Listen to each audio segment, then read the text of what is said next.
Hey guys, welcome to the stream for January the 17th. Yeah, it is Sunday today. Got a nice, relaxing Sunday evening stream, although not so much because we're going to be trying something a little bit different from usual. I don't know, normally I like something nice and relaxing and mindless and low effort after a hard day's work. But, I don't know, it was suggested that we play Blazing Chrome, and I like Blazing Chrome. I've kind of been meaning to get back to this, so that's what we're going to do, is just try some Blazing Chrome. I don't know how well this is going to go for me. I'm actually unusually tired and have not been sleeping well the last few days, but whatever. If this goes disastrously, we'll just convert back over to our usual Azure dreams. Until then, though, yeah, let's just see how this goes. So yeah, once again, this is a game that was gifted to me by viewer and friend of the channel. Shit, I think it was Saturn Meteor. I'm gonna double check that. I'm pretty sure Saturn Meteor was the one who gifted me this one. Yes, that is correct.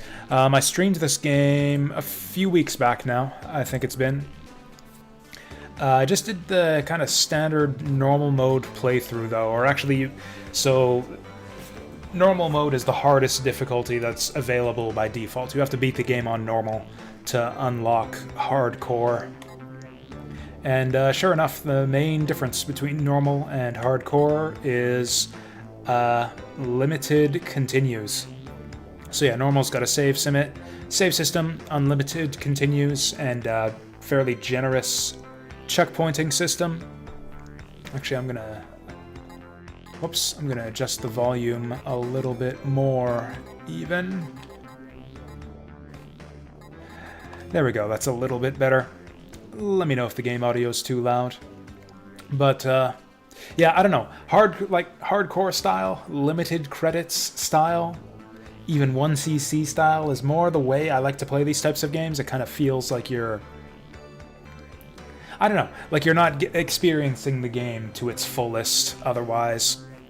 Not learning it properly, not uncovering its depths by just essentially credit feeding your way through. So I always did say I wanted to come back to this sometime and try to beat the game on hardcore mode, so that is what we're gonna attempt to do here.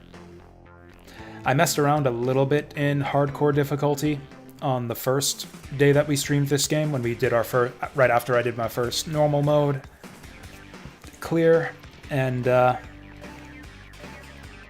yeah, I did not make it very far. I don't think I was able to beat a single stage in hardcore mode. So we're going...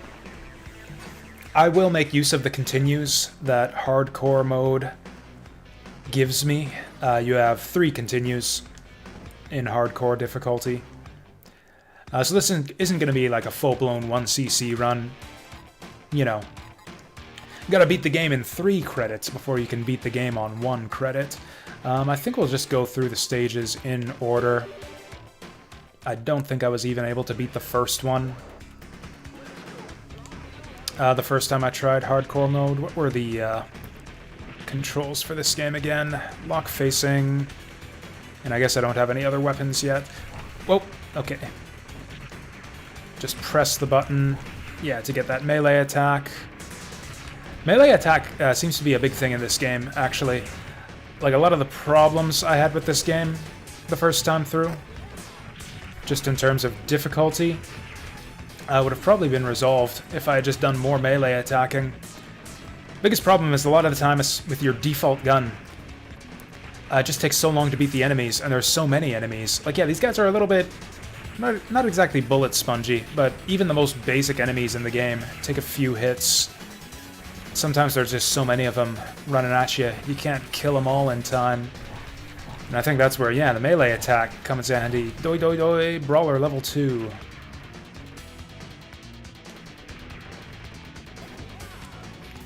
This weapon, I never could figure out this weapon. It seems weak and short range and has, like, whips around, weirdly.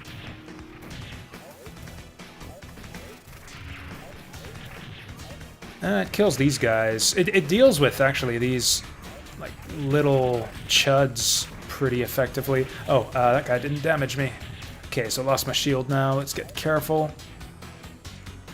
Grenade launcher seems to be the best weapon, at least in my opinion. Get out of here. No! Wasn't paying attention. Man, that sucks. I lost my grenade launcher, too.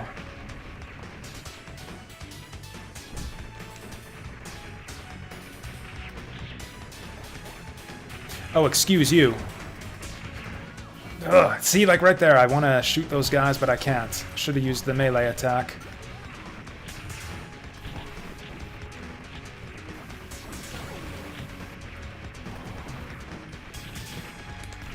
Oh yeah, they jump your shots sometimes too. I don't know if I wanted to get rid of that little attack bot or not, but whatever, we got speed bot. Oh, speed bot is good. Here, we can get that one up now. Okay, grenade launcher is back. That's not grenade launcher. What do we got?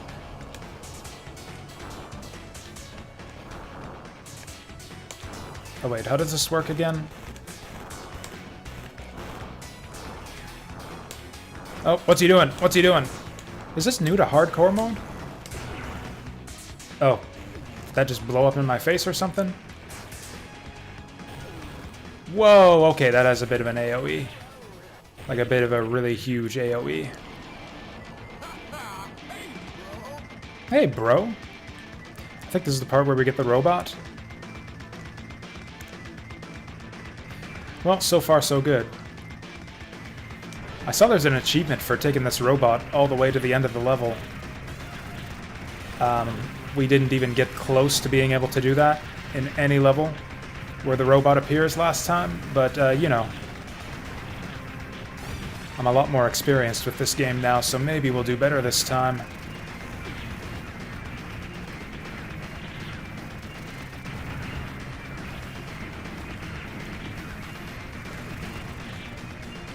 Ah, turned the wrong way.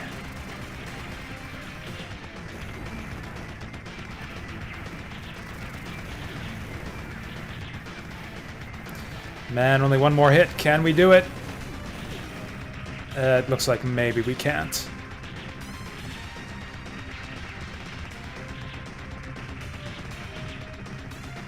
Man, it's been so long since I played this game, I don't remember what comes next. Hey there, Deep Fry. Yeah, now that you mention it, I guess I am a little bit early this time around. Alright, this fucking guy.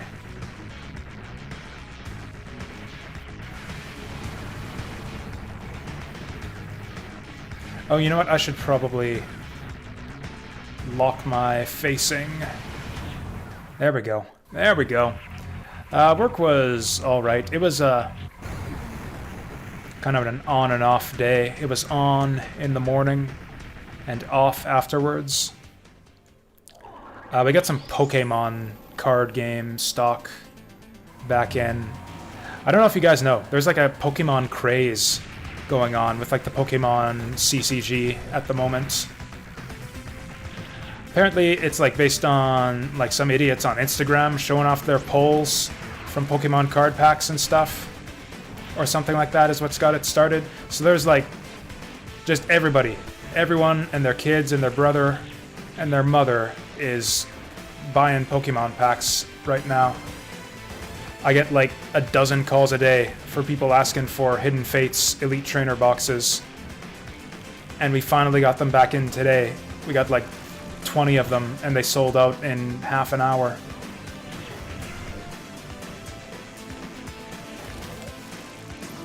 Oh, what happened? Man, I do not have a lot of time to react to that. I'm almost dead! Oh, there it is. Hey! Holy shit, we actually made it through the first stage. First try, sort of. No continues yet, at least. Ah, hey there, Vassal. Yep, we're blazing it tonight. Oh, I didn't get any bonus points for having extra lives.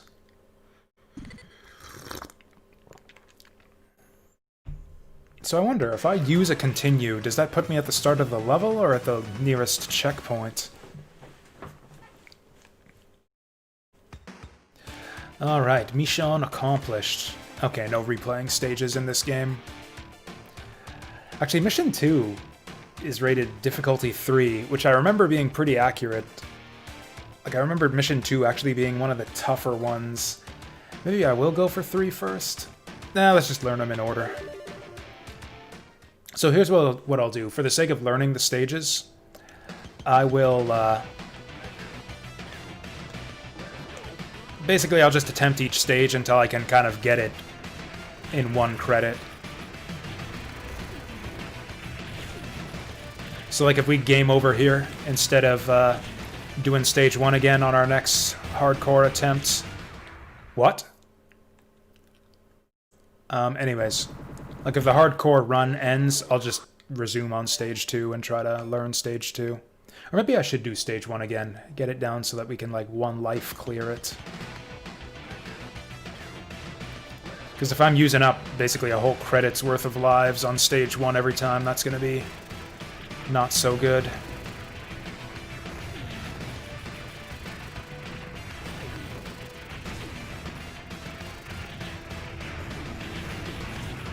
Fuck! I didn't even see what that was.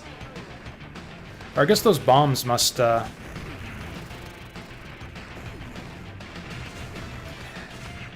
I guess they leave like a little bit of a trail or something afterwards. Whoa, that was close. Oh, I forgot about this shit. Oh, I hate this so much. The way that it keeps pulling your shots forward. So yeah, I've got to like hold still and lock my facing to shoot behind me. Oh, that was so annoying. Yeah, it looks like you have to jump the little bomb blasts. Oh, that motorcycle doesn't actually kill you. Hardcore difficulty? Yeah, hardcore mode only unlocks when you've, after you've beaten the game on normal for the first time. Whoa! I didn't even see what that was. Anyways, I think I'm about to lose it, so let's use this shit. Oh, he just, like, spawned on top of me there. I guess that's what I get for jumping in front of his little door there. There he goes. So we cleared the first part of the level. Yeah, this is basically the real game right here. Normal mode gives you unlimited continues. Hardcore gives you 3. So it's not a 1cc run. It's a 3cc run. Which is fine by me, because, you know, you gotta learn to beat this game on 3 credits before we can learn to beat it on 1 credit. Ah, there we go. Shield time. Oh, hi. You're the mid-boss, huh? I completely forget how this guy works. Okay, it gives you a bit of a warning. Fucked that up.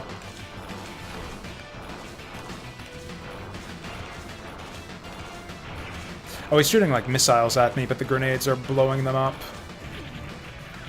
Yeah, I think I never learned this boss the first time, because I just did that. Defense bot really is the best bot, isn't he? Like, it's like having 2 extra lives. That's nuts.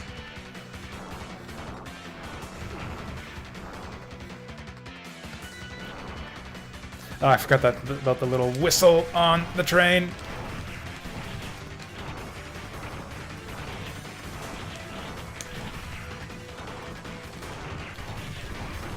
Ah, he shot me. He shot me with his gun. Okay, so is continue going to take me back to the start of the level? Or do I get to ride the train? Okay, so we get checkpoints at least. I don't get any of my other weapons or that nice shield I had last time, but, you know, we get to start on the train.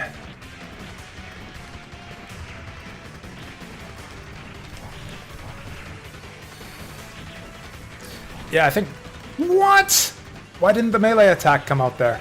I think melee attacking is crucial for when you've got these melee chodes running at you, like 3 from every angle.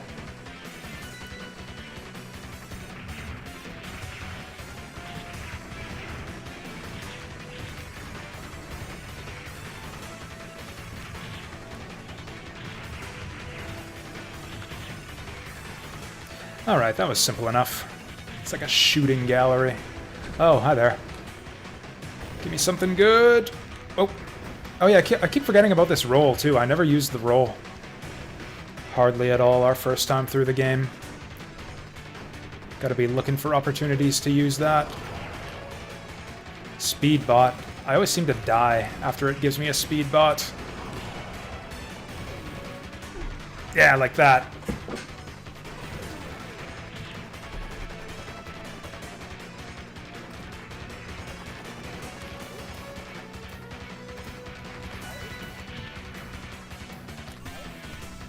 Oh, right, this thing.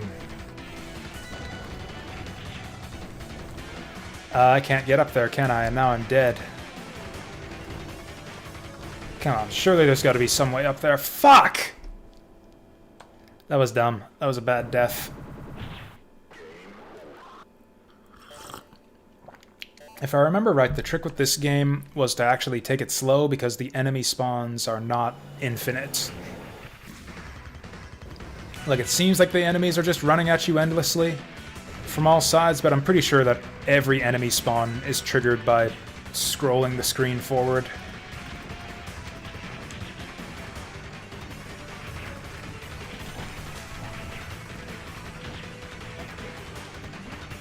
Also, let's use this shit right off the bat.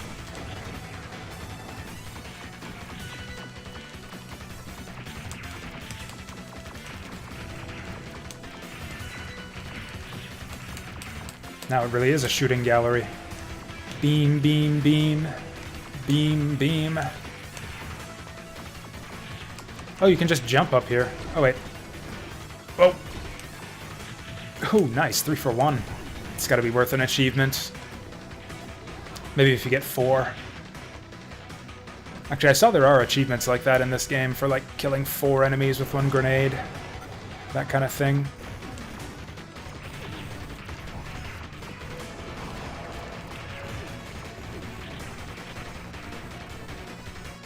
Beam. You know, the beam actually doesn't seem that strong. Yo, ninja style. Okay, so like, yeah, instead of... Whoa! Yeah, like instead of rushing forward, I should... Whoa! Take care of these guys. So that I don't have 6 guys shooting at me from below. Yeah, and now that I've scrolled the screen, these 3 spawn in. Alright, just take it slow. We're not speedrunning. We're 1CCing. Or, you know, we're trying not to die. Totally the opposite style of speedrunning. Boo! Give me the D! There we go.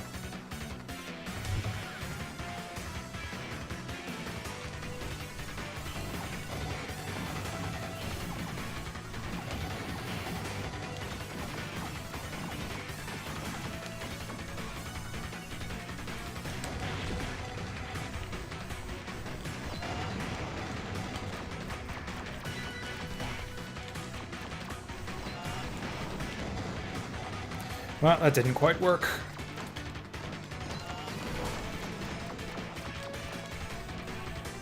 We almost one-cycled that guy.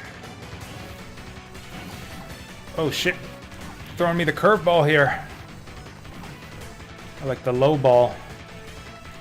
The bean ball. Wherever it was outside the strike zone.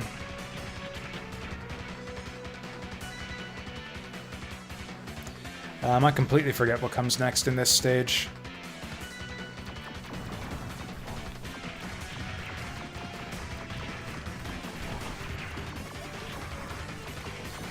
You know, I'm really warming up to this laser beam. I didn't experiment too much with the different weapons my first time through the game, mainly because I kept on dying, so I couldn't hold on to them for very long.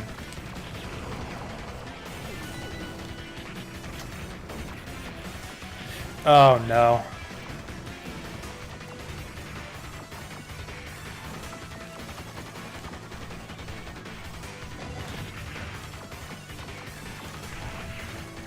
Ooh, I just sworded the ninja. Hey, we got the D back. Dang, I'm actually impressed with myself that we might end up clearing 2 stages on my first attempt at hardcore mode. I've got 5 lives right now. How does that even happen? No!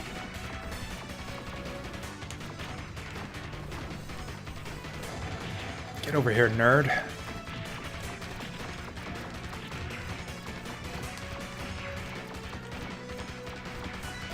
There we go, we got a little bit of everything.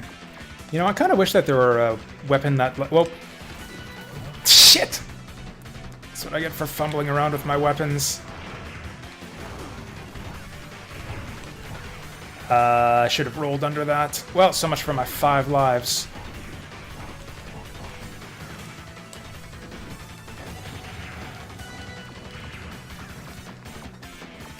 Yeah, I totally forgot how to fight that guy.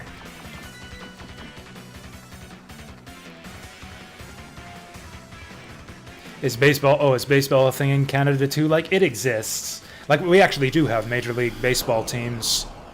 There's the Toronto Blue Jays, and it's actually pretty much the only one I know. Maybe it might be the only one. But yeah, my parents, my mom in particular, yeah, is a big baseball fan. Why am I trying to get, like, inside the boss? That was dumb.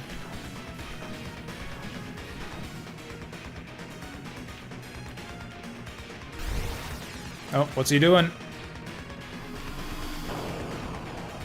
Oh, shit! Ah, that's such a difficult attack.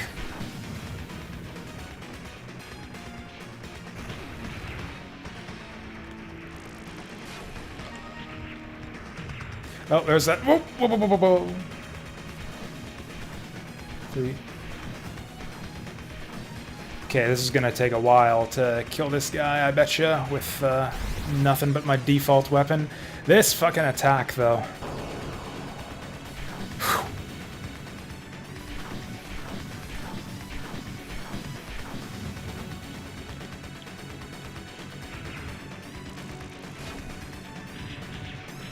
Woo. This is a cool boss. I actually like this one quite a bit. I think he looks cool. I think he's got a neat attack pattern. Is he gone yet? No, he's not.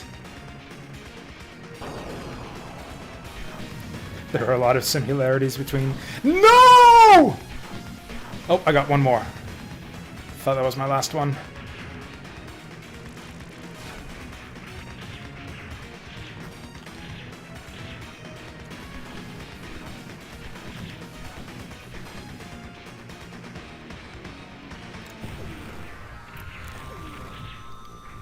Alright, he even blows up in a cool way. Like, just, sure, take off one of his arms before he completely explodes anyways. Just to make it look cool. But yeah, hockey is definitely the biggest sport in Canada. Yeah, that is true.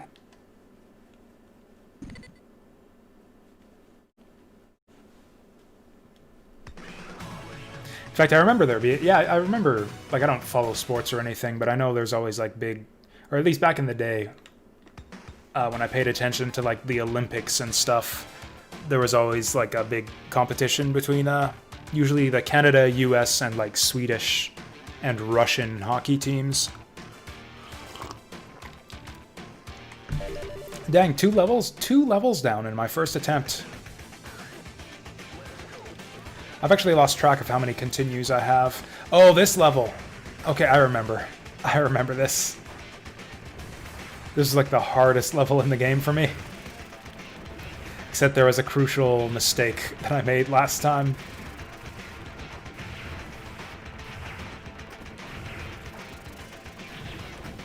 Whoop. Can't believe that didn't hit me. The sand dunes. Okay, here we go. There's the fucking guy. This was my mistake last time. This guy pursues you forever. For some reason, I thought this was like a bunch of different worms. like just the whole gimmick of this area, I thought, was you getting continuously attacked by worms that dive up from the sand. But no, it's just one worm, and if you kill him, he stops appearing. Completely changes the whole area if you just kill that guy. Oh yeah, this guy is a dick.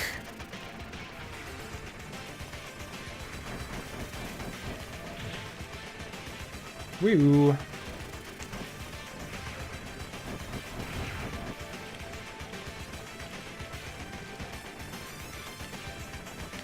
Stop blinking your midsection and just let me shoot you. There we go. Yeah, I think this is also the one where it, yeah, goes underground and there's all the mutants and stuff, too, that take 1,000,000 shots to kill. Or maybe that was stage 4. That might have been stage 4. Oh, I didn't mean for any of that to happen. Oh, there goes my D. I got my D blown off. Wah! I didn't mean to do that. Well, I've only got... Whoa. There we go. I've only got 2 lives left, so I might as well use up my special weapons. You know, maybe I should save this for my last life, since the grenade is so strong. Save it for when we're in need.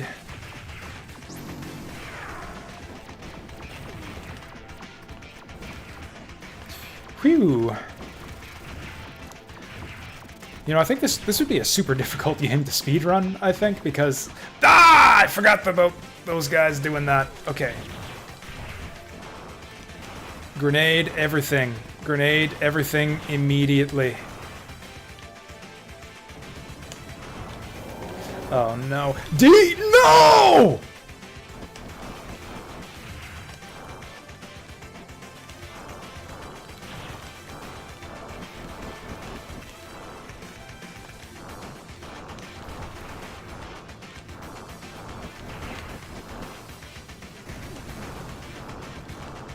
Come on, open up. Well, we're gonna make it halfway through this level, maybe. Think I can finish Azure Dreams this week? It kind of depends on how much time I'm able to make for Azure Dreams.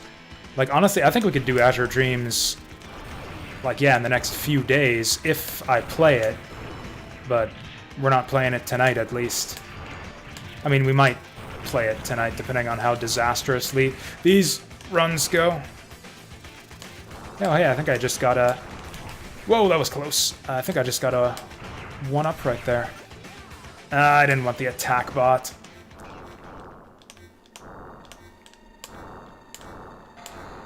Oh, this is a cool boss. Yeah, Spidey. No!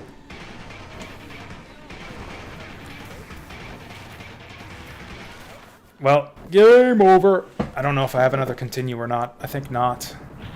Game over. Yep, that was it. We cleared 2 levels. 2 levels on my first try of hardcore mode.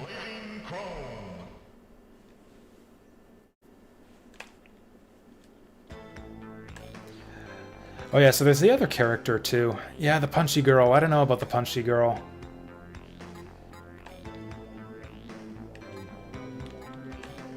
I kind of just want to like clear hardcore mode before I go trying to learn a new character. Although she might actually be better. She seemed really strong when we tried her out a bit last time, so it might actually be easier to... Tell you what, we made it, what, like 2.5 stages with the regular character. What did she just say to me? Also, I'm gonna actually read the tutorial because I forget how this works. Air dash, gotta remember that. Okay, so if I can make it farther than stage 3 with Punchy Girl, then maybe we'll just keep using her until we get the winning run.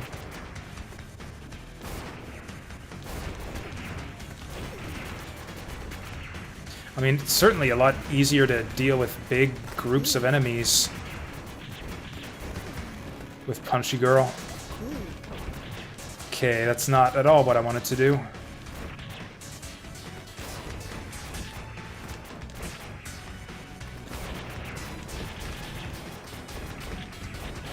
What? Okay, maybe I'm full of shit. Does the punch attack not pierce through enemies, or did I just not line up my shot correctly?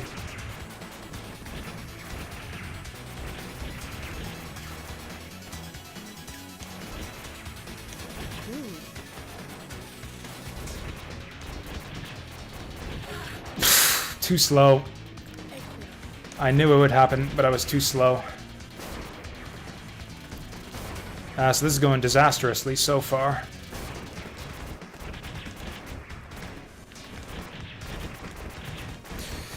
That was close. Yeah, I don't know. I'm not feeling punchy girl. Can't climb walls in this game. Hey there, Saturn Meteor. Yeah, we've been on for about half an hour. You missed the first attempt. Yeah, I failed. Obviously failed my first try at hardcore mode. Made it to stage 3, so now we're trying a different character to see how that goes for us.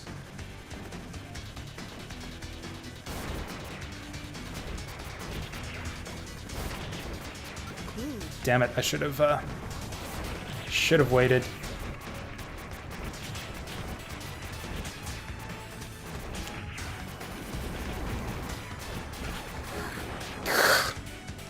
Yeah, this is not gonna work out for us.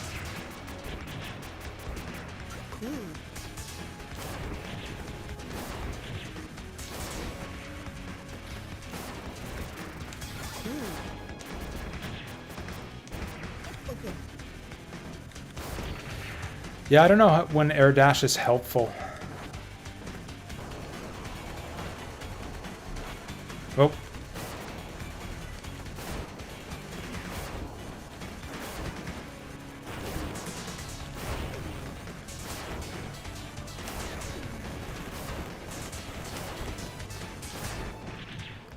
Pew pew. Oh, did I actually shoot him down that time? I guess Helicopter Man, like, just comes and saves you if he decides you're taking too long to kill the boss. Oh, yeah, whatever. Attack bot's fine. You don't get a bot inside the bot anyways. That's a lot of dudes chasing me here. Okay, I want to get the achievement for clearing the level inside the robot.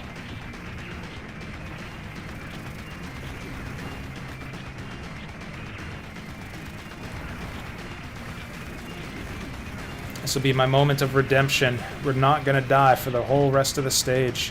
I'm back up to 2 lives again. I think the extend score threshold in this game is really generous.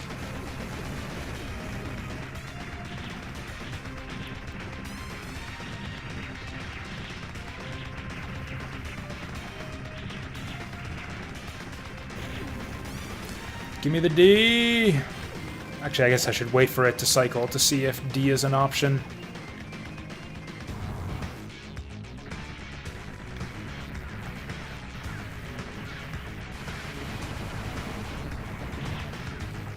Well, that was dumb.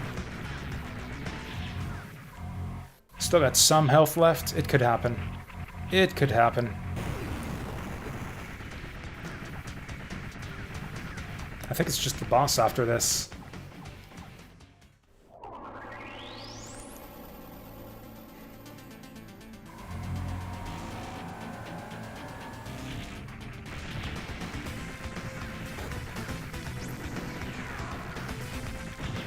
Yeah, I can't dodge that.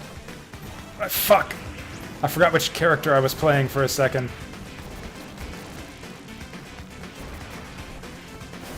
Oh wait, I didn't die. I actually didn't die there.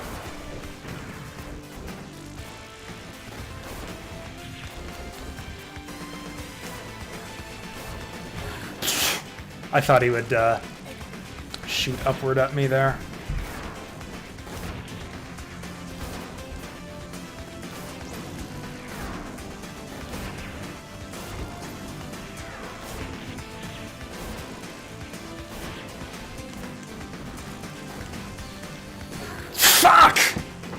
can never predict when where he's gonna shoot that.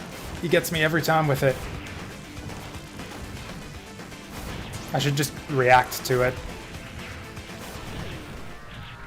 We're actually only 1 life down, I think. I think I'm only 1 life down from when I beat this level the first time.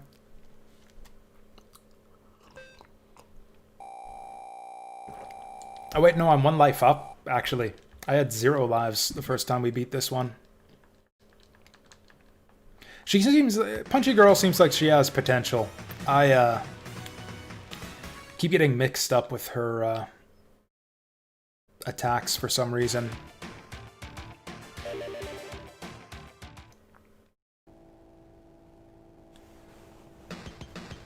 I think this stage might be really difficult with her.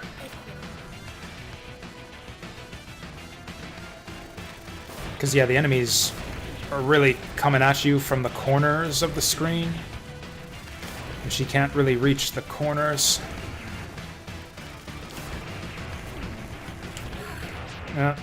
Didn't really see what happened there.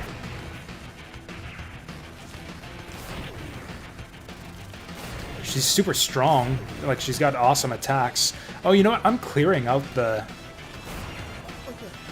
shots, like the bomblets that come out of the big bombs.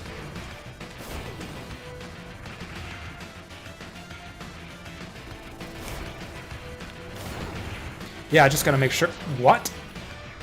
I call bullshit there. Oh, apparently I earned a 1-up along the way. I think I got shot there? Well, anyways, we are now exactly on par. Exactly on par with where we were on the first run. Oh, actually, no, we get a checkpoint here. Or do we? Is that how the mission started? Were we in a tunnel? Yeah, I think we're at the start again.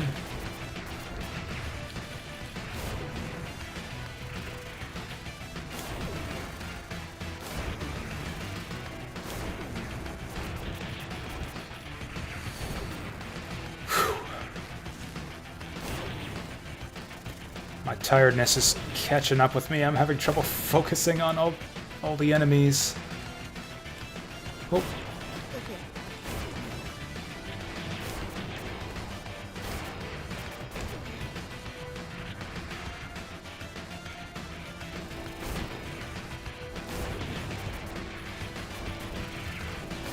Like, yeah, what I meant by, yeah, I'm getting mixed up by her attacks is I'm finding it difficult to know when I should be spamming the short-range punch and when I should be, like, hanging back and charging up.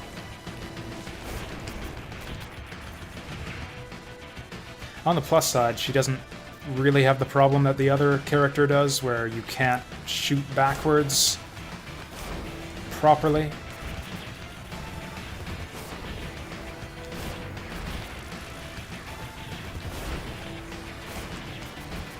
Okay, if these guys are going to be spawning in endlessly, this is going to be really obnoxious.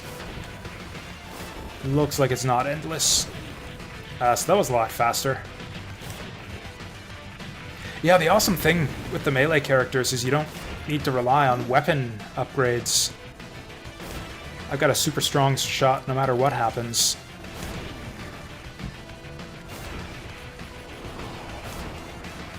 Which, now that I think of it, was the thing that made Sayuri so strong in Hardcore Uprising also. Nah, I'm not sure if I could have got through that alive there. Oh, there it is. Let's hang on to that. Oh.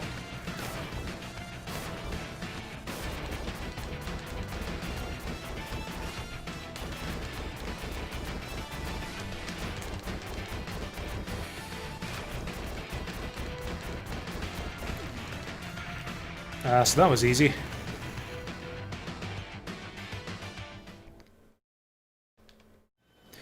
Which map had the singular third-person tunnel part? I actually don't remember. 4, maybe? Or no, I think it was like the final mission, like stage 5 or something. Or I think there are 6 missions, but yeah, it was like 5 or 6.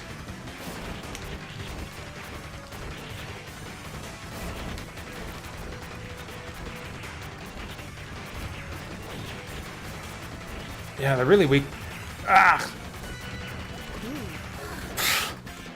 Yeah, the real weakness with this chick is no overhead coverage with your attack. She's actually worse with enemies coming from overhead than the default character.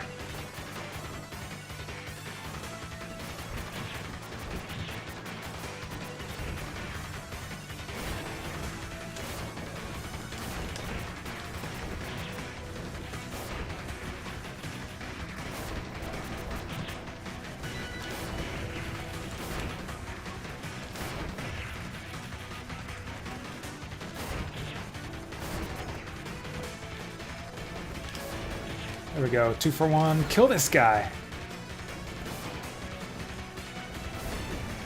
There we go.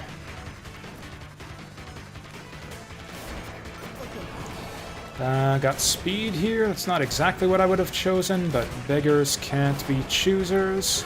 Fuck! How was I supposed to see that guy? I guess you just memorize a little bit. Or just, you know, stay in the center of the screen since the enemies spawn from the edges. Man, I've only got 1 life left.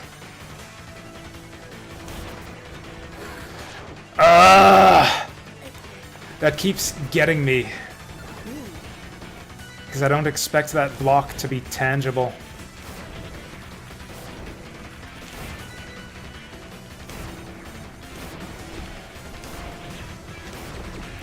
We're in a really bad spot here. Okay, that helps quite a bit. Oh, that thing still exists. That's awesome. What was this again?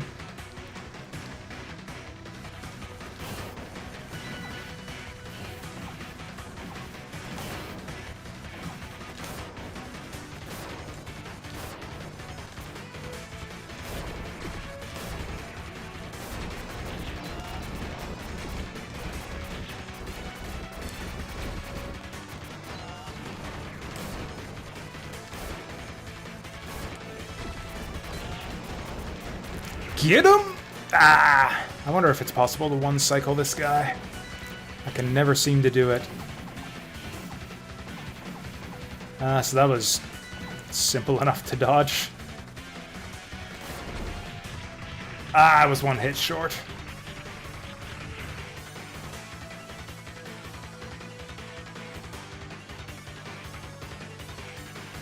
Is impermeable only used when referring to liquids? No, I've heard it in other contexts. Actually, maybe it is. I don't know. Actually, now that I'm thinking about it, yeah, I was thinking of the word impervious. It might just be liquids. I'm not sure that I have heard it, yeah, used in reference to anything else. Ah!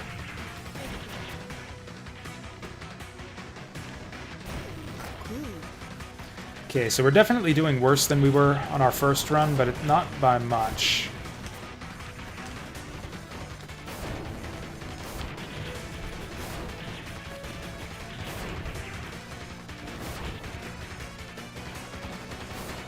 In fact, if I can... Actually, no, that's not right. Yeah, if I can get through to the end of this stage without using a continue, we'll be doing much, much better than last time. Which should I choose?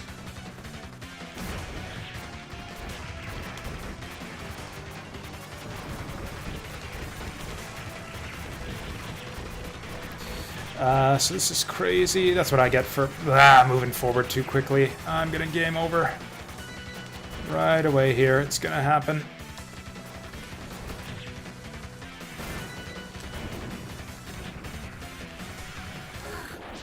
Wow, how the hell do you get through that? Roll, I guess. Yeah, I'm actually not improving at all. I'm getting game overs in pretty much exactly the same spots I did the first time. Fuck!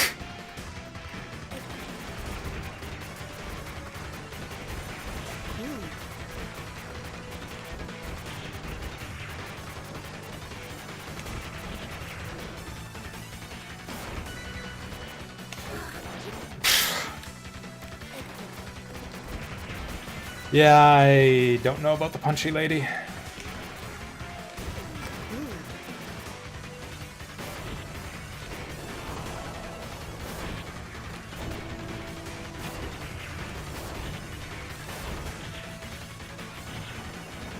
Okay, is this gonna work? Boom! Totally does.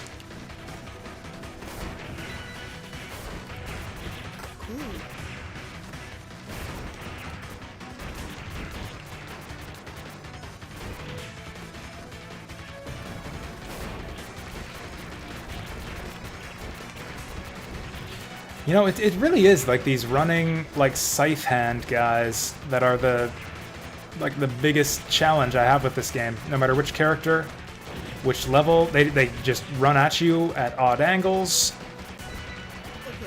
They're actually the toughest enemy in the game.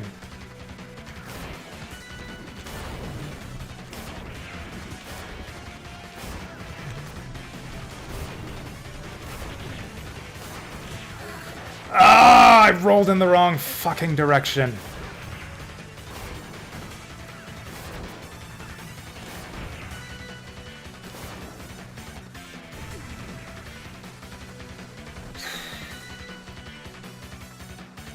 So I think we're pretty much exactly in the same situation we were the first time we came here. I think I'm one life down.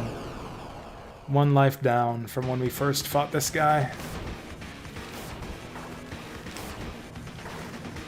Oh, fuck! So that was just bad luck.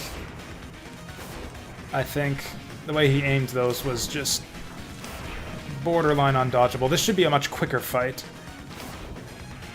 At the very least, because we'll be doing a lot more damage. This is it. I have a good chance, fuck, of getting a game over here.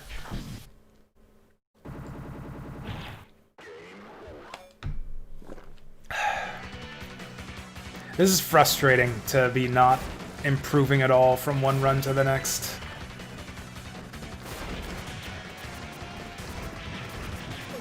I think it's the same. I think it's the character, though. Okay.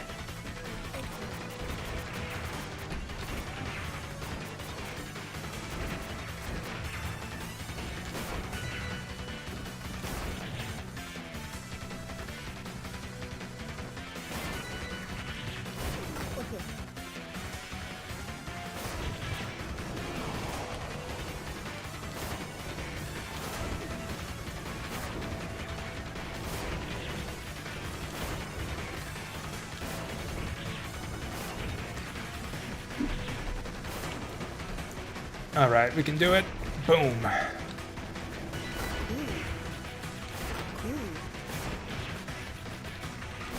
Man, I'm drawing a blank as to like what's killing me every time. Like, it seems a couple times now I've made it here with my shields up and my 2 lives, and I keep on dying, but I don't remember how. I think mainly to these guys.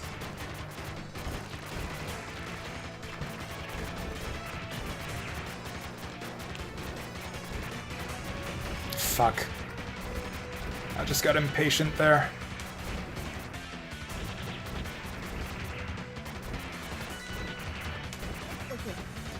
Maybe those guys don't stop spawning.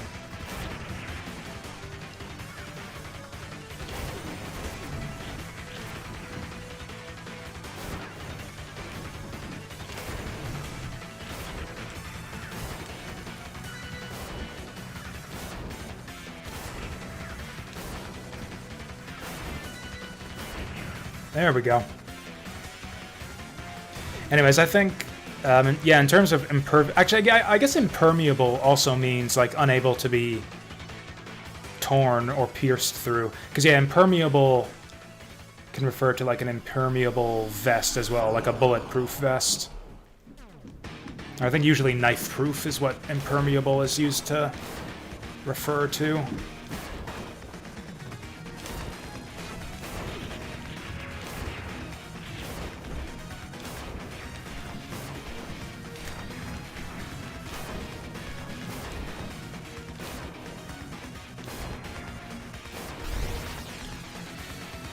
I think he always throws these down in the same formation. Yeah.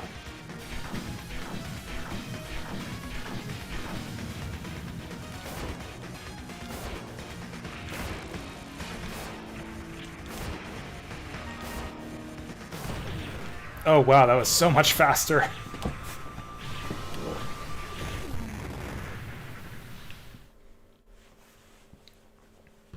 Yeah, I think it's mainly that she can't... Like, she doesn't have the versatility of the regular characters because she doesn't have the 4 different weapons to choose from, which means she has problems with range and especially with, like, AoE.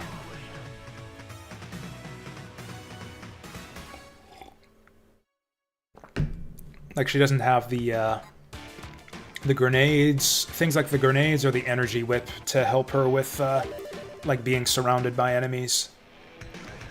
I guess you can rapid fire punches to, solve that problem, but I'm bad at that.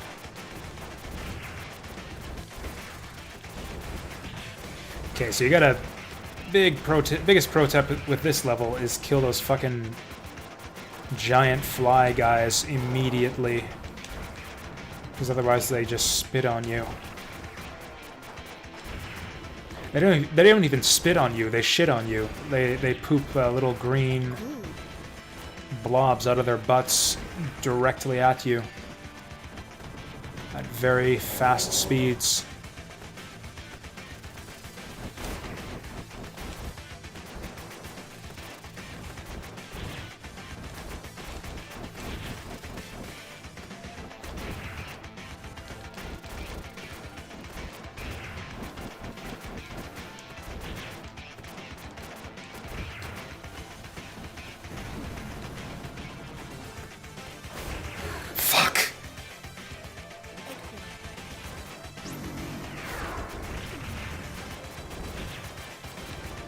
Ooh.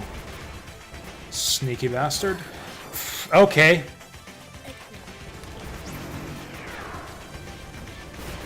Ooh, that was a fancy maneuver there, if I do say so myself. And I suppose I do, because I just did. I didn't mean to jump that high. I think this is it. I think I game over. Right here. I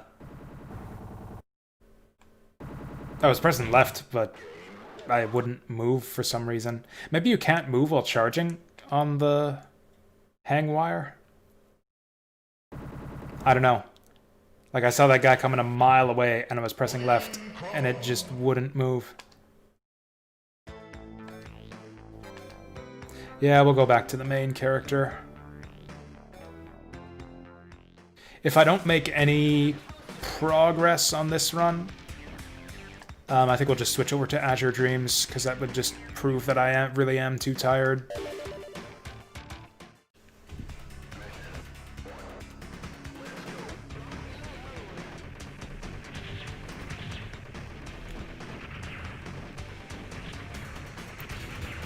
It would be nice if they gave you a proper weapon.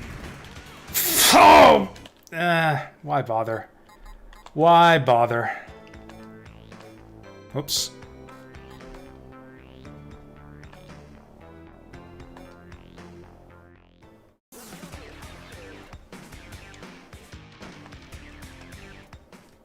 Mulligan. Man, that felt like that was going well, too.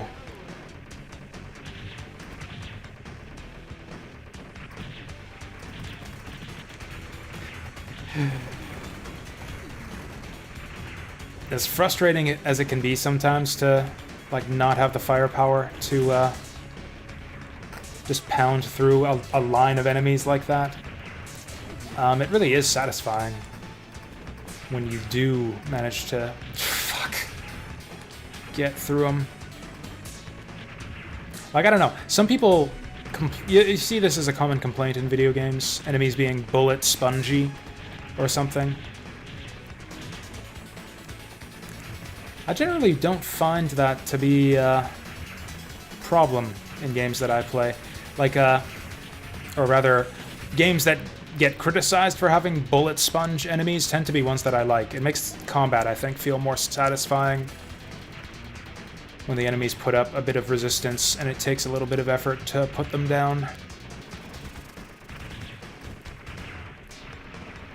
And that's what I feel like a little bit with the, I don't know, Hormagaunts in this game.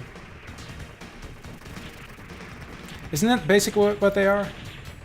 Those, like, scything melee guys? They're basically Hormagaunts. Like, techno-Hormagaunts.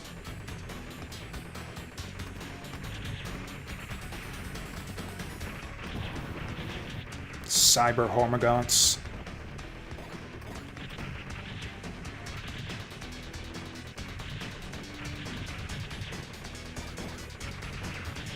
Oh, no, you don't.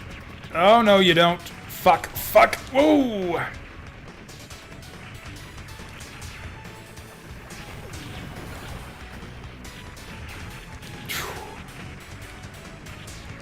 Man, this is such a... Oh, wait, I guess I kind of liked my attack drone. Oh, I need this to get the one-up, though. It's such a satisfying game, though, once you kind of get the level down. You really got to be in the zone. It's, like, even less about... It's less about memorization, I think. Or even, like, training a particular skill as much as just, like, training the proper mindset. Like, you gotta get in the zone for a game like this. Excuse you.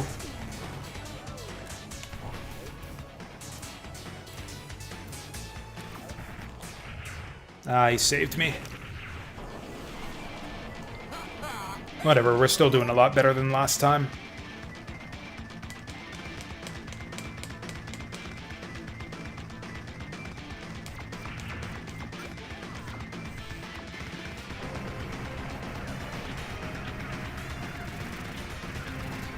I don't know. I don't buy the... I guess it would be better to have, like, smarter enemies. But, like, I don't really care. I don't really... A lot of the time, I don't really care whether the difficulty of a game comes from the enemies being, like, powerful or numerous or tanky or whatever. It's just got to be challenging, you know? Like, I don't care how they get there. Like, it might be better. Although I don't know if that's even... If, like, I know that's kind of the standard answer. It's like, oh, the AI cheats in this 4X game. It would be better if they had good AI. Oh, FPS... The enemies in this FPS game are bullet sponges. It'd be better if they just had better AI. Like, what good AI looks like is, like, playing bots in, like, Quake or Unreal Tournament. Like, the bots with aimbot caliber reflexes that you can't even beat. Because they're just reflexes and aim are beyond human capabilities.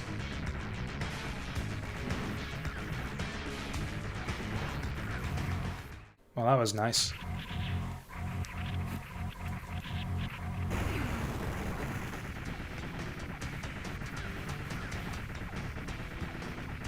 It depends on the game. Like, some games it's okay if it takes a bunch of headshots to take down an enemy, because that's kind of the style of game it is. And then in some games, it just feels kind of dumb.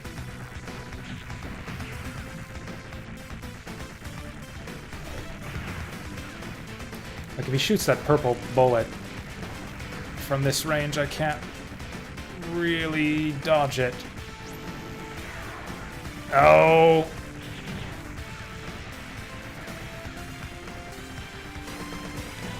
Yeah, I can't dodge that.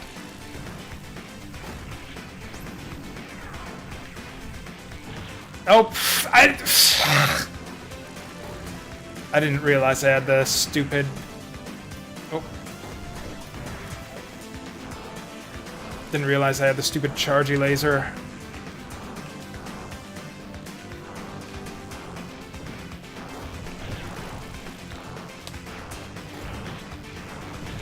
That should get him.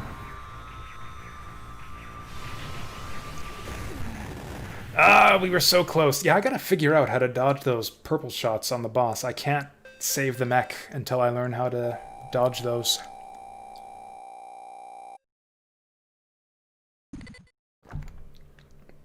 Actually, I guess one strategy I could use is I could just get out of the robot and then just get back in it when the boss is about to die.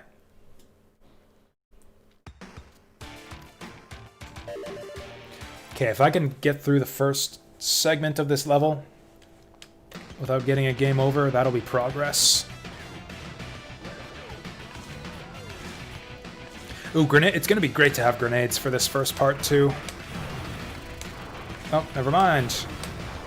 I thought that the grenade, like, AoE would destroy, like, the little bombs that they... the debris that they kick up, but apparently not. What about this? Oh, that's better. That's a bit better.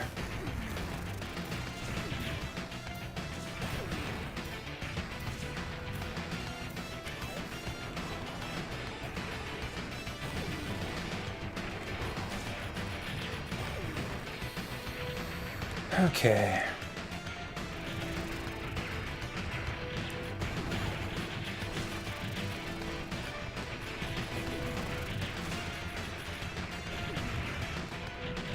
Oh, that was close.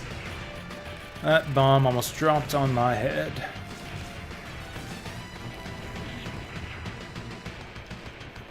This is going pretty well so far. Like, suspiciously well.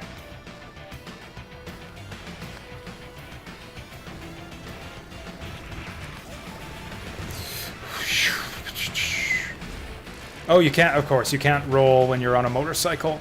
I should have seen that coming.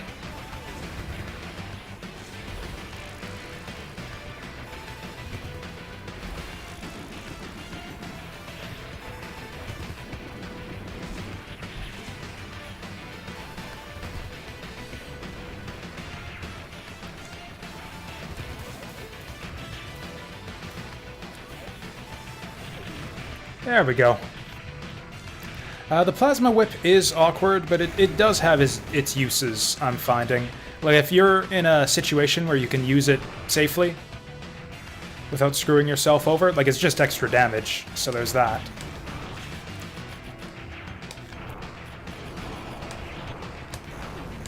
Like, provided that its limitations aren't getting you killed, it is strictly better than the pea shooter.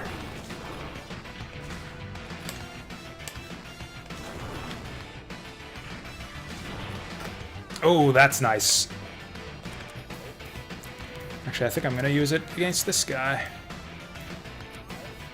Whoops.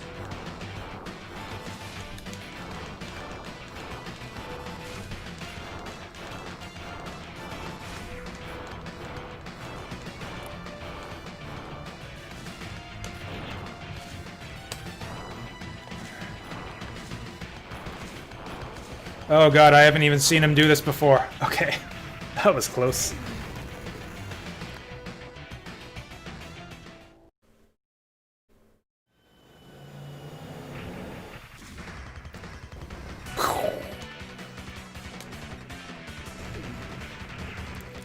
Actually, I think I want this weapon here. This one's good for the Hormagaunt guys. Although it sucks when you get the shooter guys on the edge of the screen.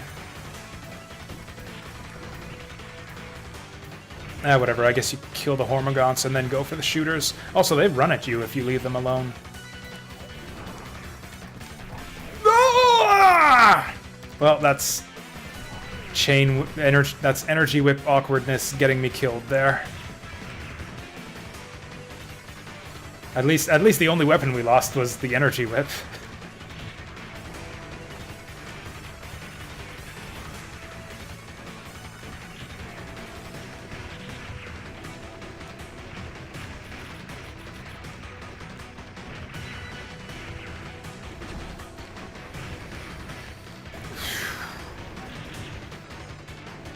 Did I pick up that weapon? I did.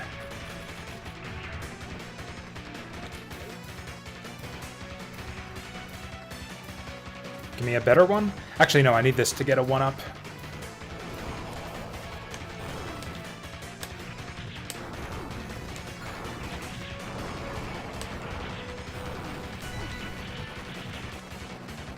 Here we go.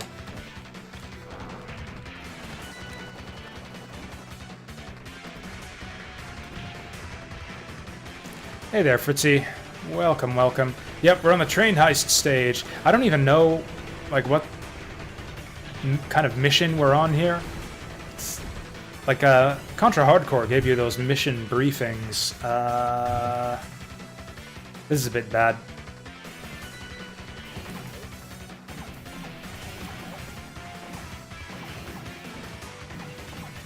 I would have liked to get either a weapon or a shield out of that capsule there. Nope.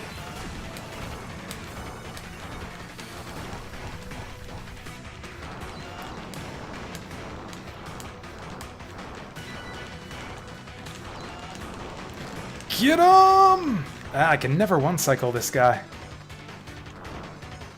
But yeah, like Contra Hardcore is like, hey, you must go into the cyberspace and defeat the hacker Neumann Cascade who compromised our systems. In this game, you just got like nothing. It's like, this is the train stage, this is the alien lab stage.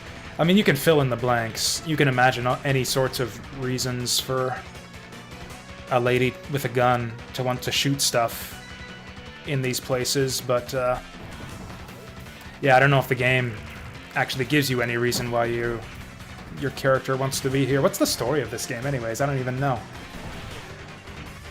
I actually kind of miss having my melee character now for those ninja guys. Whoa.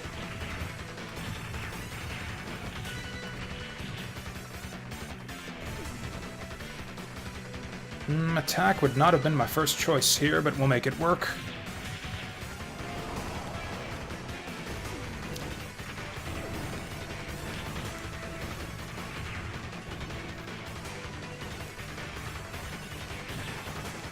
Alright. Here they come running. Is it a Terminator-like scenario? I don't know. I guess that would make sense, since the enemies are a bunch of robots.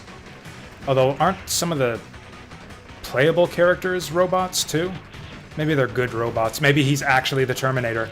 Maybe it's even more like Terminator, in that you've got, like, the robot uprising, robot apocalypse going on, and we've got, like, one good robot on our side who went rogue.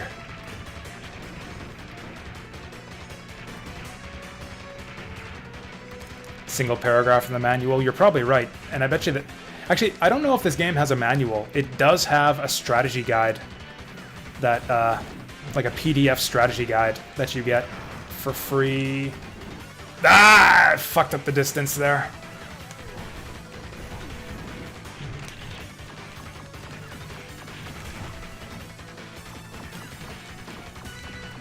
There we go. If I can beat the boss of this stage without dying here, or without getting a game over, this will be amazing. What do alpaca lips have to do with robots? That is a question for the philosophers, I guess.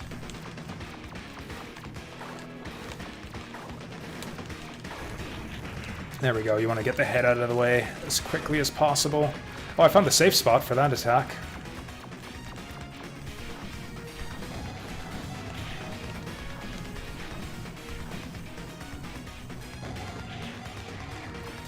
Holy shit, is he flashing already?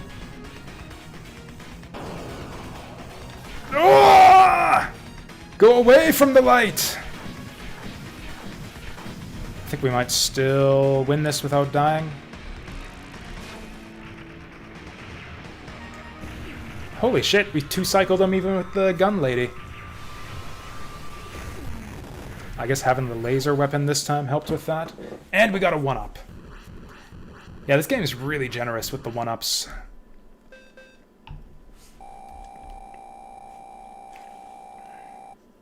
Well, we got a decent crack at stage 3 now. No continues used yet. Do I have that right? I don't think we've continued yet. It's nice to see that we still have bubblegum in the robot apocalyptic future. Yeah, so for some reason the game rates this as a 3 out of 5 difficulty, but stage 3 as a 2 out of 5. I don't know why. I thought, if anything, I remember stage 3 being harder than stage 4 even. Ooh, we got the D! Maybe. There it is. Kind of sucks that I don't have any weapons to help me out at the start of the stage, but we got the D, if nothing else. I don't know how I was gonna get out of that unscathed. Hey there, Mystic Panda. It's pretty tough. Tough but fair, I would say so far. I mean, at least up to this point, I haven't game overed yet, so we've got that going for us. Whoa. I really wish I had a grenade or something here. There we go. It kind of has the Contra problem a little bit, where like you're in big trouble if you don't have a special weapon on you. Like your default shot is way weaker than your special weapons. Minus the energy whip, which is kind of a liability a lot of the time.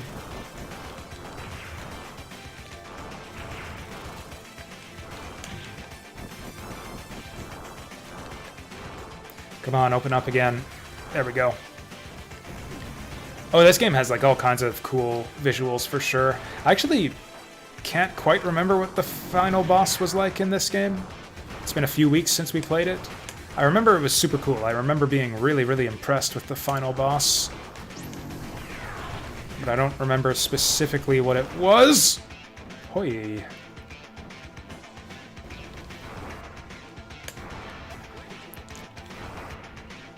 You know what? Let's beam it up. Beam me up, Scotty.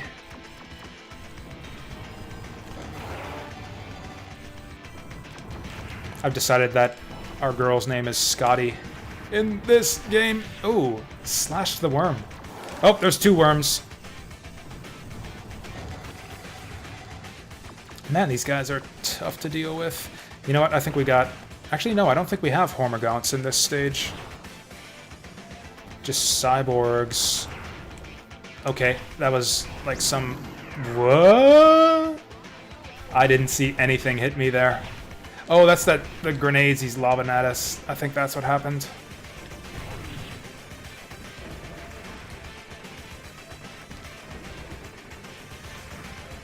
It's fine. We'll be fine. Ooh, tricky. One of them shooting high, one of them shooting down. Okay, this is a lot of cyborgs, man. Like, and they've all got machine guns too, firing at me from all angles. I guess this game really is hard after all. Whoa.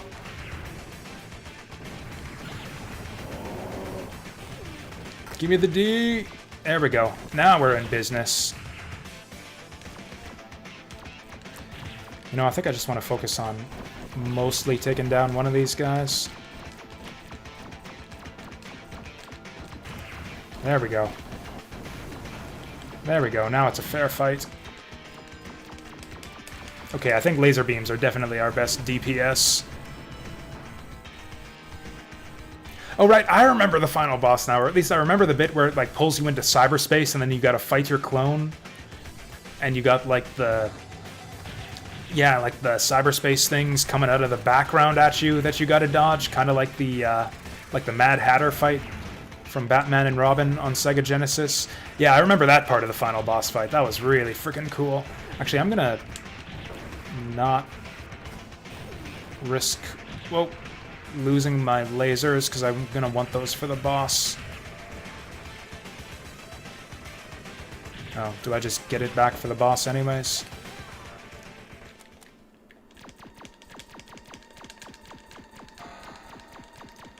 Okay, he's gonna spit slime on me, like, first thing.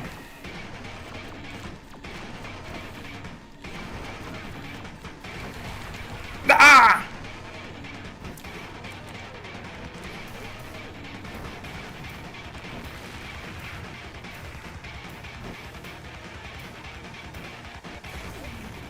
So that was fast. Oh, I got a achievement. Have I never killed that boss before? What the fuck? I think that was just a mid-boss. Yeah, now we go to the alien tunnel. This place sucks. Like, in terms of... Like, you know, not sucks in terms of game design or anything. It's a cool level. I just hate these mutants. These, like, rat mutants crawling on the ceiling. They're so tanky.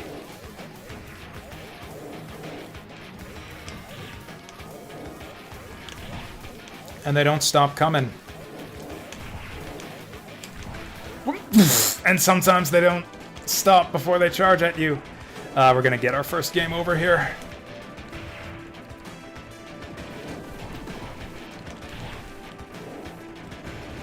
I should have waited for the D. Wouldn't that be amazing, though, if I somehow got through all this without losing a life?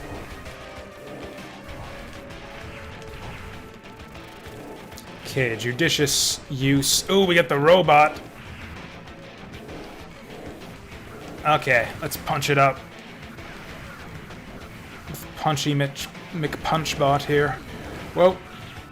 Okay, so much for that. I gotta level up at least. We got in the robot long enough to get a level up.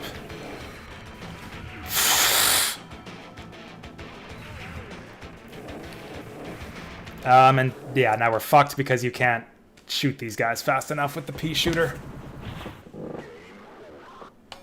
So that's our first game over.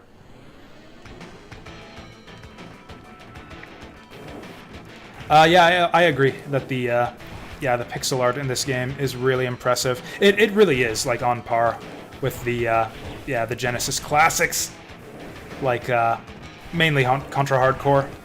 I'd say is like what this game most resembles visually.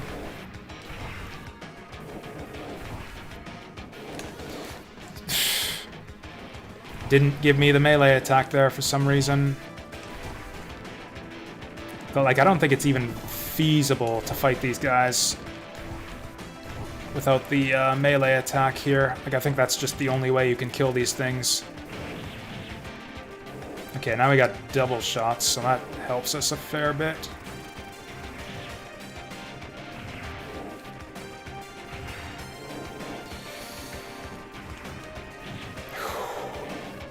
Okay, let's not waste this guy this time. Cool, we taken unnecessary damage almost immediately. Whoa.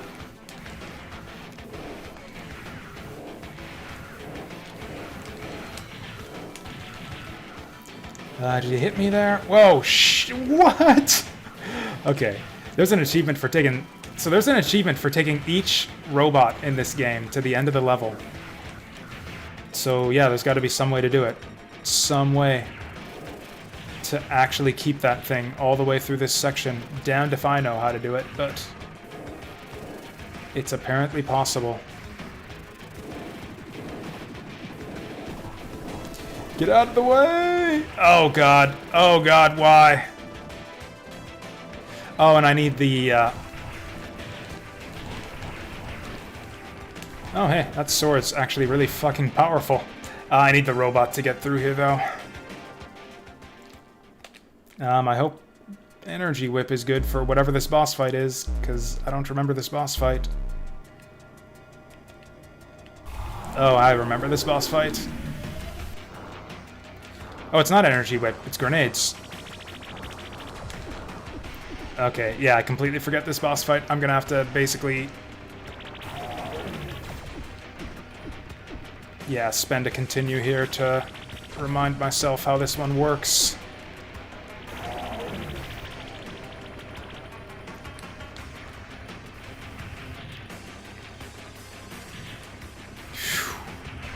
Actually, can I melee this guy? Oh yeah. It's like actually whack-a-mole now. Then he starts like shooting something or other at you once you kill the mouths.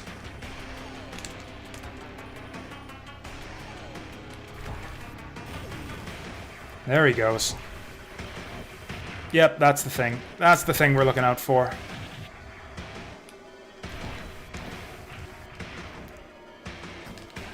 Okay, that was... I didn't want to roll there, obviously. I wanted to jump, but it gave me the roll. Because I fat-fingered the diagonal again. Oh yeah, that was so cool in Mega Man X4. You get to take the fighting robot into the Magma Dragoon fight. Fight him with, like, ride armor, fisticuffs. Which is cool, because Magma Dragoon has kind of a Street Fighter motif going on. Like, he attacks you with Hadokens and Shoryukens. And then you get your own punchy bot. So it's like, yeah. There's a limit to how quickly you can use that melee attack.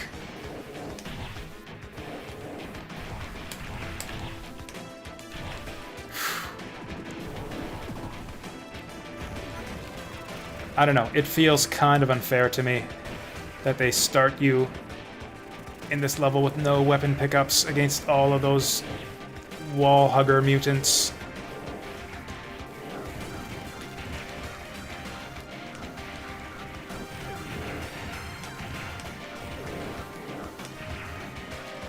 Fuck.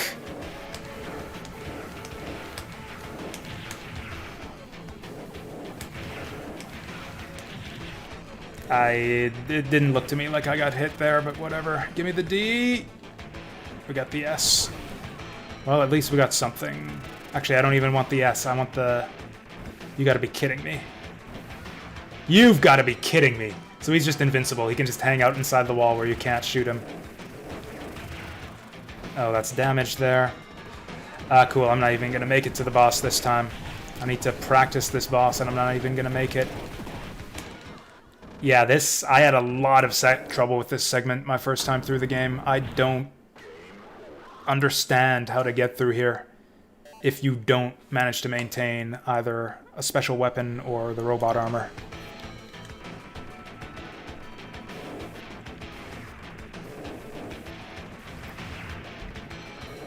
Magma Dragoon is weak to Storm Owl's weapon, if I remember right.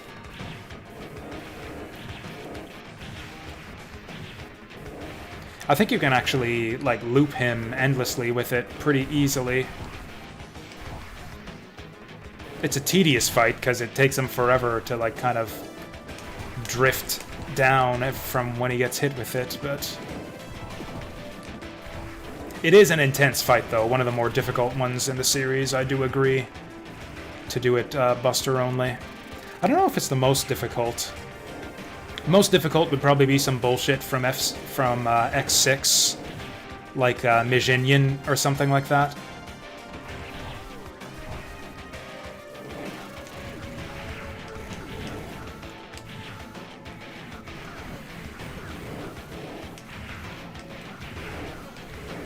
Actually, Mijinian in X6, like Mijinian's weapon or his supposed weakness doesn't even really work against him. Except under really specific circumstances, which almost never happen.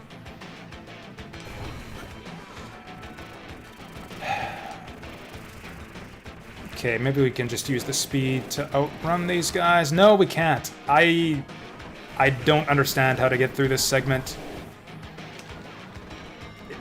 without a special weapon. It seems like it's just game over if you don't have the robot armor by the time you get here.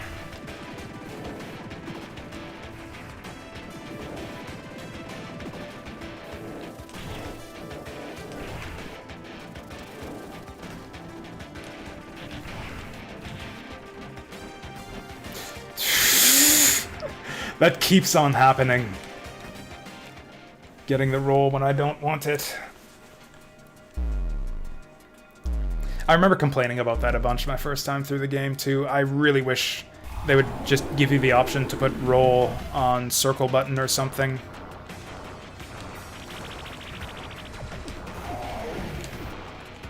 That was close. I almost didn't see that in time.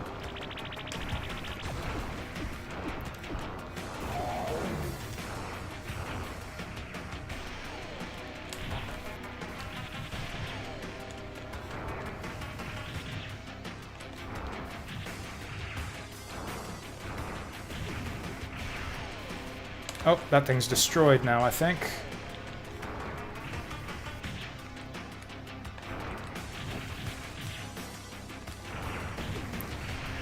Okay, now we got to watch out for bubbling goo from two sides. Oh, God.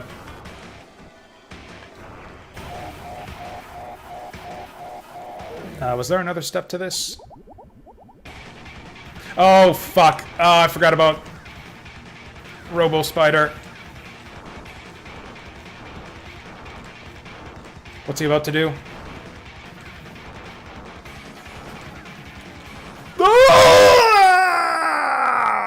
He doesn't have a lot of health either. I remember that being a really quick fight. Fuck, we almost got stage 3.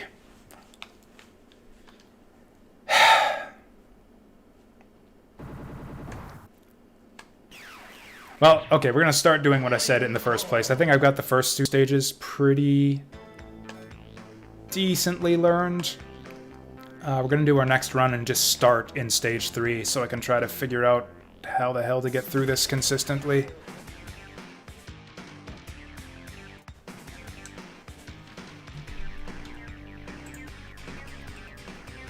Was that just my epic finale against Spiderbot?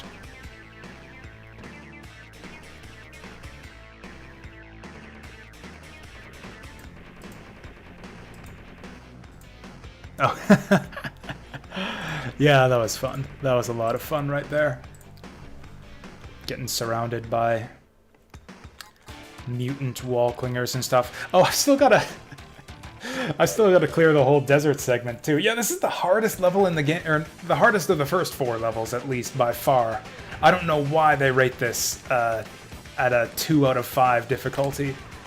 I mean, this is very clearly more difficult than stage 2. I think it's even harder than stage 4. Might even be harder than stage 5, except I don't remember stage 5.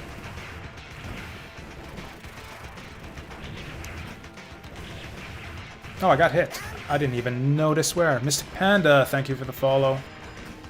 Much appreciated. I need to be rolling more.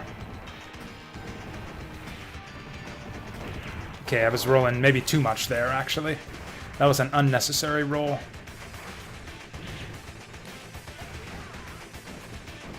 You know what? Let's just blow shit up. We know we got another sandworm coming. Never mind.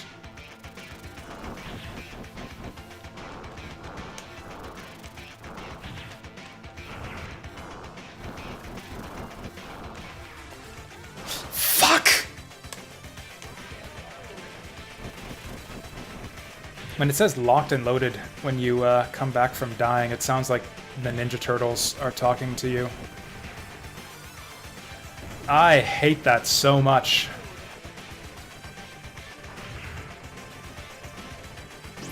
Should I just restart the run? Whatever. Just a waste of time. I'm probably gonna need all 3 continues to get through this level anyways. Or close to it.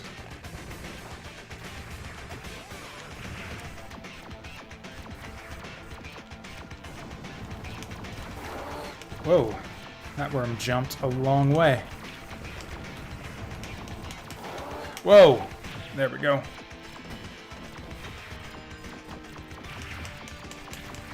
Oh, you know what? You get a faster shot out of this thing if you rhythmically tap the button rather than just mash it repeatedly.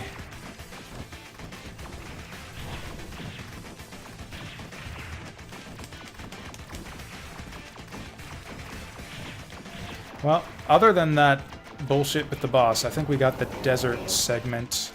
Fuck. So that's basically like the equivalent of losing 2 lives right there. I don't know how I could have dodged that. Also, I don't know why I don't just melee this guy every time.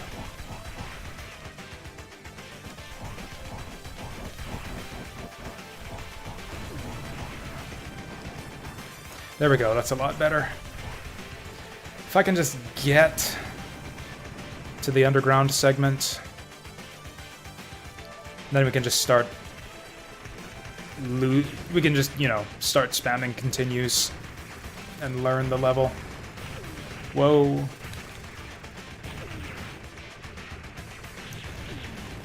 This is actually so much easier to deal with those grenade, like those bomb fragments, when the screen isn't scrolling.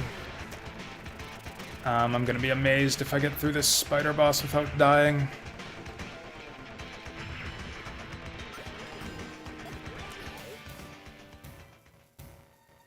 This is a pretty good weapon to have against this guy, though.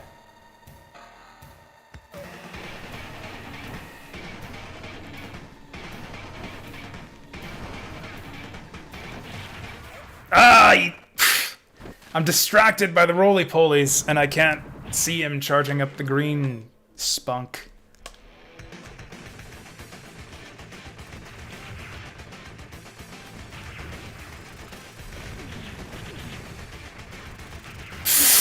That was close.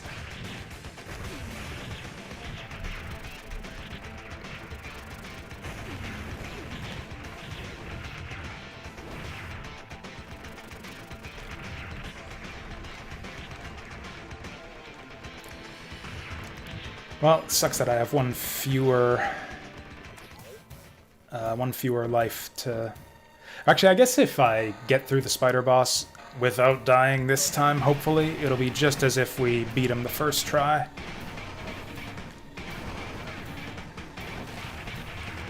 There we go, that's what we like.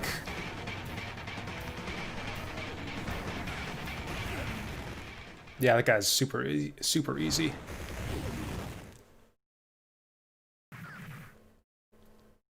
Now the problem is if I just abuse the energy beam to get through here, then I won't learn anything. Because yeah, this is so much easier when you can just wiggle this thing around. Oh, okay, now I got my wish.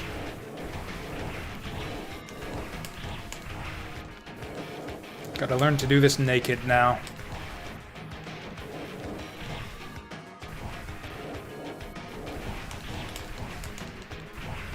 This first part isn't too bad where they're coming at you one at a time.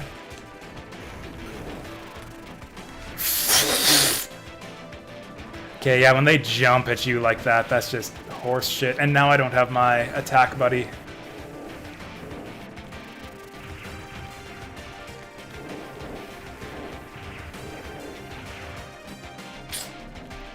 You're just hosed. It really feels like you're just hosed if you lose your weapons, and also that guy gets a free hit on you whenever you try to ride the robot.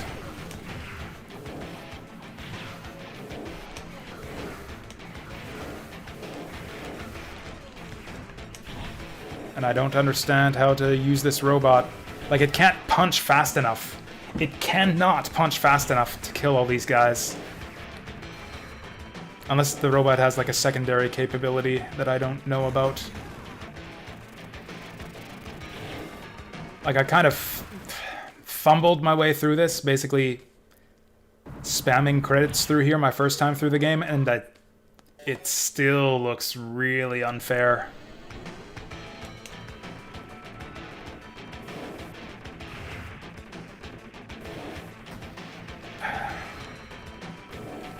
Just bait him out one at a time. Yeah, I hate the idea of having to do that, but I think that is what we've got to do.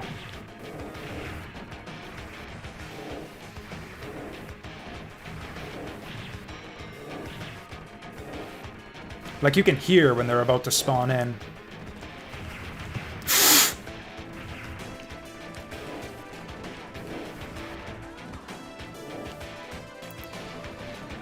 And also, yeah, they're like using cover against me. Like, what on earth do you do when he jumps out from behind cover on top of you? Or there, when you've got 3 of them covering the entire screen, popping down from the ceiling. I don't understand this. I don't understand this at all.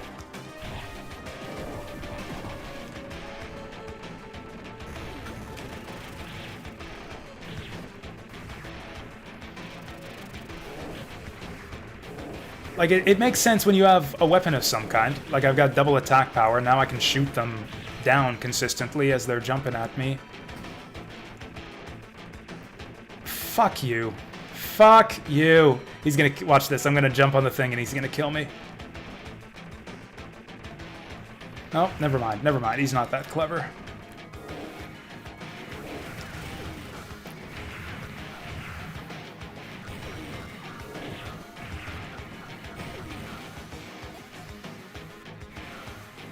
Oh, wait. Oh! Oh! This whole segment makes a lot more sense now. You can just hold down the button. Hold down the button and it keeps the drill active forever. There we go. This is so much easier. Okay. So no, this section is not absolutely not intended for you to go through with just your default gun. This is the way you're supposed to do it. I actually was missing something.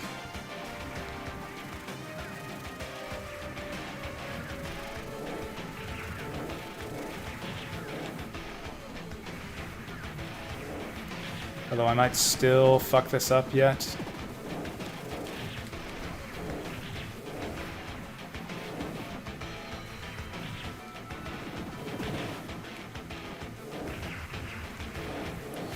Man, I just want to get these guys out of here. Oh, what did I just get? Oh, I got defense bot. Dang! Oh, that's amazing. Okay, so that's it. That's the solution to all of my bitching and complaining, is to use the fucking robot. And now we got the robot for the boss fight. That's pretty badass.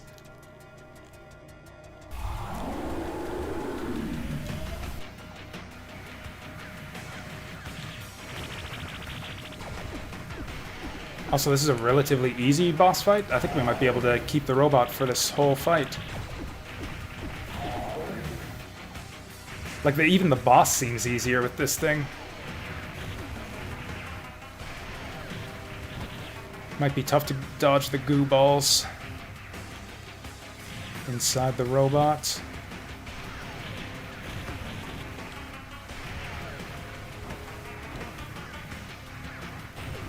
Actually, no, because like it takes no extra effort.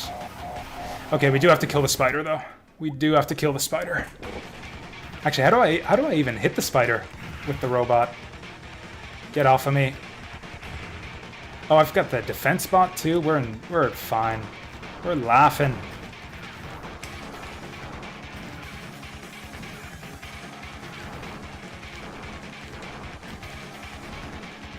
I didn't quite mean to do that.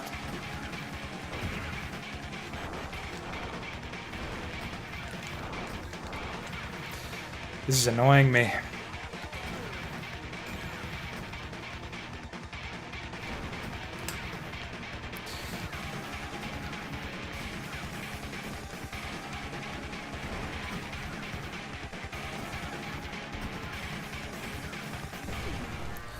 There we go. It's not that hard. Spider is not that hard. Although I am having a bit of difficulty with, like, duck versus roll.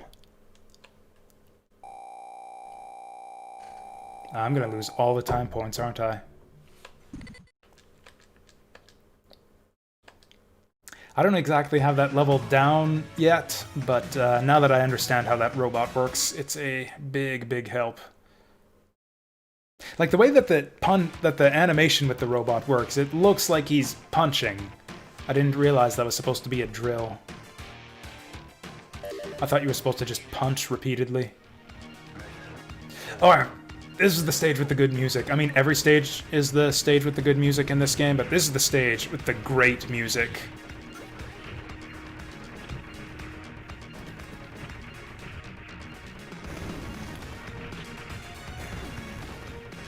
Oh, my weapon. I can't believe I dodged that. Oh, also, I'm on 0 lives, so I might as well use these. Helicopter time? How many of these things do you fight over the course of the game? Is there one in, like, every stage, almost?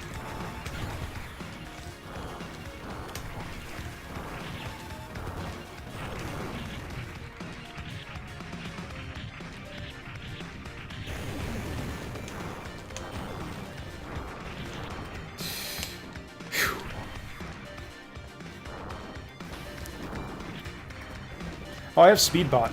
No! Oh, I have a 1-up. And I got Speedbot back.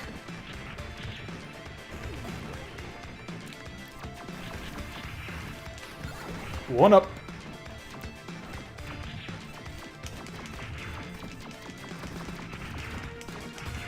Boo!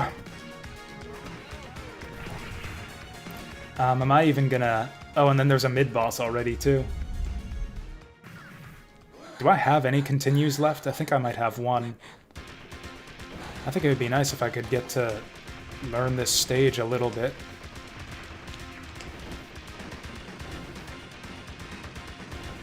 I remember this guy being really easy, but I think he does have some tricky attacks. Nope, he's just really easy. Also, dude, he gets like... What, does he get some armor stripped away or something? It looks like he just strips down to his boxer shorts or something.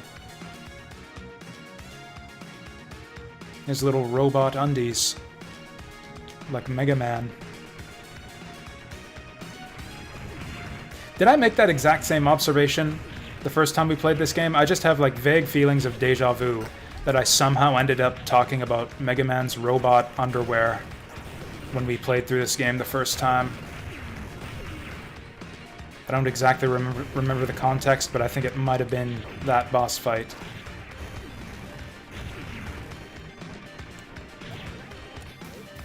Do I actually even want this? Another mid-boss. I don't remember this thing at all. Okay, well. Now I know. Oh yeah, we got one more credit. Mo Ikai. For real, we only have like one more credit.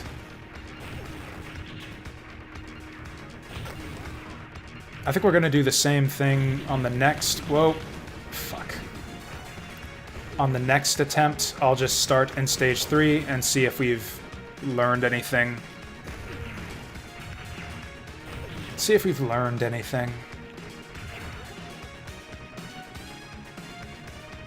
Also, look at your reflection on the window in the background. That's just that small attention to detail that I really appreciate. Is there any tell on this?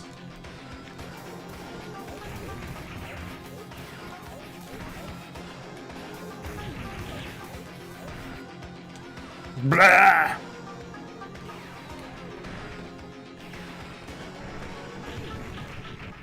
Well, that was easy. Ayy.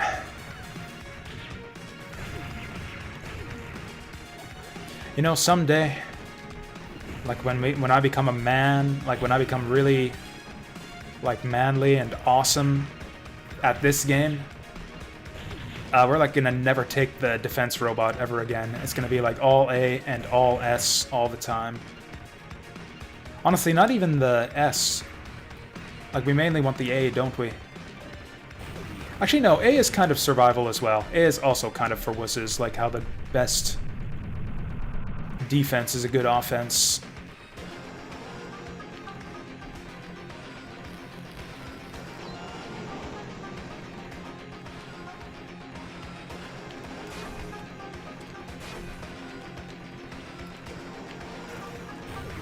Okay.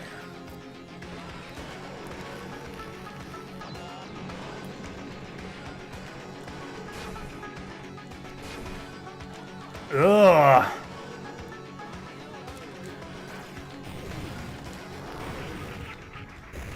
Well, I didn't really learn much there. Are these guys going to attack me or something? Oh, here we go. Yeah, I figured it was stage 4 or 5. Or did I say 5 or 6? I think I said 5 or 6.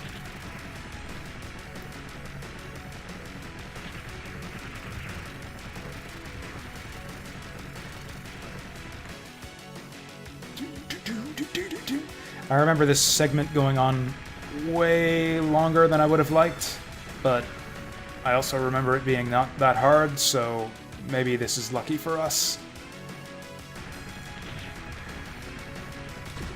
Oh, whoops, that was an upgrade.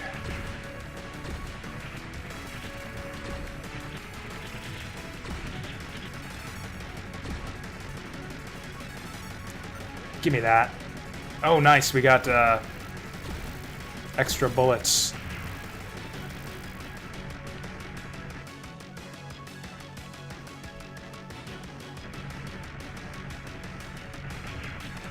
Oh, I missed it. It's really hard to distinguish, like, whether it's an enemy or an upgrade coming at you. Especially when I'm spamming shots all over the place, so maybe stop doing that. But yeah, also I think that your bullet upgrade also doubles as a health upgrade, if I remember right. Like, I think maybe instead of losing a life, I just lose my bullet when I get shot. Nope, apparently not. Oh, apparently I got a 1-up along the way, though. Man, stage 4 has all the best music. Give me a bullet. It's not at all what I wanted. Fuck. Man, that's tough when he does that double machine gun burst there. I don't know. Do I want to just go to straight to stage 4? I still haven't really properly learned Stage 3 yet, though. We'll do Stage 3 again.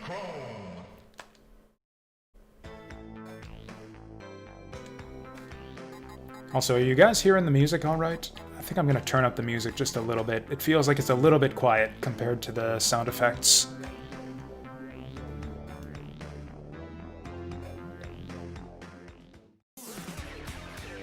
Yeah, at this point, I think I'm definitely going to stick with the default character for our first hardcore run.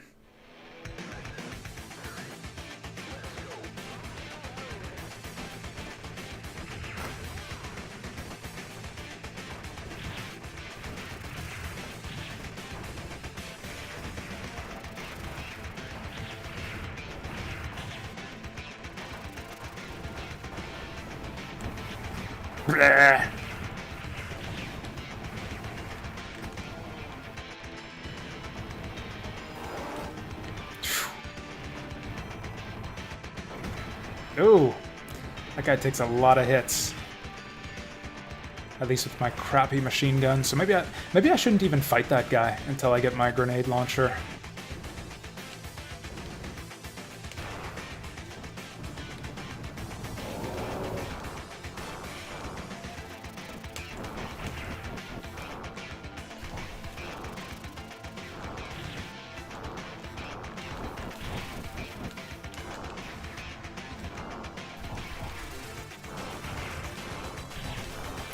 There we go, that guy ain't nothing.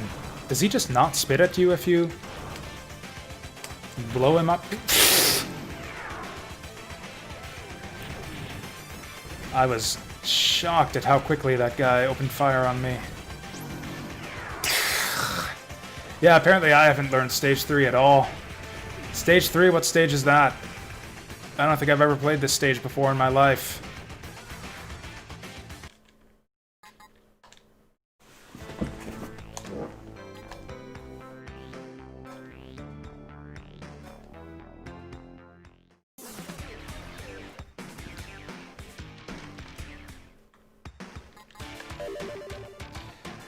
Alright, doing a blind run of Blazing Chrome right here. This is my first time ever playing Stage 3, apparently. You could like cut the video right here and people could watch me playing Stage 3 and it would be totally believable that I had never seen this stage before in my life, because that's about how well we're doing right now.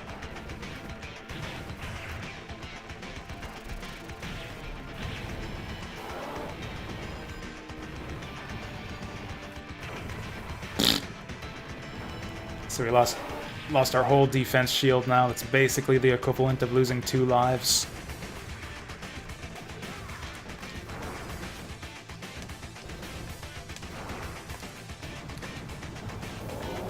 Okay, I think you want to stay... Yeah, definitely want to stay in the sand here.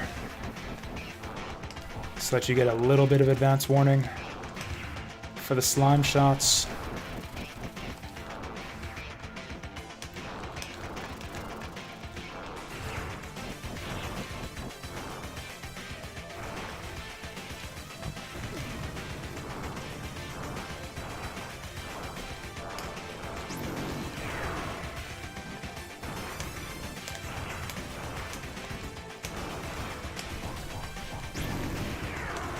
There we go. There we go. That's how you do it. Okay, that's a fancy move. Roll and slash.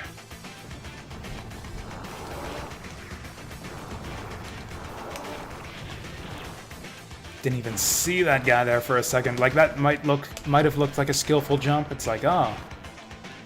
Jasu jumped over the shots there rather than getting hit by them. Smart move. No, I didn't even see the shots. I just happened to be jumping at the time.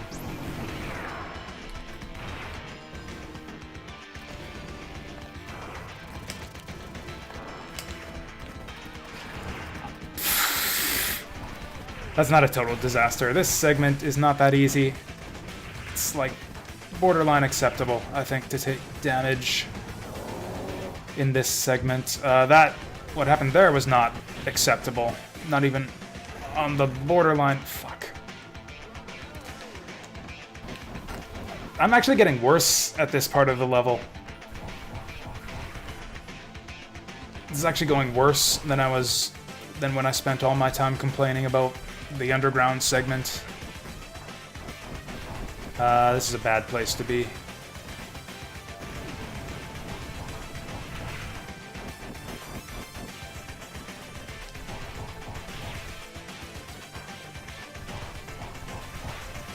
Okay, let's at least see if we can't get through the spider boss without getting a game over here.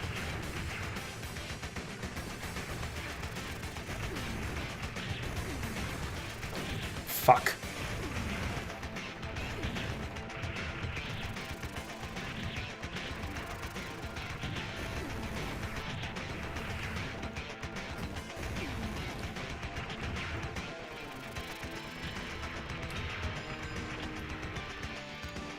Give me the goods.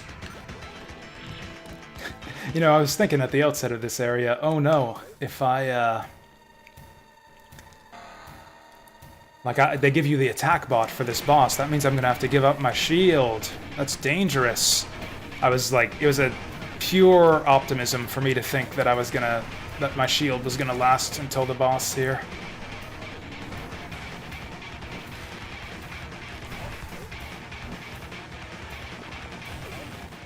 Boom.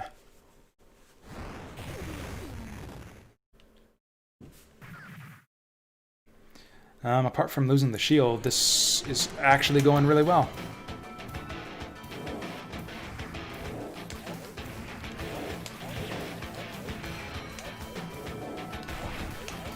Here we go. Just the energy whip alone is a little bit tricky to kill these guys with. Energy whip plus attack bot is justice. Check this shit out. Just tearing these guys up. Even that fucker trying to pounce out from behind cover. Who are you trying to be all tactical on me? You dumb mutant. That's not what I wanted. Oh wait, no, I think it's attack bot out of there. Yeah, we have attack bot already. Oh boy. Oh boy. No! Fuck! Oh wow, he like stopped right underneath me. I did not think he would be that clever. So now we're relying on our robot friend.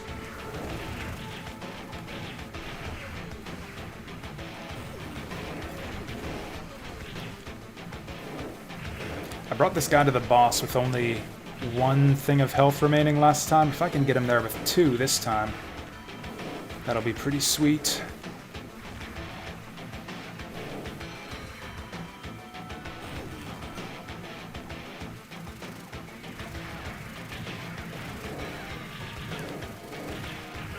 Damn it! You've got to be fucking kidding me. Run! Oh, this is cool. Speedbot lets you outrun those guys. I've got grenades, right? I like grenades for this boss. Actually, I think lasers will be even better for the eyeballs.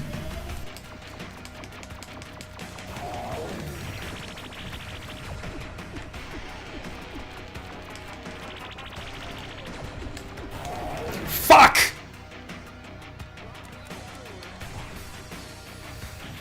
This is going badly, and now I gotta beat the spider without dying at all. On the plus side, I do believe we've gotten through the rest of this level without using any continues. So that's enormous progress.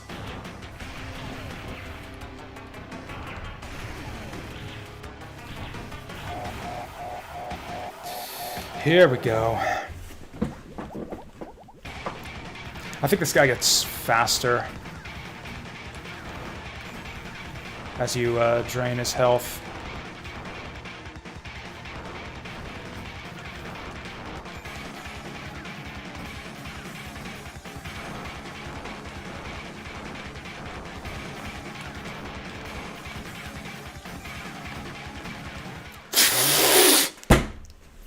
I was trying to jump there. I was trying to jump and shoot there is what happened. I fat-fingered the diagonal yet again. That keeps happening on that brain spider boss. I think every single time I've fought him so far, I've lost a life. It happened again there. I was going for the jump on the guy on the ceiling.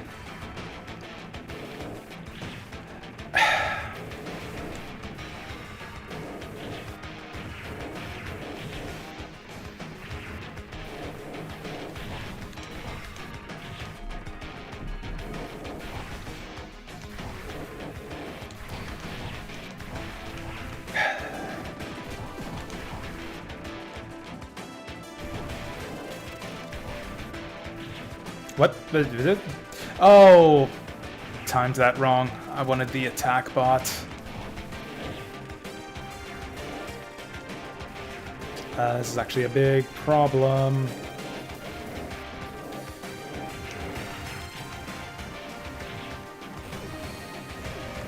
Okay, let's not waste our robot this time. Fuck, I'm wasting it.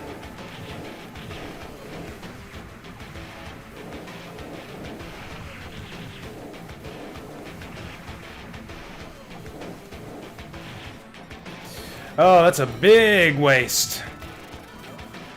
Big waste. And cool, they scrolled my speed bot off screen. And now for the segment that's basically impossible if you don't have the robot ride armor. You know what's funny too is I learned last time if it hadn't screwed me out of that speed upgrade can also get you, or actually roll. There we go, we can roll away from those guys. The problem with this segment, though, is I'm still tanking through. Like, I'm basically relying on the fact that I have 3 lives to get through here. Fuck.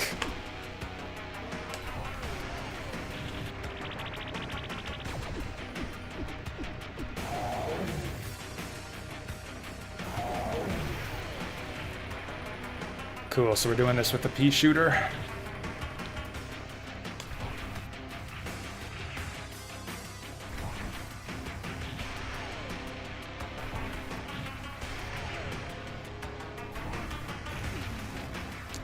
This is negative progress again. Didn't we get really close to getting through this whole segment on 1 credit last time? And now I'm actually getting worse at it. We didn't even make it to the spider that time, yeah. I'm actually getting worse at this.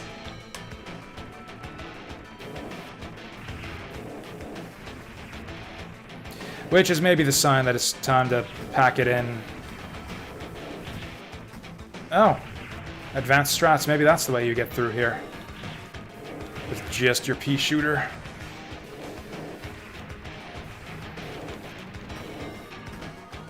Ugh. That one fucker that vaults over that little divot in the floor here is the worst. Okay, he didn't waste any time. I guess we consider this training of a sort. Because it'll be really impressive if I manage to get through the rest of this segment in 1 life. Okay, I get the right weapon this time.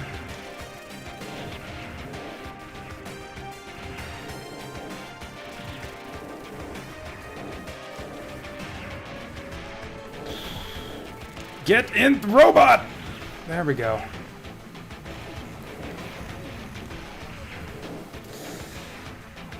I could see my drill, like, going right through the enemy there. There we go. Oh, I've taken 2 hits. Okay. I didn't even see when the first hit happened there.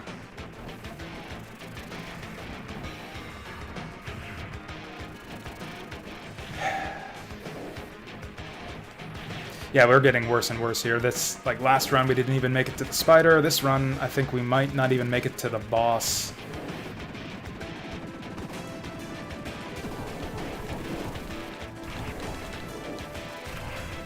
Oh no, we got it. We got it. In fact, fuck. Oh, yo! That's really satisfying.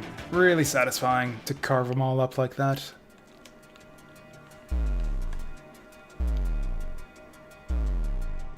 think I'm going to save my grenades here, since they'll be helpful for the spider.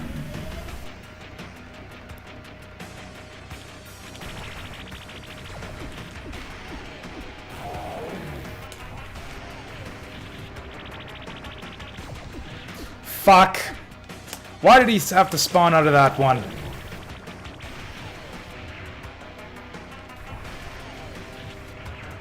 Well, it's a good thing I saved my grenades.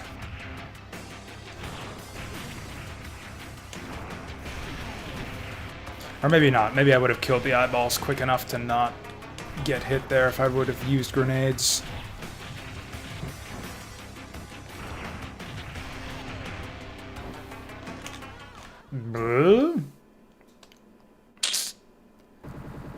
Well, unless I, like, one life this whole section here, I think we're going to switch over to Azure Dreams after this.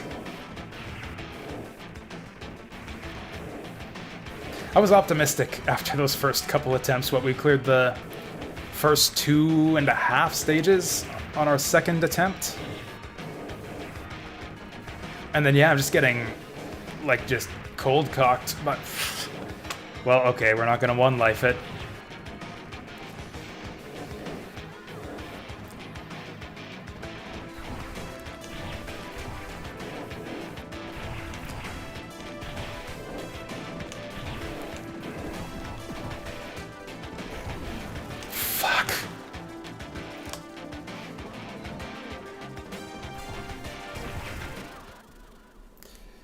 Incredible.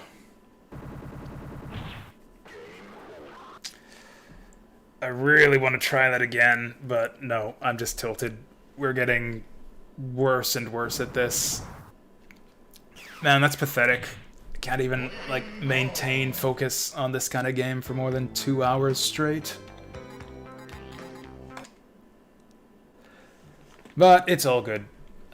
We'll switch over to Azure Dreams and relax. My eyes are actually burning right now.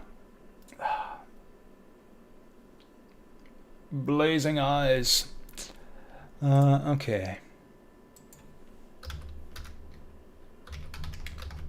Switching over to Azure Dreams.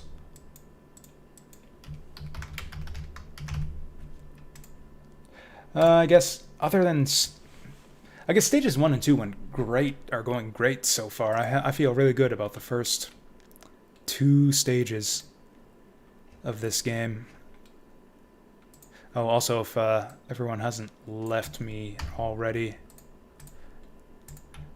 I gotta get in the habit of spamming this thing. This is the Viewer's Choice poll for the next Viewer's Choice game that we're going to be playing on Wednesday, Thursday, Friday. We just finished up Fire Emblem, which was the last Viewer's Choice poll winner, and you can vote for what the next one's going to be at the link I just posted in chat.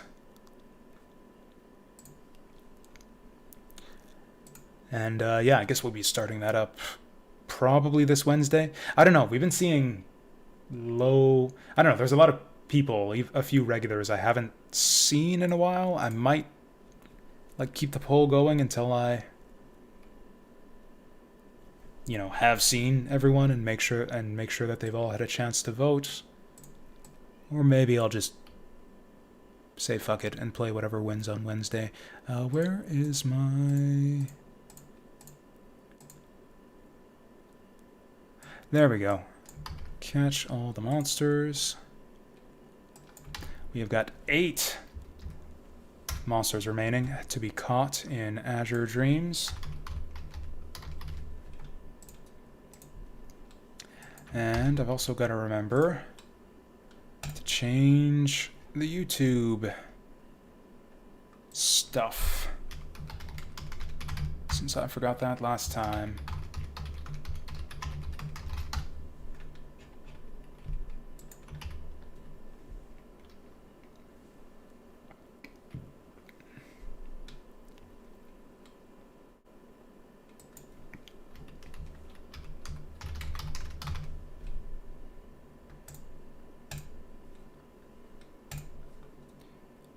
There we go. And with that, yeah, I think that's all we need. Gonna flip on over to our PlayStation layout here. And yeah, just get really relaxed, like half falling asleep relaxed. Do some monster hunting. This might actually be a decent cycle. Like, honestly, it was maybe a dumb idea to like be doing 1cc runs on a difficult arcade-style game after a long day's work. I have been kind of wanting to start up a 1cc series, though. I've actually got a... That's like one of the projects I have on my spreadsheet of games I'd like to play on stream. Yeah, one of them is like just start doing just all the games that I want to do 1cc runs of. Ghouls and Ghosts, Super Ghouls and Ghosts. I'd like to get all the endings in Contra Hardcore, 1 credit on each. I'd like to 1cc Castlevania 3 as well. I have a big list of games that I want to get the 1cc on. Oh, we gotta break out the music playlist for this game too.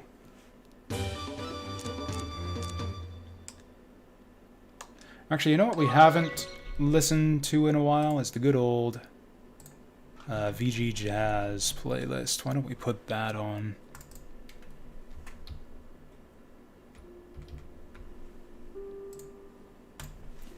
There we go. 84 hours. I wouldn't say this is the longest save file I've ever had going for Azure Dreams, but it's certainly the most productive. Like, I've had 80 plus hour save files in this game before, but never with this much stuff. So what's going on here? Right, we're gonna train up a block this time.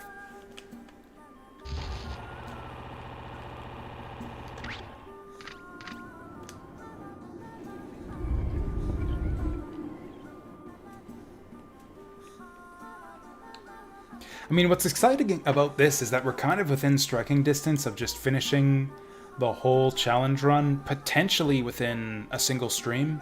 Like, it's all RNG based. If I get lucky enough, we could find the last, what is it, like 3 monsters we need in a single run.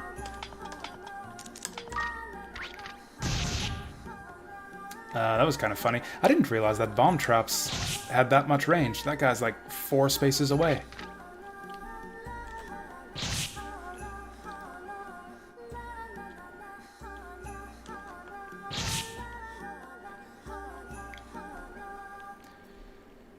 But yeah, the tricky thing is, if I want to start, you know, making time to do 1cc runs at some time in the streaming schedule, like, when am I gonna... I guess it would have to be an afternoon thing. I bet you I would, like, immediately do a lot better in Blazing Chrome if I were to play it, like, in the afternoon on a weekday, as opposed to, like, after work, late at night.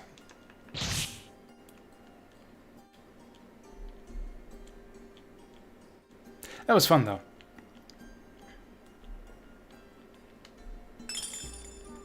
Figuring out that trick with the drill robot certainly restored my faith in the game a fair bit. That level seemed like some serious bullshit until I figured out the drill trick, like how to use the drill with the robot.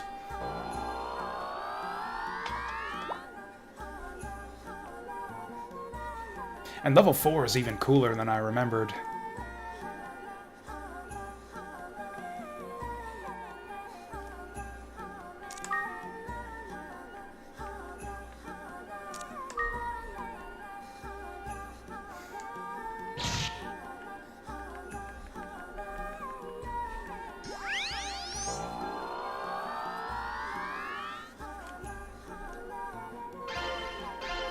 Got our wind crystal taken care of already. You know what I don't have right now is any beverages to drink. I'm gonna go pour myself some wine and be back in a second.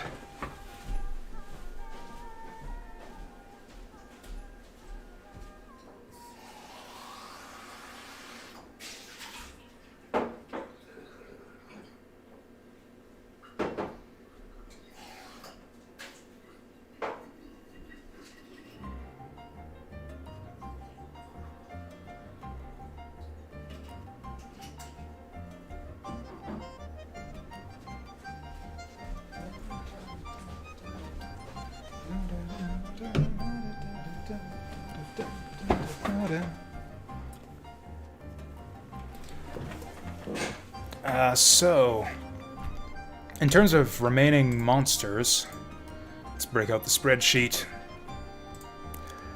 Azure Dreams monster checklist. We need a kid dragon, 2 flames, 2 griffins, a maximum, a snowman, and a unicorn. Is that 8 monsters? Yeah, 8 monsters is what I have on the stream title as well, so that is correct. We need... so of those 8, I only need to get 3 of them. I only need to get 3 of them because we have 5 roche fruits in our inventory, which can be used to get any monster in the game that we want.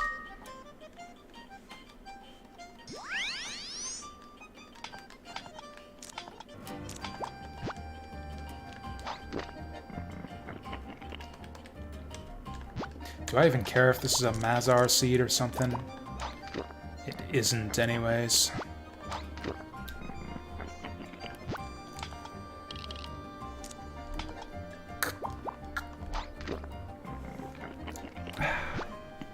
Huh. That seemed faster than usual.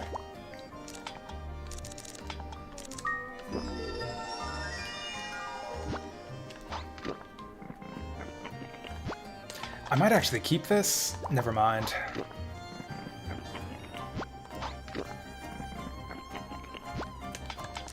Oh, I'll definitely keep that. Oops. Okay.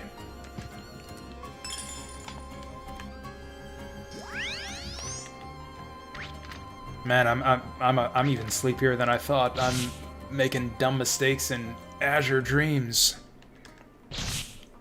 This might be the night that we finally lose a run. I don't know. It's not bloody likely at this point, given just how ridiculously out of control my shield and wand have gotten. But it's always a possibility. Never know when you're gonna step in like a blind or confused trap and get surrounded by monsters on the upper floors. Ooh, Shomuro.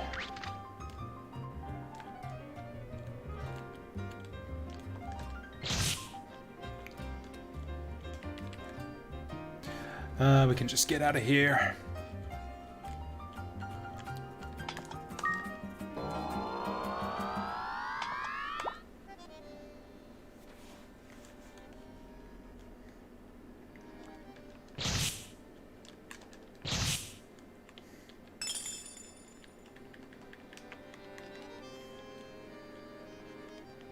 Quiet night for streaming, which I guess is pretty typical for a sun. I'm actually tired enough to the point where I'm having difficulty speaking. Like it's a struggle to move my lips and force air from my lungs. You know what, given all of that, I think we did pretty damn good in Blazing Chrome.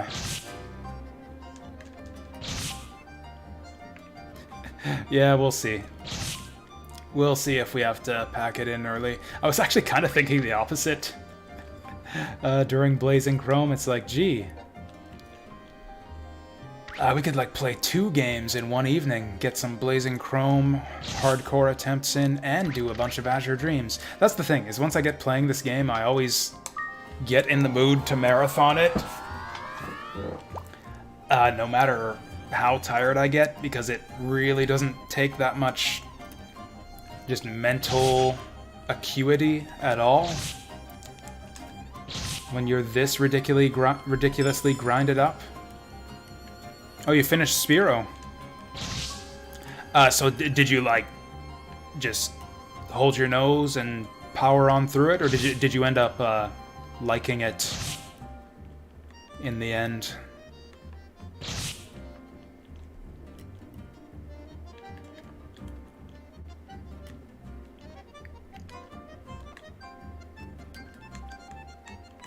Actually, once again, you're like proving yourself like a bigger. Like I was the guy. This is funny how this keeps happening. Like I was the guy talking up Spyro and how cool it was on stream. I've actually never finished Spyro. I'd never played that game to completion. I played a decent bit of it, but I never finished Spyro and I never finished Ripto's Rage. I liked them a lot, but like I didn't own those games, so I didn't get to play a ton of them back in the day. So you have now officially played more Spyro than I have. And it was the same with Fire Emblem as well. I was the one talking up Fire Emblem. It's like, oh yeah, it's great. Everyone should try it. It's such an important part of gaming history. You made it farther in Fire Emblem than I actually did when I played it.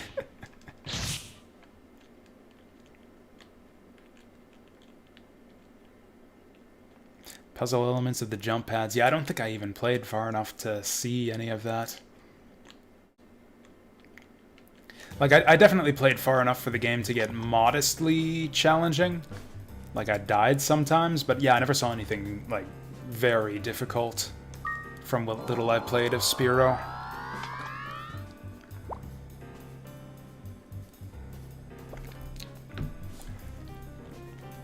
It did, I did think it kind of felt a little bit, not exactly ahead of its time, but it had really good controls for the time, at the very least. Like, it wasn't as ridiculously ahead of its time as... Really, it wasn't really ahead of its time. Nah, that's not accurate at all. Its time was, like, during games like Mario 64, Banjo-Kazooie, Donkey Kong 64, which were all a little bit later, but they were still of that time. You know what's a 3D... You know what's an old school, like, early 3D game that I've heard good things about that I want to try someday? Gex 3D, or whatever it's called. There were a few Gex games. Gex is like... I don't know if they'll ever remaster Gex. He was apparently popular back in the day. I played the original Gex. I owned, I think it was Gex Enter the Gecko, or was that the 3D one? Whatever, I had the original Gex, the 2D Gex, on PS1. That was actually a really solid platformer. I liked Gex quite a bit. I never played any of the 3D Gex games though, but I hear they're quite good. Or I hear a couple of them are quite good. No one seems to have any nostalgia for them though, other than like the one or two people I've seen on the internet saying that like, oh yeah, Gex 3D was good.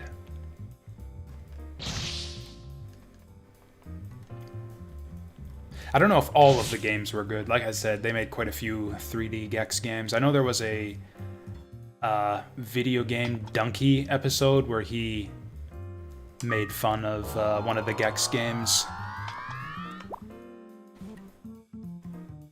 But, you know, that guy makes fun of good games too, so the fact that he made fun of it doesn't necessarily indicate that it's bad.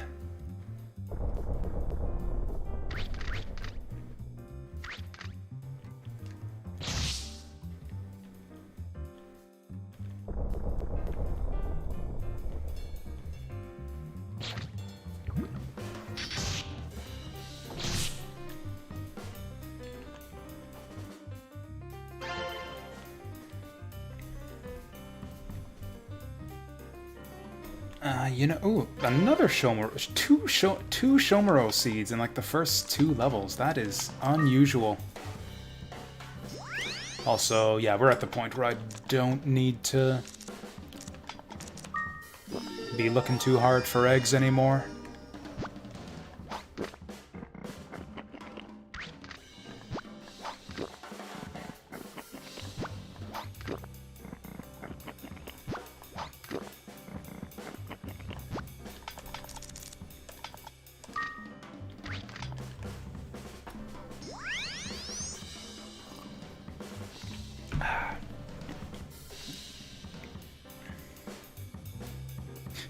There's kind of a phenomenon I've noticed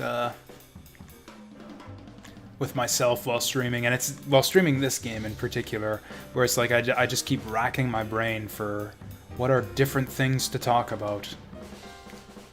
And, you know, it's got to be something I haven't just talked about on a recent stream or anything, so I end up covering like a bunch of different topics and genres in gaming, and talking about each one gets me thinking, oh, I should start playing those, and that's how I end up starting up like all these projects. Oh yeah, you know what's cool in video games? 1cc challenges. I should do streams where I 1cc games more often. You know what was a cool genre that I never got into? 3D platformers. There's all these cool looking 3D platformers. I should stream some someday. You know what genre I was really into back in the day? Strategy RPGs. I should play a lot more of those on stream. And that's how I end up with like a list of like 40 different games that I want to stream, sorted into like 6 or 7 different categories or mini projects.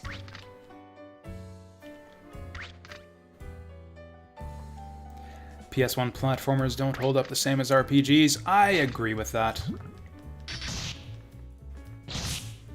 I think that turn-based and particularly like text-based and story-driven games are not as tied to technological advancement as real-time and action games.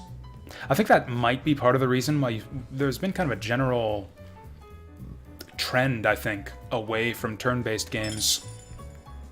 Especially in the JRPG scene. Like, there are so few, like, true traditional style JRPGs these days. They're almost all of them have action battle systems or some fashion of just like real-time component to their combat. Hell, even like CRPGs are going more towards MMO style combat, which has a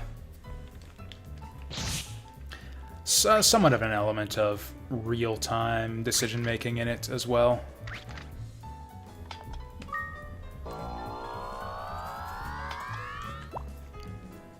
I've actually seen it. I saw an interesting video.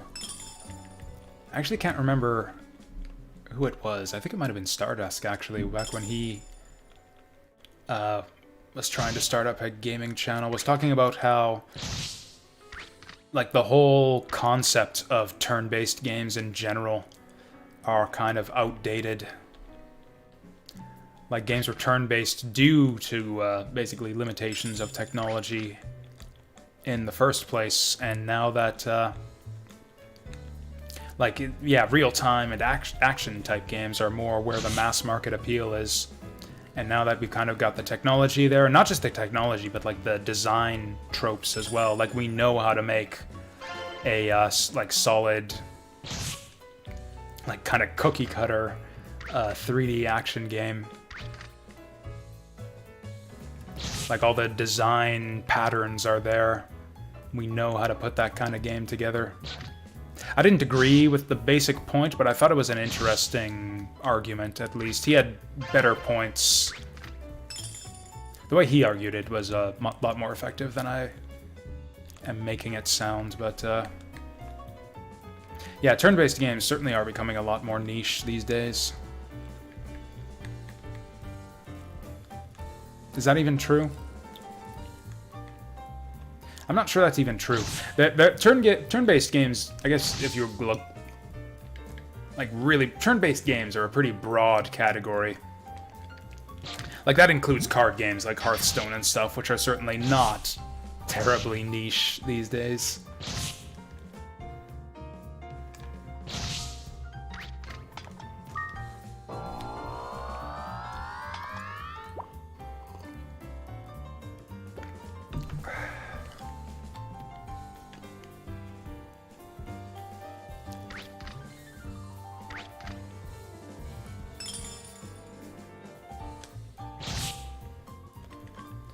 Okay, so let's not fall into mindless habits here. I need to be... Oh, seeking out exits. I mean, that's cool that we found the egg and all, but there's... It's not possible that there's anything useful in here. Yeah. Let's get out of here. Oh, I missed the comment about Persona. That's an interesting choice. So, like, the original Persona on PS1. That's when I was So I was into RPGs back in the day, and like obviously PS1 RPGs was, or the PS1 era was kind of like the peak of my interest in RPGs. And I was aware of Persona back in the day. I knew that it existed. There was a copy at my local rental shop. I never picked it up because I thought it looked ugly. I hated the... Right, I really didn't like the graphical style. I found it really unappealing. Just kind of like the, I guess, realism of it. I don't know how to describe it. It looked really mundane. Like high school kids and stuff, and just like, you know, people. Tiny little people. Not even like cool looking people with like spiky hair and shit. Like the characters didn't look like cartoon characters. They just looked like really ordinary looking tiny little pixel people. I didn't like the artwork either in the ads and magazines. Persona, demons do exist. That was the tagline.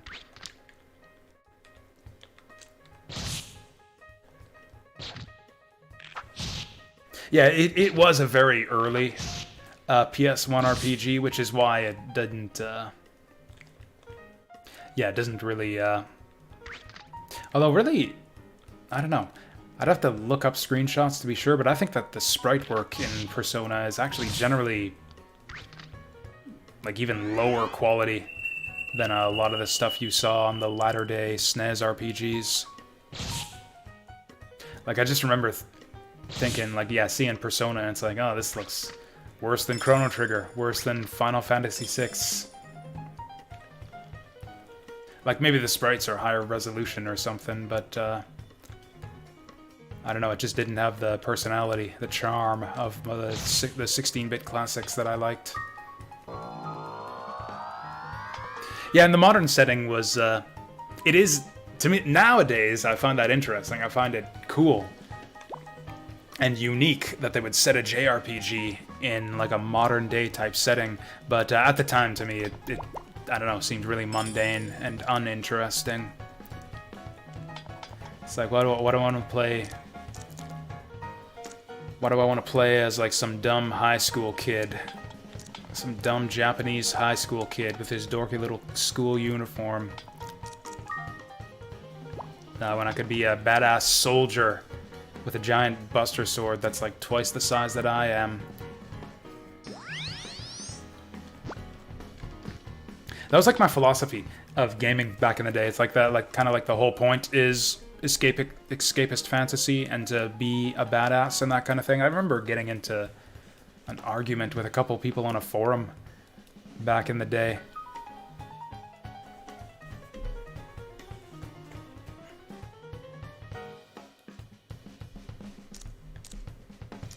It's like, oh yeah, I absolutely want to play like some gleaming superhero rather than an ordinary everyday person. Like they were like saying that, trying to make fun of me, and I'm like, yes, unironically, that's what I think. It's way cooler to play some awesome badass with a giant sword than it is to play just someone who's a realistic, kind of grounded, ordinary guy. It was like, what the hell are you guys even talking about? Of course, like the fantastical, unrealistic, super-powered badass is cooler to play as in a video game.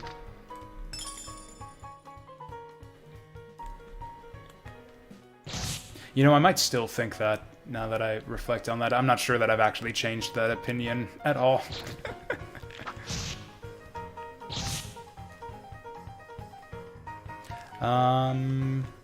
Yeah, there are griffins on these floors, I think, so we do want to hunt for the eggs. Oh wait, Leia fruit, is that the good one? Yeah, we got griffins here. That is not the good fruit. You know what, I'm gonna do this just for fun.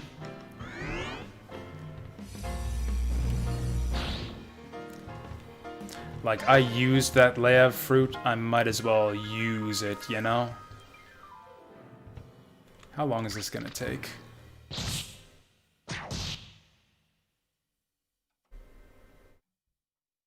It's probably worn off by now. Yeah, forget that. I thought that his MP would run out eventually, if I just let him follow me long enough.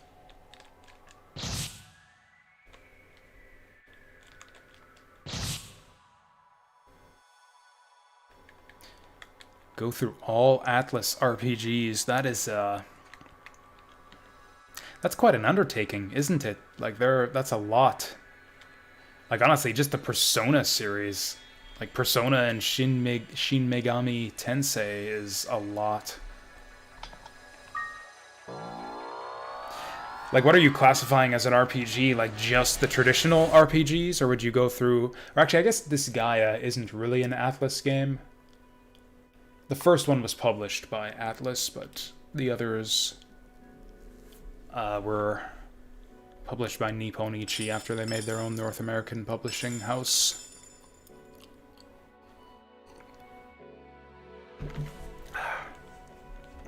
Because, yeah, I know there's at least a few strategy RPGs that Atlas published at around that time as well.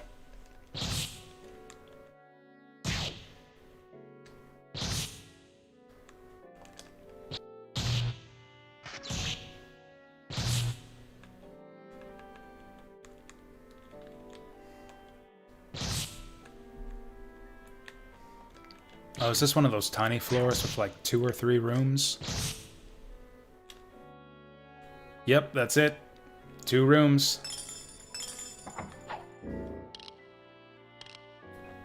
I'm in jail.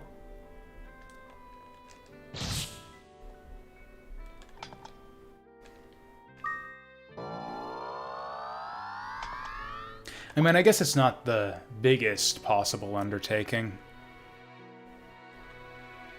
Like, you could try to go through, like, all of the Square Enix RPGs. Like, all the Square and Enix RPGs. That would be quite the undertaking, especially if you included, like, Japan-only titles.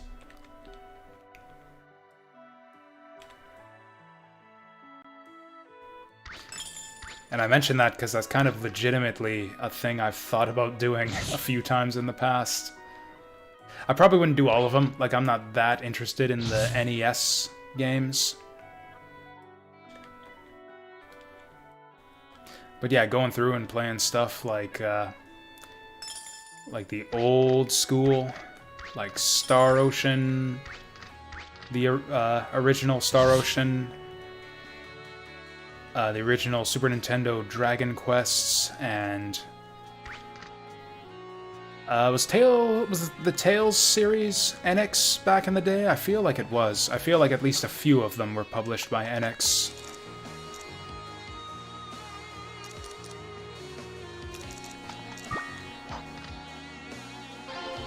I probably should get a backup wind crystal. Oh, I do. I do have one.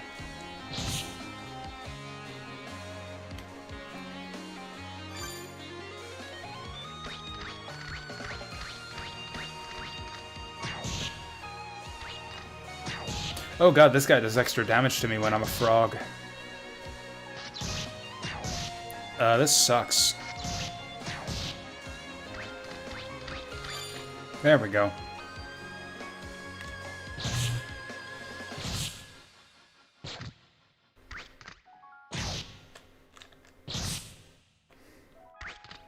I mean, you gotta play it. Like, you haven't played the whole series, like all the Atlas RPGs, unless you play the Japanese ones too. You're just gonna have to figure it out. Fumble through the menus. Talk to every NPC and do every action everywhere to figure out how to progress. People do that.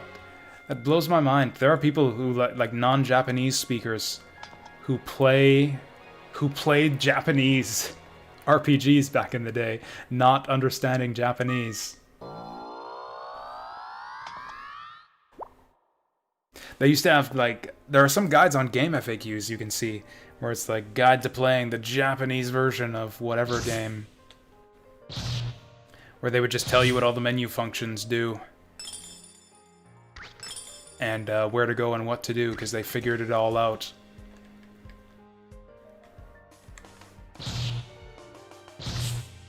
Yeah, if there was an English text doc, then that would be helpful too. I've never played, and yeah, that's a thing they did back in the day sometimes too. Like before patching and ROM hacking became as prominent as it is today. Like some games, yeah, you would get the text translation where it's just a text file, just a text dump of just translated, all the text in the game translated, and then you would just play the game with your text file in hand, and then just go back and forth between the game and the text file to figure out what was being said. I never played a game like going through in that fashion before, but I think it might be interesting to try someday.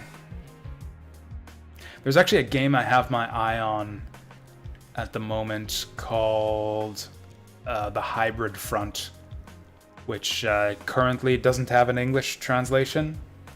But yeah, if I could even get a like a text file of just the story text in the game translated, I would totally stream The Hybrid Front. I'm lost. Going north.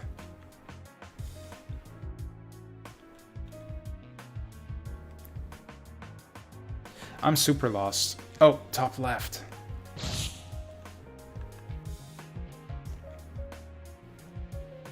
Oh yeah, I heard about that. That's right. Yeah, you can like actually just get a screenshot of the characters in the game and it'll translate it for you.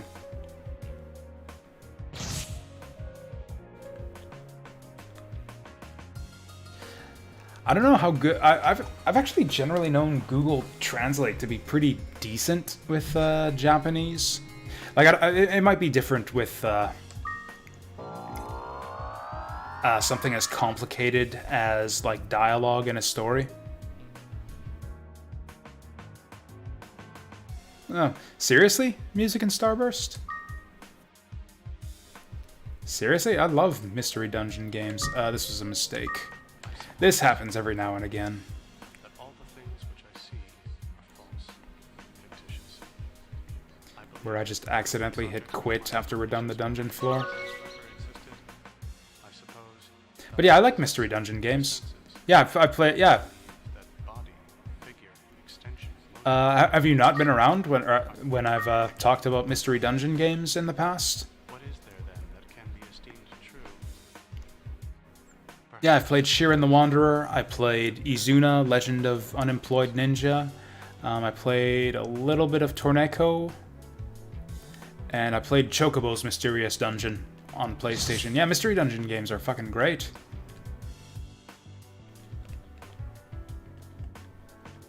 This is my favorite out of them. It's probably the simplest and easiest out of them. Like, I like this one for different reasons than I like standard mystery dungeon games.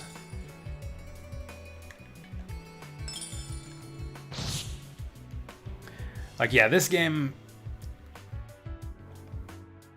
I don't know, probably less deep, is probably less deep.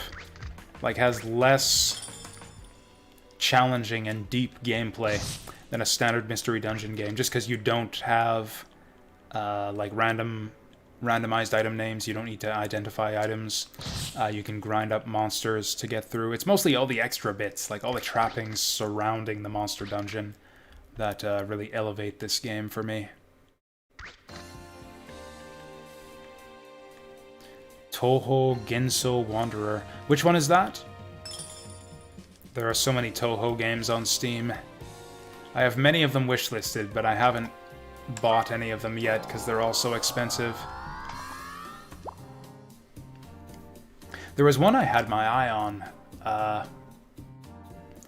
Can't remember what it was called. It was basically a ripoff of Paper Mario, I think it was. No, not Paper Mario. Super Mario RPG.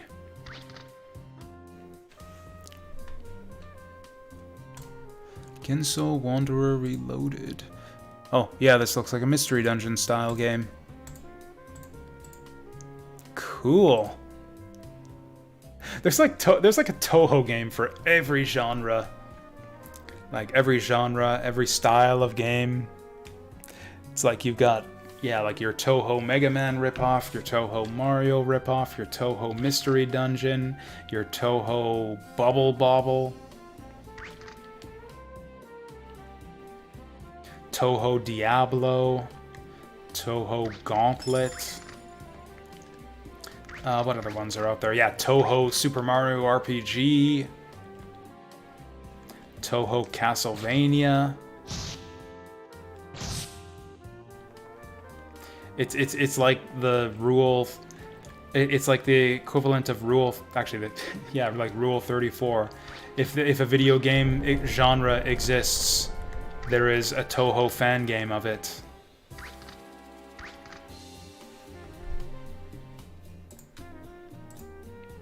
Yeah, Dice of Fate. That was the one I was. Yeah, I think I talked about that one on the last stream. I haven't picked it up yet, but I have it wishlisted. Definitely very interested in Dice of Fate, even if I couldn't remember the title of it on the last couple streams when I brought it up.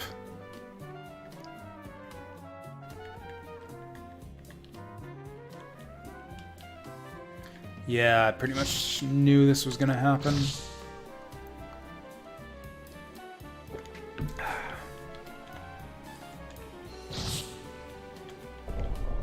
Actually, what else is out there on Steam for Mystery Dungeon style games anyways? Like, I know there are some, a lot of PSP ports of games in that style, but none of them looked very good. Like, there was one that I played. There's a lot of them that have, like, just sexy anime girls as the main selling point. Like artwork of sexy anime girls, but, like, super... like big head chibi characters for the in-game graphics. Seems to be just like its own subgenre of Mystery Dungeon. Son of a bitch. Can Block even win this? I've got so many balls, I'm just gonna fire them. In fact, I'll use my star glasses to get through here as quickly as possible. Of course, the exit's on the other side.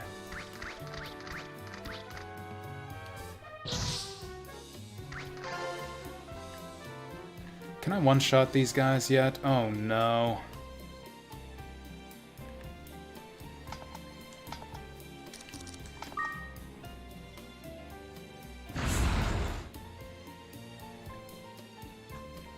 I mean, I don't have anything super valuable. Yeah, I don't mind if he tries to steal from me. I actually am gonna grab that exit loop, just so I can use it on the next floor. I don't need... I should have just used those truth glasses. Could have told me how many spell ball charges I have left.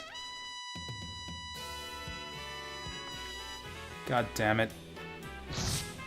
Oh shit, we can one-shot these guys now. If we get lucky.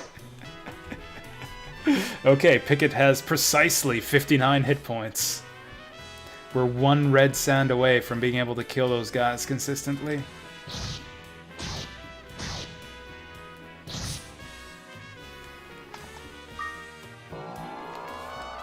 Oh, there was one really shitty Mystery Dungeon style game that I picked up. What was it?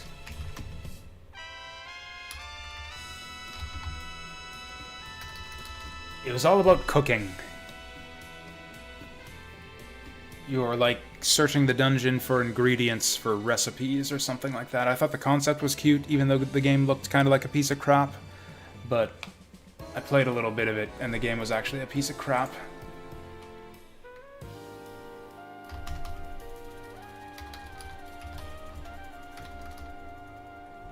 I can't remember. Can't remember, and I can't find it on my Steam, in my Steam library.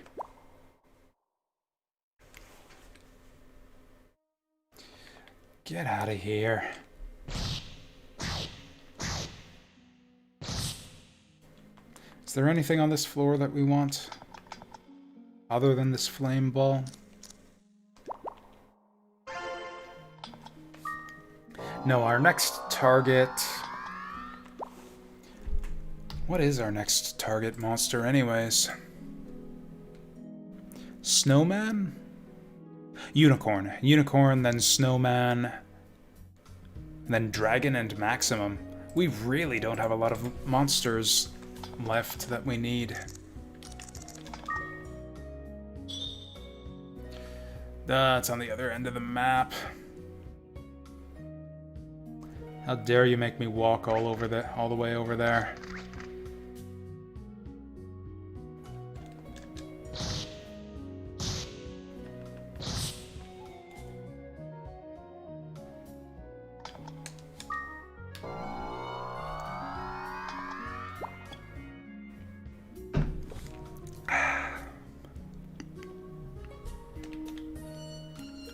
Ooh, give me a pita. Blah.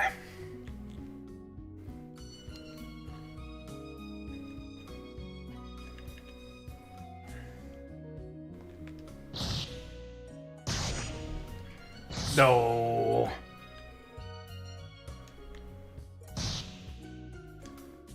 Wow.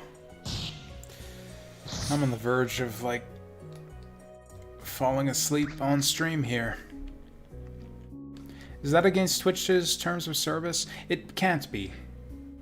It can't be, because there are people who literally do sleep streams on Twitch. Is that a category? Is that a big enough thing to be its own category? Oh, we do want to explore these floors. Yeah, unicorns are here. I didn't think they showed up till next floor.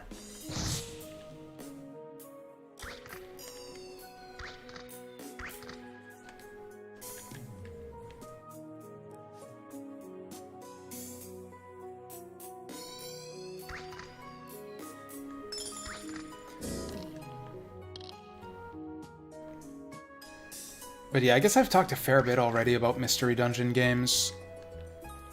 We had kind of a long discussion about them on the last stream. Although I guess one thing I didn't cover is, like, which one is the best. Like, my favorite is obviously Azure Dreams, but I don't think Azure Dreams actually has the best gameplay of a Mystery Dungeon game. It's mostly all the other surrounding elements, like the girlfriends and the town building and the monster raising, that elevates this one for me.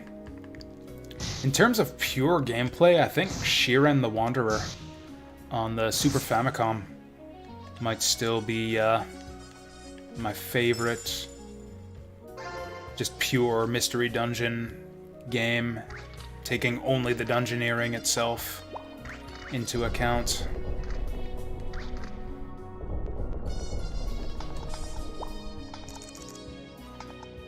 Oh, you know what? That's actually handy. Because, yeah, there's a decent chance that we'll lose our familiar along the way here.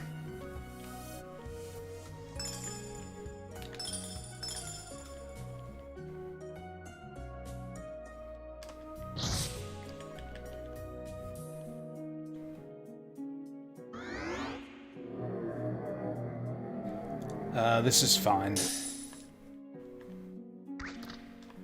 Even if I go blind, it's fine, because I knew I was going to do exactly this sequence of moves anyways.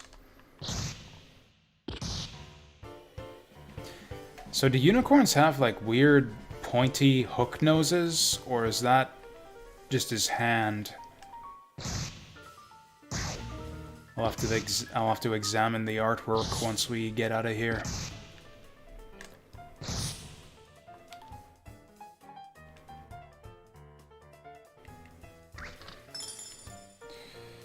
Can a brother get a Hazak in here? My goodness. What is that, like 3 attack downs we've suffered so far?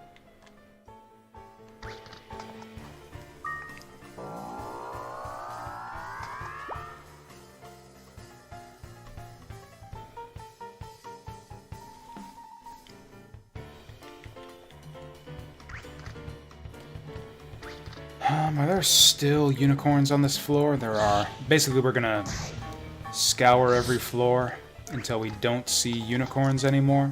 Do I have truth glasses? No. I'm just gonna eat Shomoro. Who cares? I should have fed it to one of my familiars. Whatever. There's a reasonable chance that that is a unicorn egg. It's probably a better chance that it's a Viper or Block.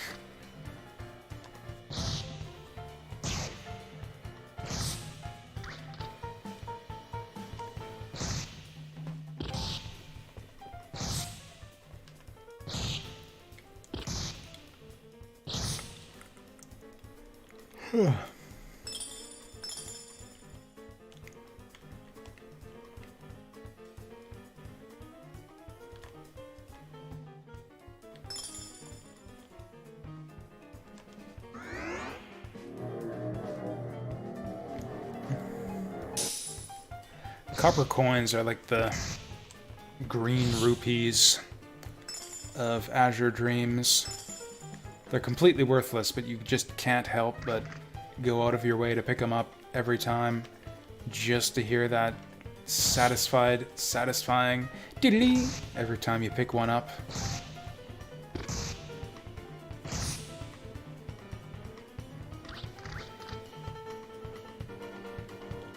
Diddly or da-da-la, depending on whether you're playing 2D or 3D Zelda.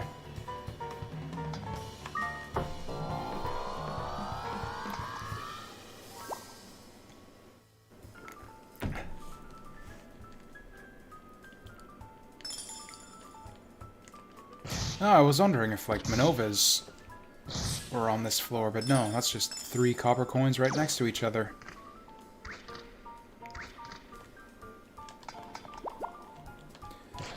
You know, since I actually care about the items on this floor, let's go treasure loop. That's a decent amount of treasure.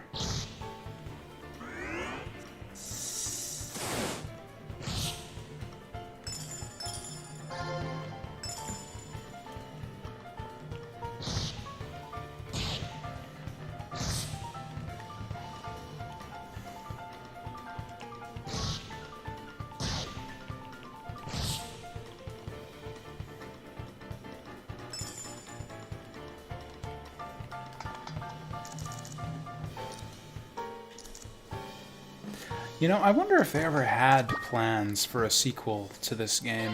They kind of reference some other locations in the larger Azure Dreams universe. Like, Selphie talks about stories that the main character's dad told her about the things in faraway lands. I think there are other people who make reference to like visiting the big city and the things that are going on there.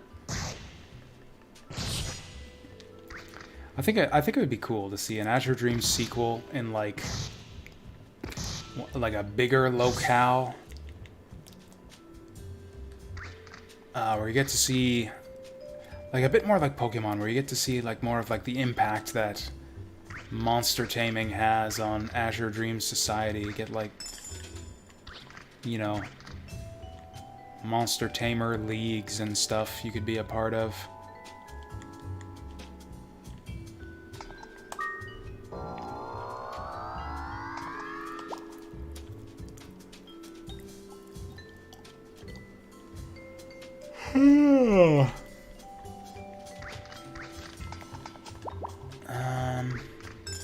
I don't think we have unicorns anymore on this floor, so I might as well just head straight for the elevator.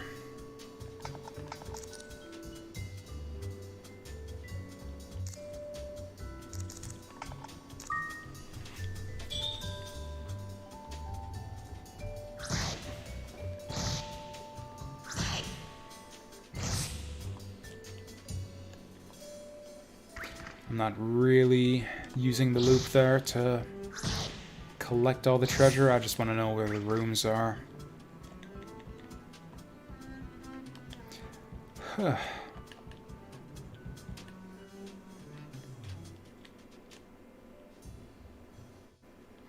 No, stay away from my attack power.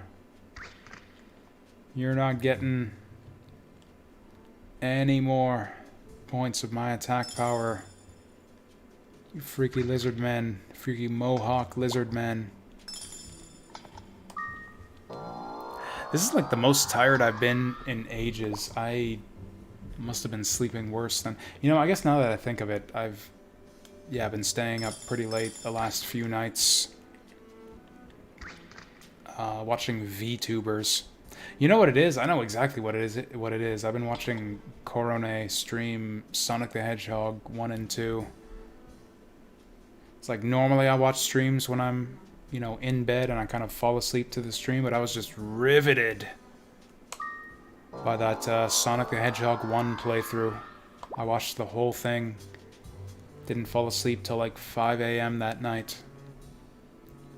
And it was almost as bad with Sonic 2 the next night.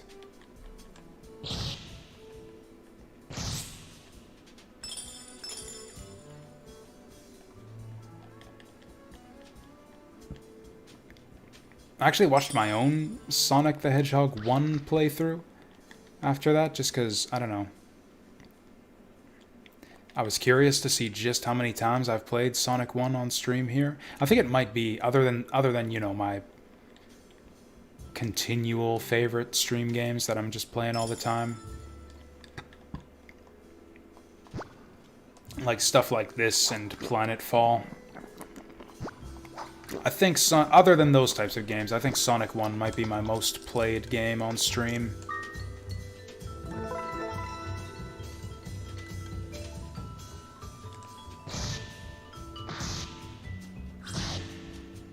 I think it might be the game I'm best at streaming. Like, it tends to provoke the most, I don't know, interesting and... Oh! That's one down. That's one down. We only need 2 more monsters now. Maybe fewer if this is a unicorn egg here. That's pretty exciting. Man. Man, just watch. We're gonna get 2... new monsters crossed off the list on this run. I definitely... Okay, there's no more pickets for the rest of the tower, so we can ditch this. Wrong one.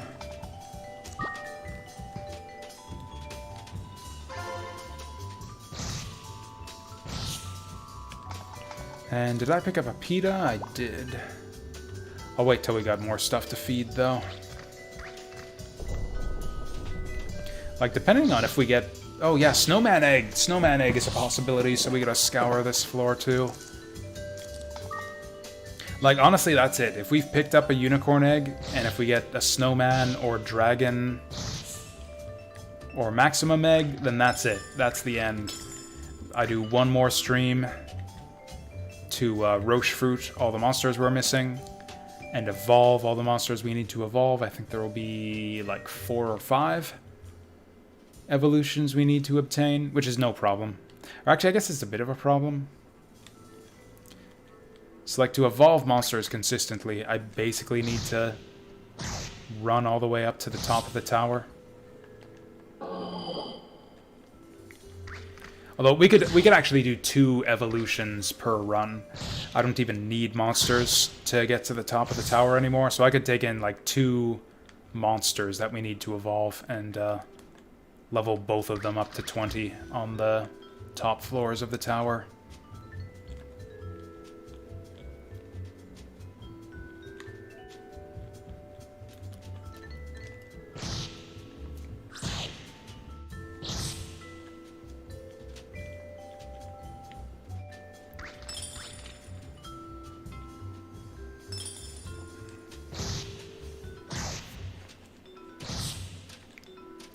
Is there anything else we need? Looks like we're done here. Oh. Wouldn't that be crazy? Wouldn't it be crazy if we could get a second roche fruit here?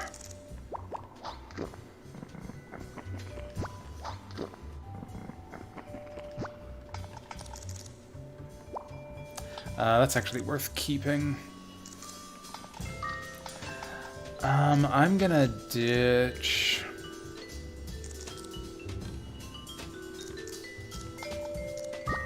Flame Ball.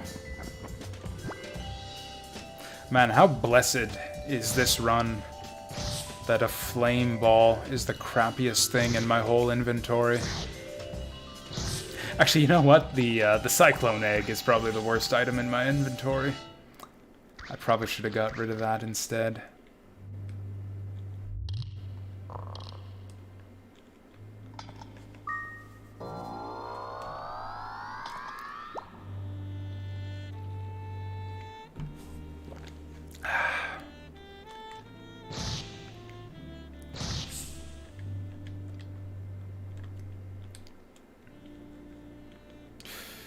Egg. Do we still have snowmans? Oh, it's another ochre egg. So that means we got two of the same. That probably means we got something crappy. I'm guessing Manova. Manova appears on this floor. Like I don't think it's snowman. I don't think we picked up that other egg on a snowman floor. I'd actually really like to see some... like to get some truth glasses so we can figure out what that is.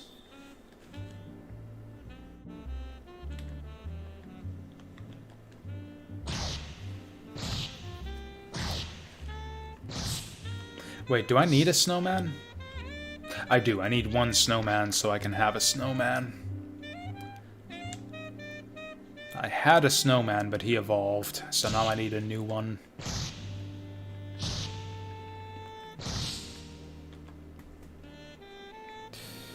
Yeah, this is a good room to do some barong feeding.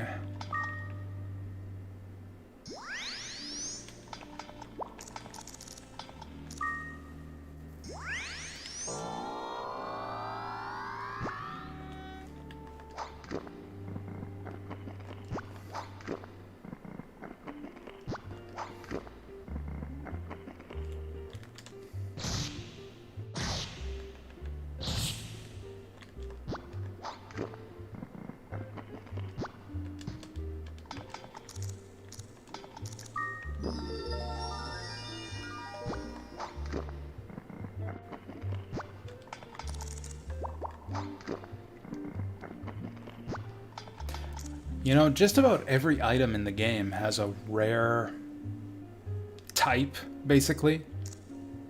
Like if you look at each like, you know, each type of item like indicated by the picture. Like there's a rare wand, that's the trained wand.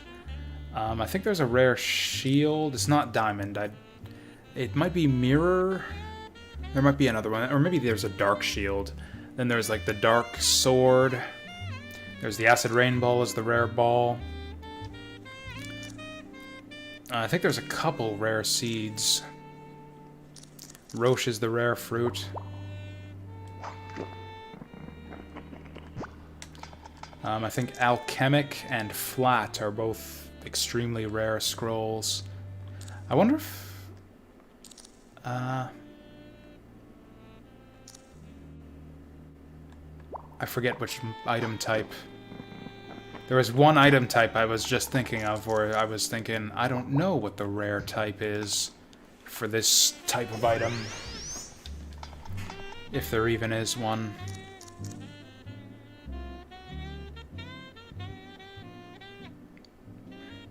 Crystals are just wind, water, fire. None of them is especially rare, but wind is the most common. Oh yeah, rare glasses. I wonder if there's like a rare pair of glasses that I've never seen. Because yeah, I think just about every other item type in the game has like a super rare version of that item.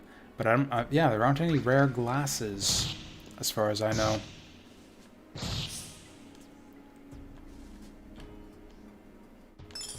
What would that even be? What would rare glasses do for you?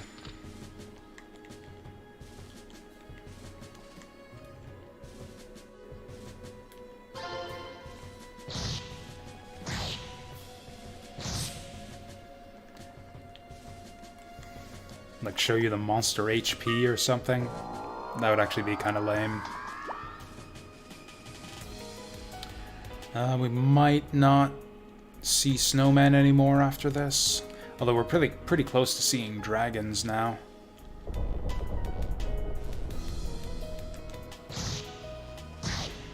1 damage from Nap Blast, oh my god.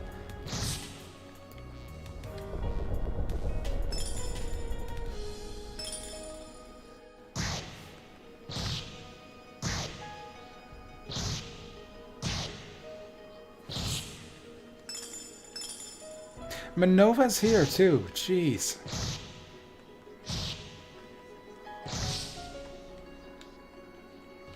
For some reason I forgot that there were Minovas here.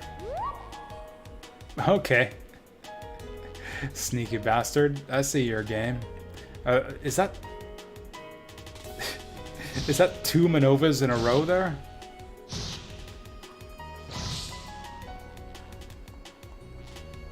I think it is, because he's... That's funny. Wait, what's he doing? Okay, he was refusing to move for some reason. Either that or my weight inputs weren't going through properly.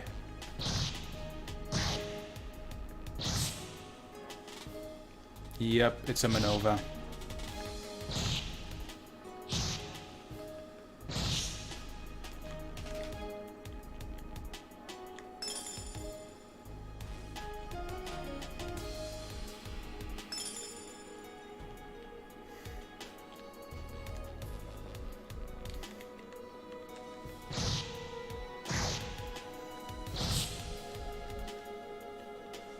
We are still seeing snowmans here.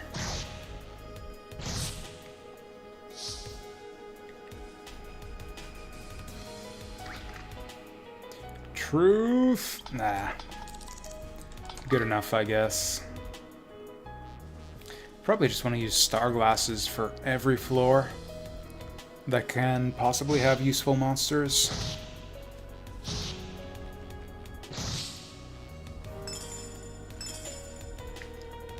Maybe it's just the tiredness talking, but I am kind of glad that we're almost done with this this monster collection challenge here. Like, you know, I guess I'm glad about it for all the obvious reasons. It's something I've been wanting to do for a while. We'll have a bunch of fun fusions to play around with afterwards. I'm also kind of eager to move on from this and play whatever the next game's gonna be. I don't know what that's gonna be, though. Like, I think continuing to do 1cc runs in the evening after work is a bad idea. Although I might just do it anyways. Maybe it's not that bad. We got like 2, or I don't know, really 1.5 good hours out of Blazing Chrome. I could just do that. I could just do like a few 1cc runs after work for like an hour and a half. And then switch over to something different once I start getting tilted.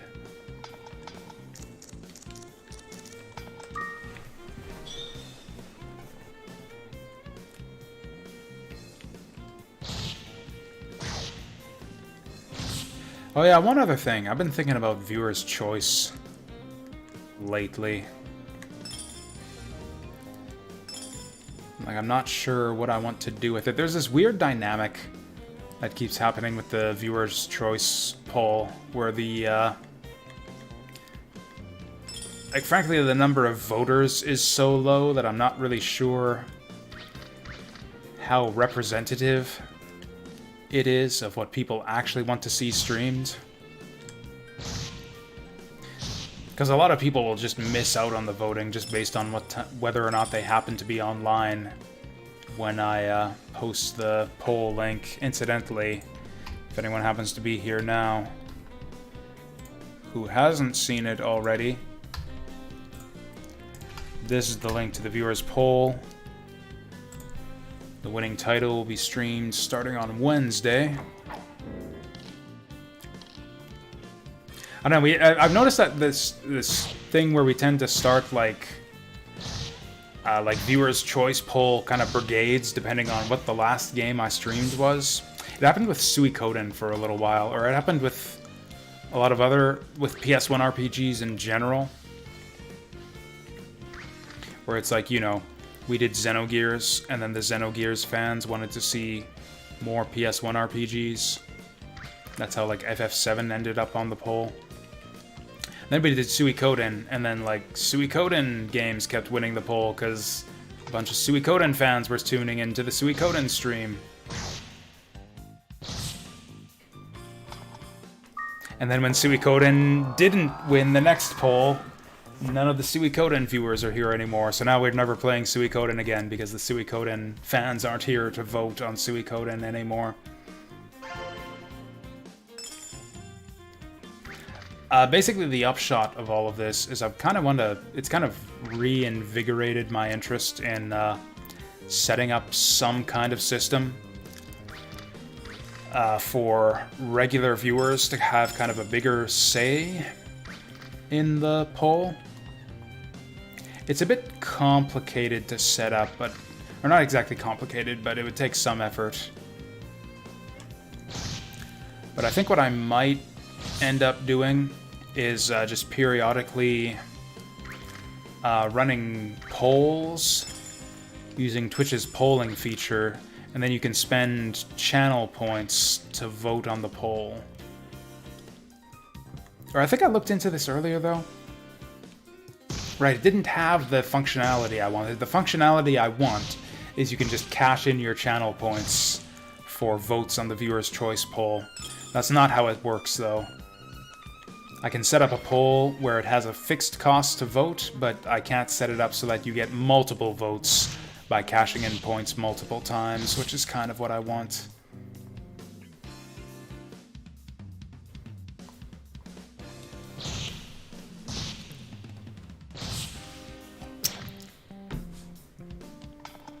Actually, is there anything on this floor that I want?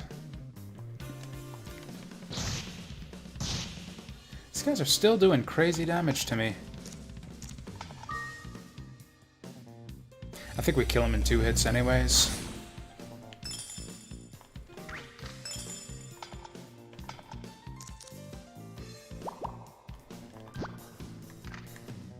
Yeah, there don't seem to be any dragons on this floor, so I can just hit the exit. Although I see this room over here, so I might as well just hit that first.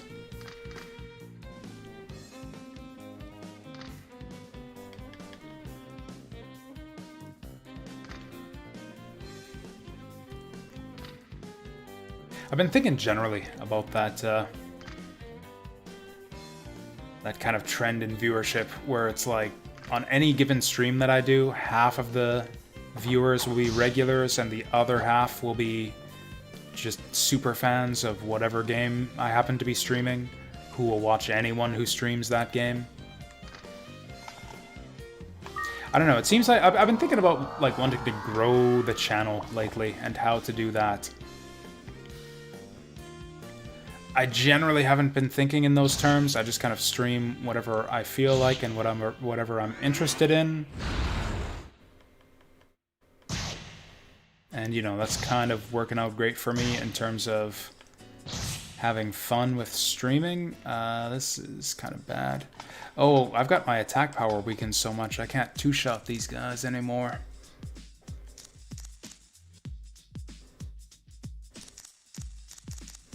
Should I just roast fruit this guy? No, I only need 1 dragon, and we might see one pretty soon, if we're lucky. Oh, we can two-shot him with the height advantage. Actually, I should just feed my barong these coins. I don't know. It's tough to make it on Twitch these days. Well, part of what had me thinking about this is that my income on the Twitch channel is actually not exactly decent, but it's actually kind of making a difference in my financial situation. Like I've mentioned how like I'm kind of slightly in the negative in terms of my like checkbook balance every month, and I'm like actually gradually eating into my savings. Not a tremendous amount, like unless something serious happens where like something happens where I've got to spend a bunch of money and take a big chunk out of my savings. Barring something like that happening, I basically have enough money to survive like basically for like the next 30 years, at the rate that I'm bleeding money, which is kind of alright. Thanks to like subscriptions and donations on Twitch here, that's actually no longer the case. I'm actually essentially breaking even every month as a result of yeah, contributions here on Twitch, which is kind of cool. So yeah, instead of keeping this going for the next 30 years, we could keep it going forever at the rate we're going.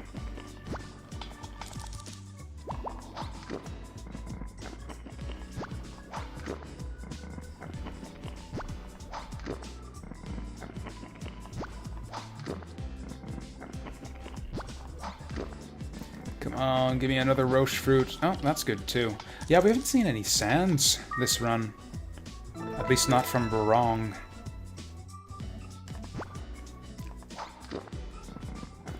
I'm gonna have to fight a dragon right away.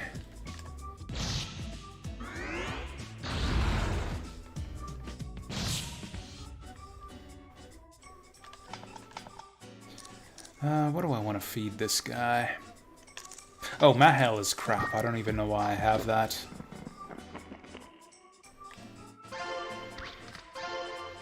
I've got so many star glasses now. Okay, so I've got the acid rain ball. What I would really like to do is just find a room with lots of monsters, preferably super high level monsters like maximums and such, and then bring out block and acid rain the whole lot of them.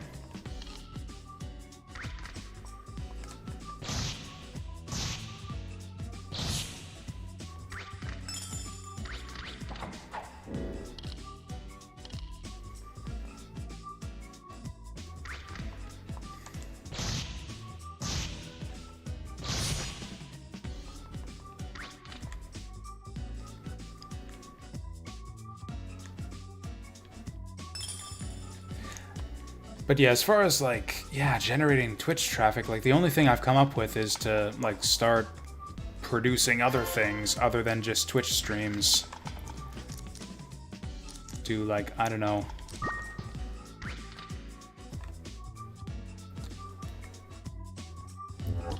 Like YouTube content or a vlog or something like that, which would eat time out of the streaming, which would reduce Twitch viewership, because I know it does. It's kind of like, yeah, like getting a channel built up on Twitch is kind of like rolling a ball uphill. They say consistency is the key, and that I really have found that to be the case. In like my first couple years of streaming, I would occasionally kind of lose interest in streaming and take breaks for a month at a time, periodically. Every time I did that, like viewership would reduce to 0 by the time I come back. Like, people would just lose interest and go elsewhere and forget about you in the meantime if you take a month off, or even a week sometimes. So it's kind of like if I let up, like if I take a break from this to try out other things, then I'm like kind of gonna lose the wax ball that I have built up already. I don't know. It's really a sign that I've got nothing interesting going on to talk about when I start talking about Twitch numbers and shit.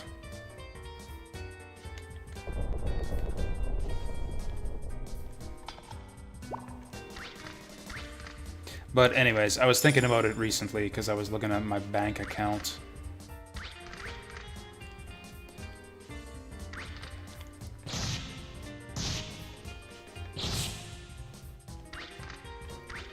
And I saw, I was like, oh shit, I broke even this month instead of losing $100.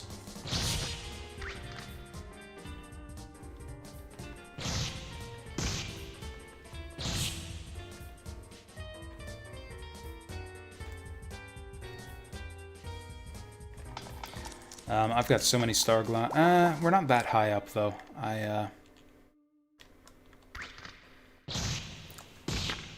Yeah, I'll start using star glasses once we get really high, like floor 35 plus.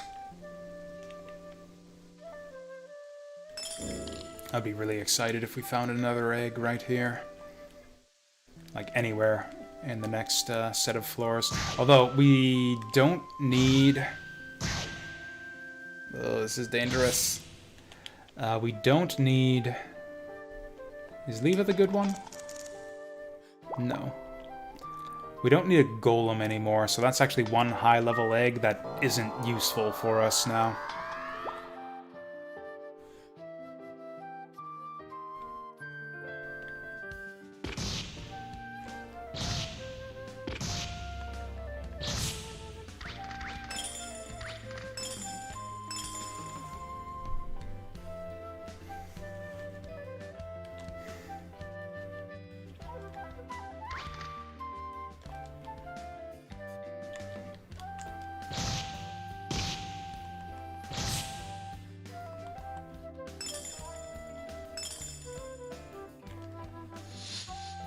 I keep forgetting they can do this.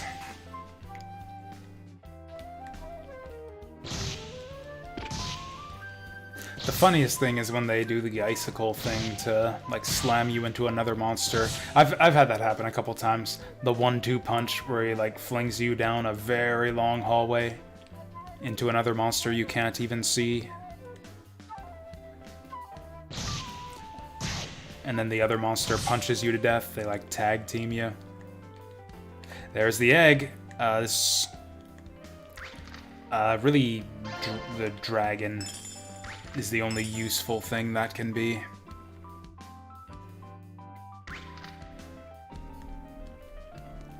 Because, yeah, Crystal's not useful, Tyrant's not useful.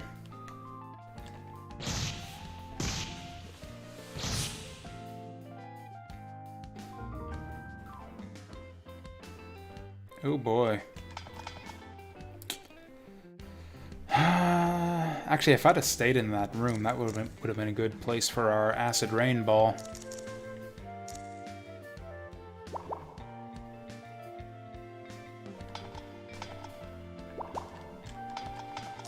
Can I pillar this guy in one shot?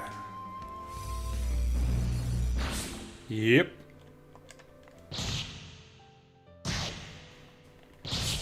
I like the way he spits before he winds up to punch you. It reminds me of... who's the guy who spits before he hammers you in Vandal Hearts? I think it's the pirate. I think it's Hassan. Hassan the pirate in Vandal Hearts, who spits before he swings his axe at you. Like, it makes a sound effect too, like this gross, like he's like hot, like getting the snot right in there, like hawking a big old loogie on the ground, just for maximum disrespect before he swings that axe at you.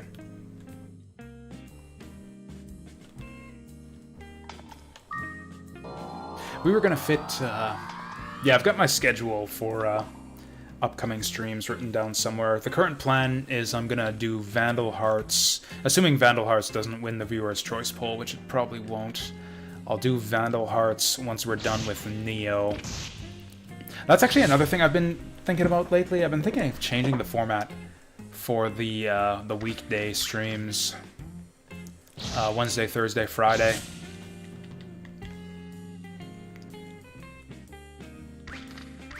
Like, the way I have it set up right now, where I do one game for 4 hours, then switch over to another game for 4 hours, is actually not ideal for, like, viewer retention. Like, building up viewers on any given Twitch stream is kind of like rolling a snowball. It's like the more viewers you have, the more will come in. But then if you take a break or switch games or something like that, that'll tend to have viewers fall off, and then you, like... Or actually, snowball is the wrong phrase. Again, it's kind of like rolling a ball uphill. It's like once you stop the push, then it all rolls downhill and you lose a bunch of progress. Again, I dislike thinking in those terms, though, which is why I've, like, never done this in the past, but I don't know. Looking at my... Actually looking into my bank account for once kind of changed my perspective on all this. Like, it wouldn't really... Honestly, my natural tendency is towards wanting to play the same game for, like, 8 hours straight. Depending on the game, but, I kind of started doing 2 different games on Wednesday, Thursday, Friday. Just for the sake of being able to fit in more games throughout the week.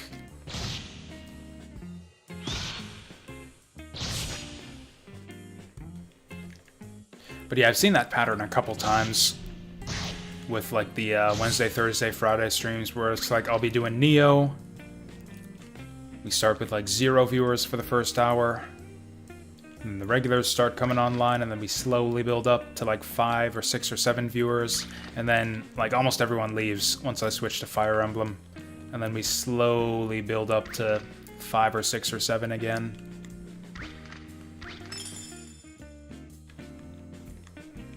I mean, the logical endpoint of that line of thinking is to just stream constantly as long as possible without taking any breaks, which is not healthy or desirable or fun. Although, for fun, I would actually like to try doing a 100-hour stream. Yes, fuck those 24-hour pansies. I'm gonna do a 100-hour stream marathon. But no, to do a 24-hour stream sometime. I've gotten close. The closest I've ever come, I think I did like 16 or 18 hours one time. And then by the end of it, I was so tired I could not really play any type of video game to any level of effectiveness at all. Oh, water crystal. Good room for it, too.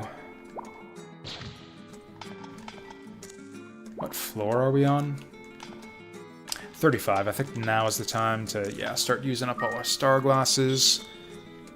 And to start looking for a place to level up block.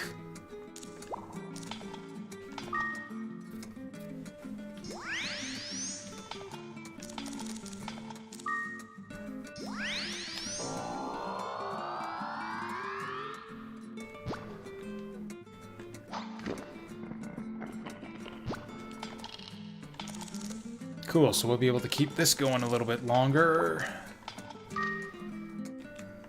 Whoops, wrong button. That sucks. This all really sucks. Barong's gonna die. Unless we get lucky. Oh yeah, he's got like 100 hit points. He's fine. Anyways, that really sucks that I accidentally stepped in those coins. We lost the Barong feeding opportunity off of that.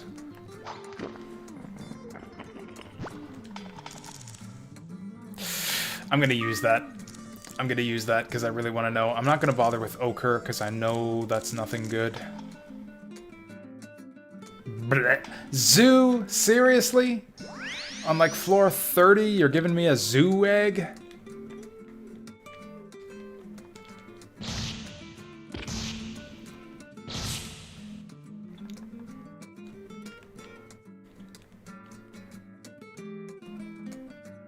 Actually, let's just feed these to Barong.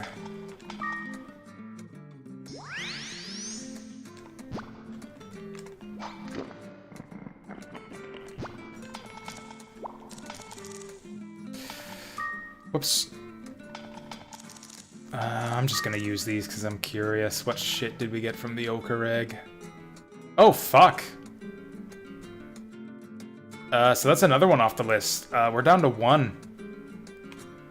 I only need 1 more monster to finish all of this shit.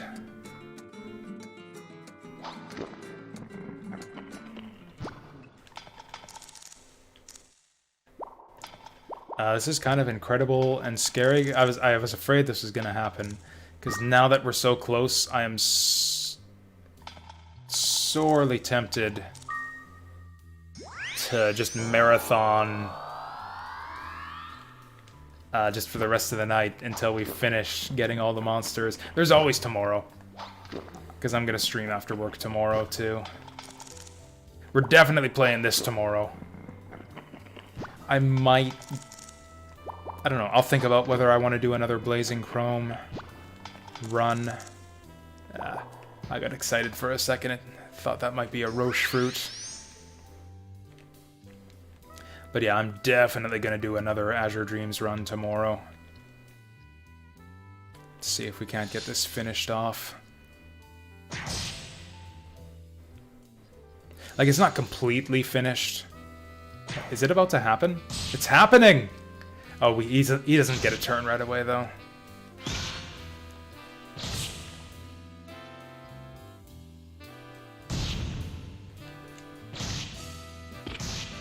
But like the run is basically over. Like the challenge is basically over once we get our one more useful monster. It's all just busy work from there. We got to do runs to use Roche fruits to capture the rest, and then we got to do runs to evolve our evolvable monsters, which is like 4. I think it's 4 of them. Hey there, Sam.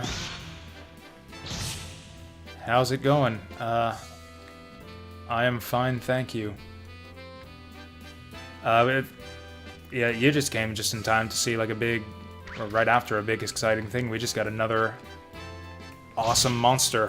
One more towards our goal here of getting all the monsters. We got a Roche fruit this run, and we got a unicorn this run. That's 2 down. I need 1 more monster, and then we can just Roche to victory from there.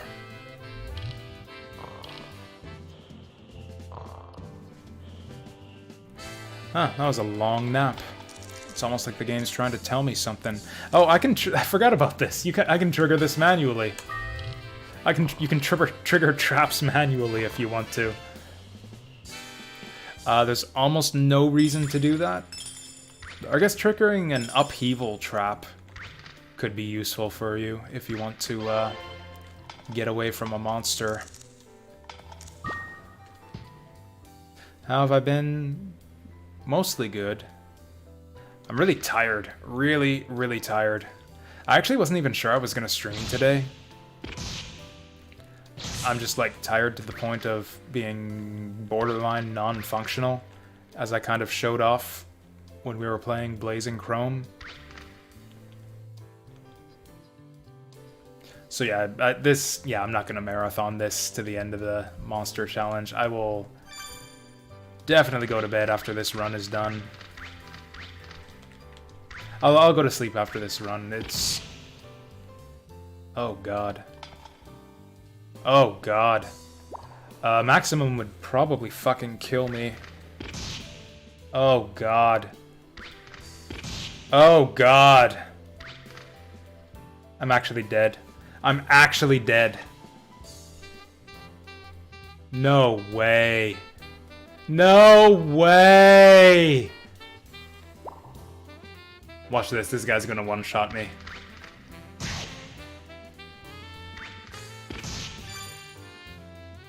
Wow. What a way to end the run. That was the longest frog I've ever seen. Well, okay, so much for 2 more off the list. That's actually 0 off the list. What luck! So we actually have to reset, otherwise we lose our trained wand and shit, so I actually just have to reset. And it'll be as if none of that ever happened. Wow! I've never had that happen before. I've never seen frog status last that long. That was like 5 times longer than frog status usually lasts.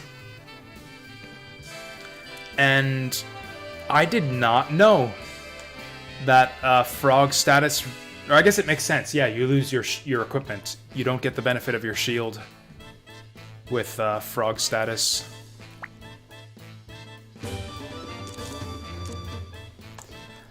I'm tilted now, so I want to do another run so we can get our... Man! We would have been 1 monster away. We would have been 1 monster left for this challenge.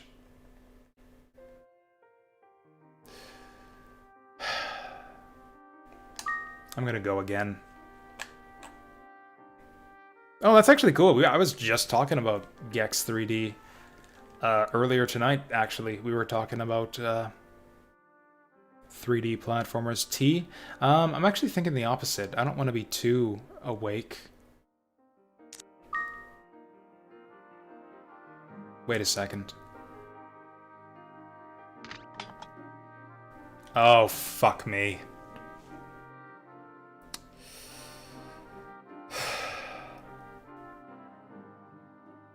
Because I saved in the middle of the tower.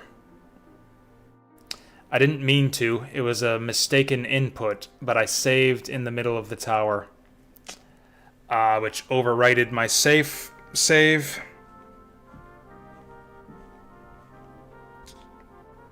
And losing that save file means that... So, okay. Fuck.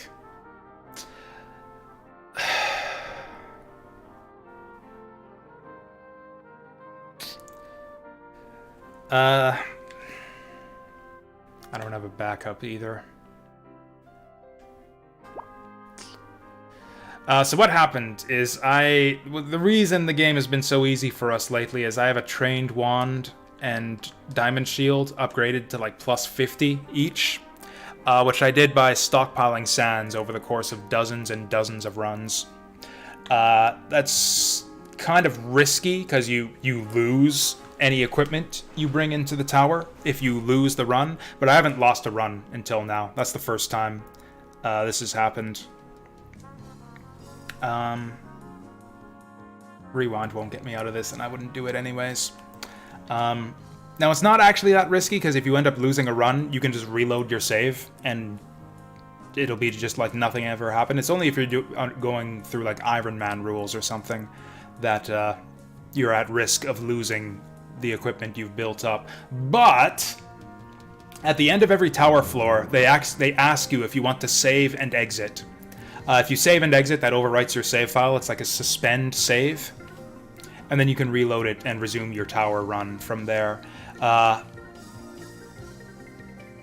If you like reset the game from there, though, like the save gets kind of overwritten. Like if you...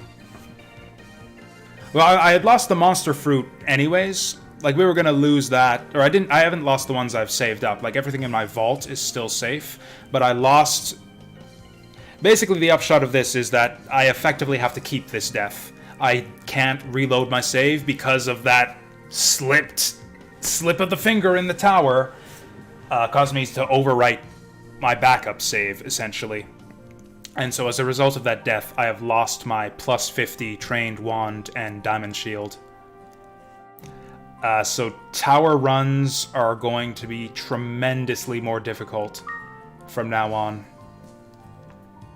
Like instead of just blitzing to the top and just face tanking everything, like I'm actually gonna have to try.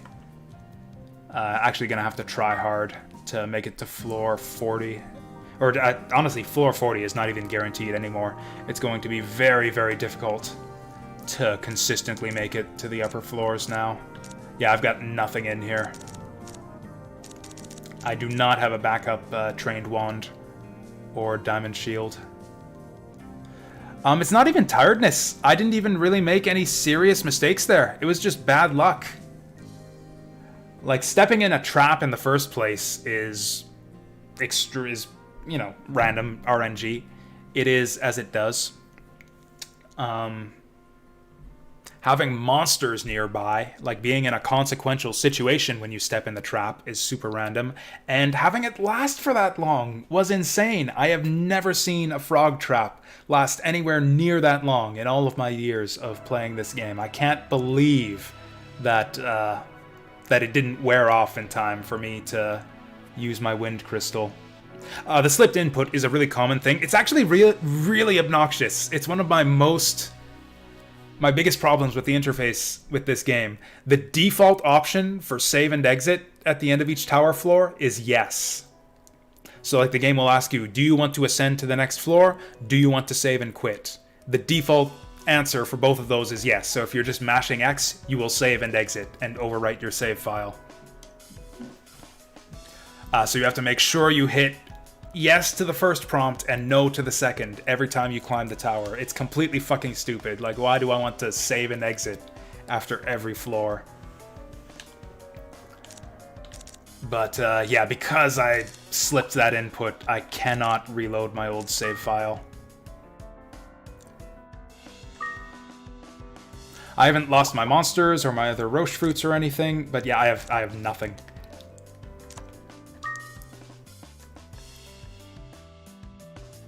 I have a Seraphim sword that I can bring into the tower.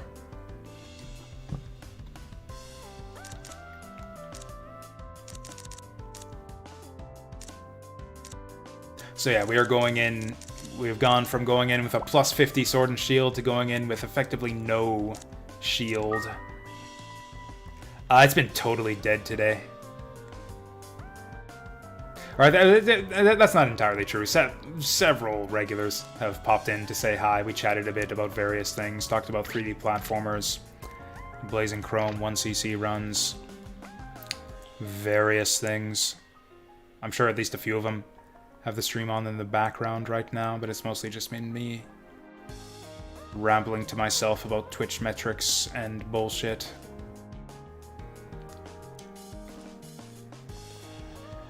So what can we do to salvage this? I don't think it's even worth... Okay, we can salvage this.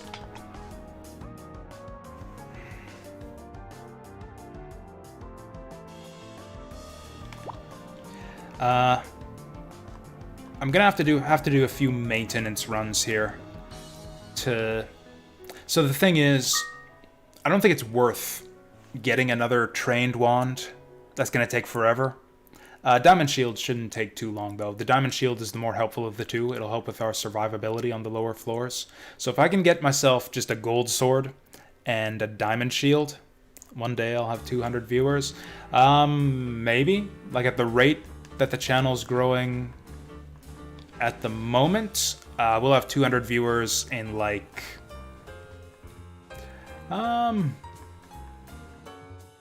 Probably like 30 years. Probably about 30 years at the rate we're going. Which will be good, because as I was saying earlier on, that'll be about the same time that I run out of savings to subsist on.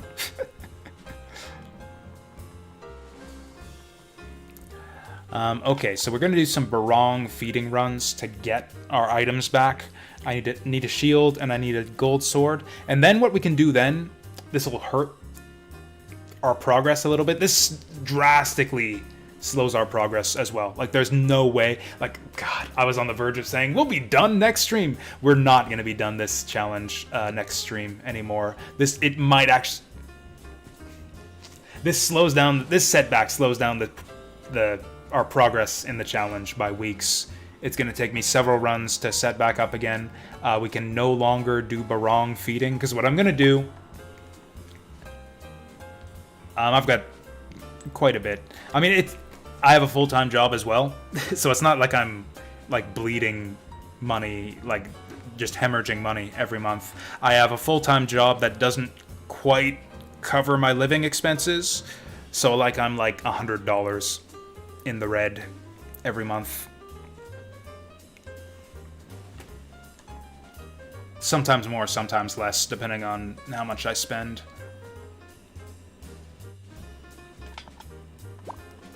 But anyways, what I'm going to do is I'm going to do some Barong feeding runs to get my equipment back. And then once we get our equipment back, I'm going to stop bringing Barong into the tower. And I'll bring a strong familiar who can take us up to the top floors. Like Clown is probably good. Yeah, I'd probably train up Clown and have him take us to the top. And then so instead of relying on our awesome equipment to get to floor 40 every time, I'll rely on my awesome monsters to get to floor 40 every time. Which will be a lot slower. It means that we won't be getting those roche fruits from Barong feeding.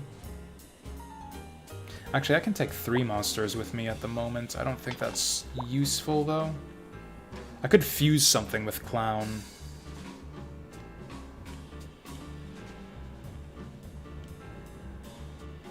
Actually, so that was the other thing I was talking about, and which was the thing that got me thinking about metrics. The subscriptions I have already on Twitch actually are pretty close to covering the difference already, which is part of the reason why I've been thinking about, how do I grow my channel?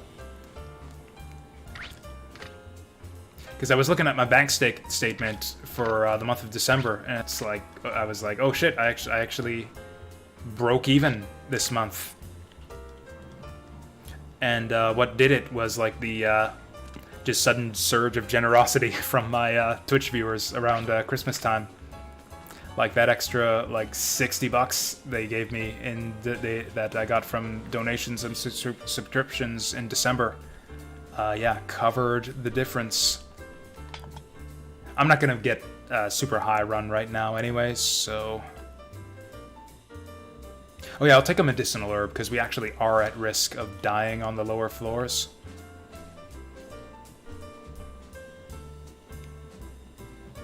But yeah, this really was a tremendous setback, losing that run. It would have been one thing if I'd have lost the run and just had to reset, and it would have been like the last couple hours never happened. But yeah, to actually lose our equipment is huge. Like, the runs are going to take twice as long now.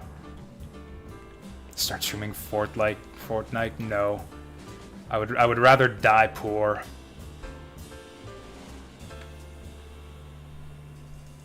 You're not the herb lady. Or I guess it's a herb man.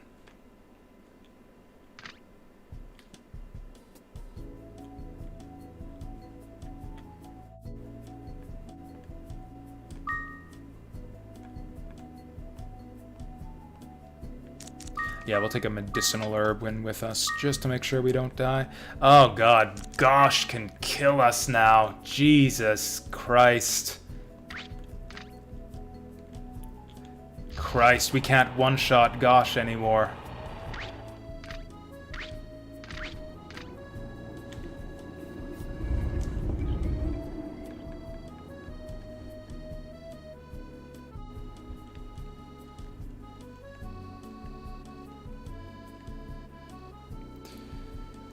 Okay, so we need to get our game face on. Oops, right, starting from floor 1.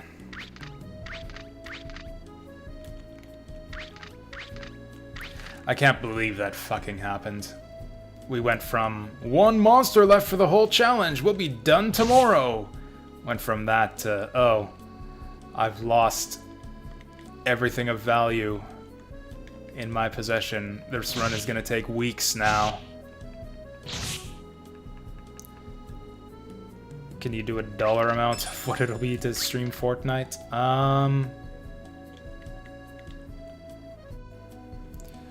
I don't know.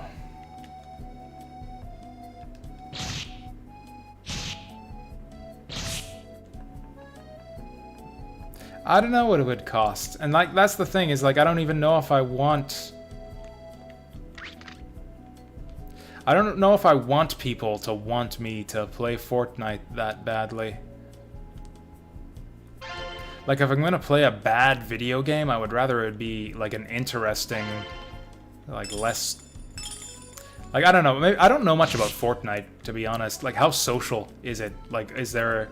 It's not team-based, right? Like, you don't communicate with the other players at all? Because if you have to communicate with the other players, then that's just right out. Like, for example, you probably couldn't get me to stream Dota for any amount of money. Dota or League of Legends. Just because, I don't want to deal with the toxicity of the players. So if Fortnite has that kind of aspect to it, then I just don't want to play it under any circumstances.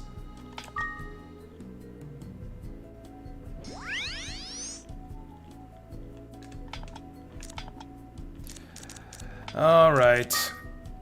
Rongi Pongi. Give me something good. Crap. Crap. Crap.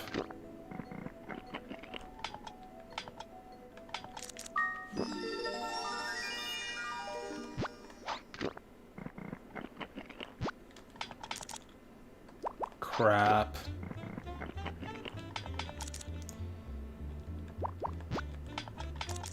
I'll actually keep that for when he for when he eventually gives us something good.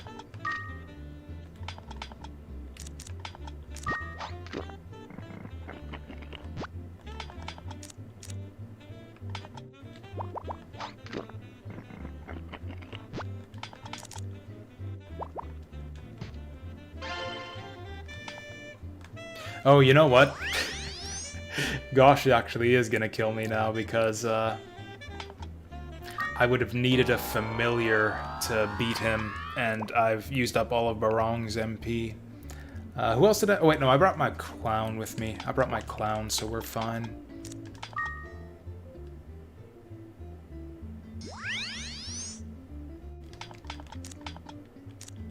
Also, it is still possible for us to get lucky. Like, it's possible that I just find 2 flames on the early floors, which are, like, the only floors we can make it to reliably now.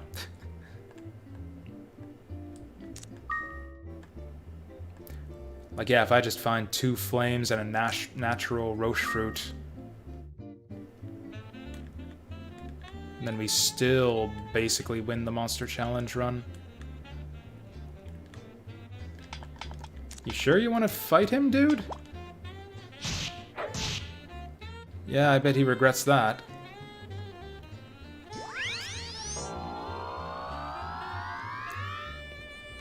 So this Seraphim sword is actually kind of decent.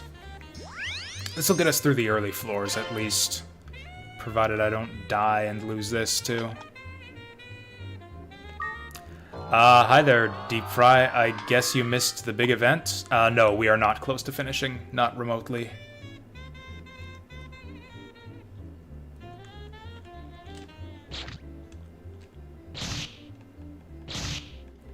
Not remotely. It actually might take a couple weeks of streams to finish the challenge now.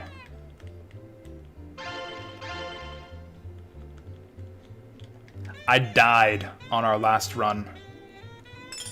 I died, and because I accidentally selected save and exit on one of the tower floors on that run, I don't have like a backup save to go up to. So like I have permanently lost our trained wand and diamond shield plus 50, which means I actually have to do real tower runs now.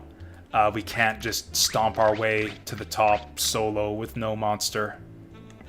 I also lost, and naturally I also lost my inventory from the run too, so we didn't get the roche fruit, we didn't get the unicorn.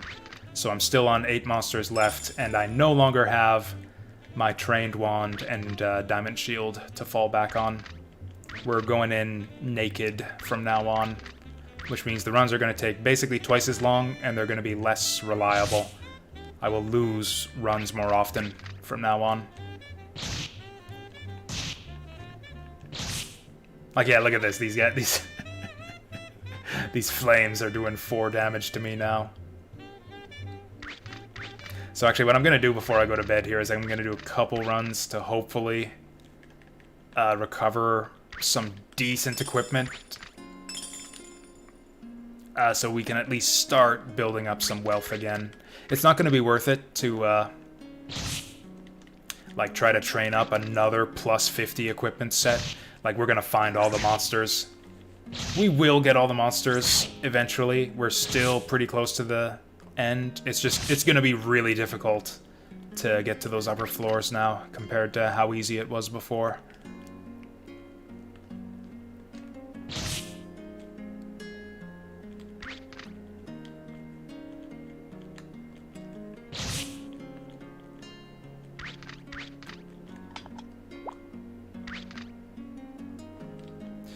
You don't lose monsters, no. Monsters, or I think if you use an Olim fruit, you can voluntarily release monsters, and I think Olim fruit banishes your monsters, but like, your monsters don't die. You don't lose monsters when you die in the tower, and your monsters don't lose levels when you ever. So yeah, the only way to permanently lose a monster is to voluntarily get rid of it, either through fusion, or through releasing it, or through the Olim fruit. which, to be honest, I'm not even positive that that's how Olim fruit works. It's just the description says, banish your familiar, so I've never had the guts to try it. Yes, it's basically like Pokemon, yes.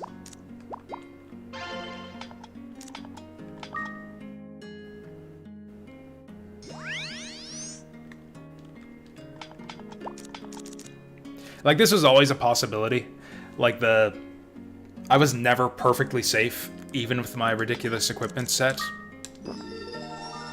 Generally, that's the way you lose a run when your character is really powerful, is you get an extremely unlikely and unfortunate combination of traps and monsters in the same room, and that's exactly what happened there.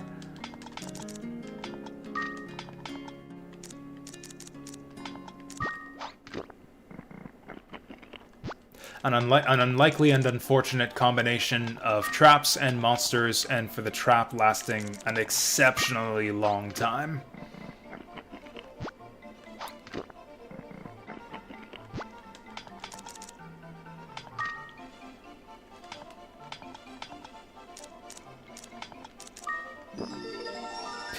You know what's funny is it's still possible for Barong to give up a Roche fruit here.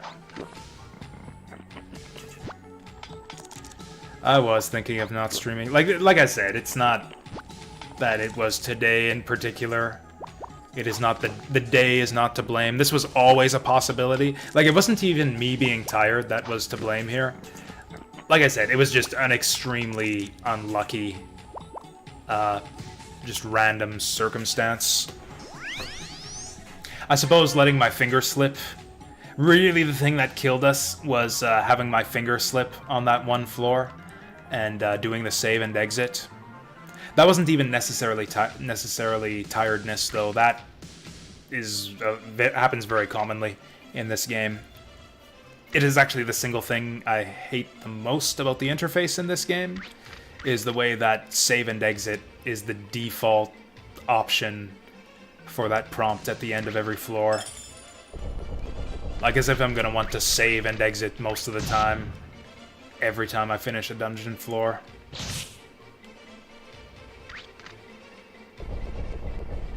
So it sucks, but you know. Realistically, all this means is that I have to actually play the game now and, like, try hard instead of destroying everything in one hit and taking 1 damage from everything. Instead of, yeah, destroying everything in 1 hit and taking 1 damage from everything, we actually have to play the game now. Which I guess, in a sense, makes for probably more interesting viewing. It just sucks for me, because we were so close. We got so much good stuff on that run. I would have been 1 monster away from finishing the challenge, and now we're still 3 away, and now I don't have all my awesome equipment that was gonna get me to the top floors consistently. That's the other tricky thing, is that a lot of the eggs we need are up on the upper floors, like 30 plus, and I am not gonna be able to make it consistently to the upper floors without my trained wand and diamond shield.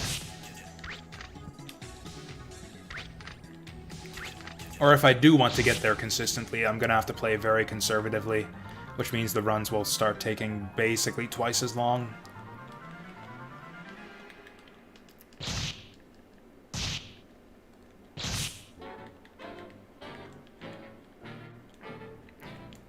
Man, I've just been having shit luck lately with streaming games. It's like, first my Fire Emblem save data shenanigans, and now this. What's winning the poll? You mean this poll that I'm trying to get in the habit of spamming links to so that everyone sees it? I don't even know. Last I saw, I think it was Wind Waker. Yeah, it's still Wind Waker. With 3 votes. I mean, it kind of figures that the winner of the poll would have fewer votes, since there's like a lot more options on the poll, splitting the votes up. I think I'm going to cull the list next time. I think I'm going to try to get fewer options on the poll next time. I think I might go back to focusing on JRPGs. Oh, you're into the Wind Waker. I can't. Were you the one who originally suggested it? I don't remember. It's. I don't dislike it. Actually, I quite liked the Wind Waker. There was a lot of things that I liked about Wind Waker, which is why I let it on the poll, because it's a game I would be interested in trying again. I didn't love Wind Waker, but there were a lot of things that I really, really liked about it. Actually, will this slow his metabolism so he takes less MP?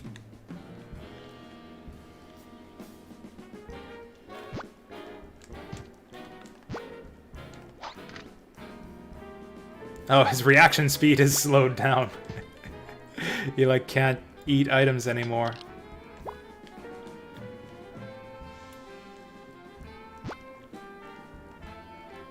There we go.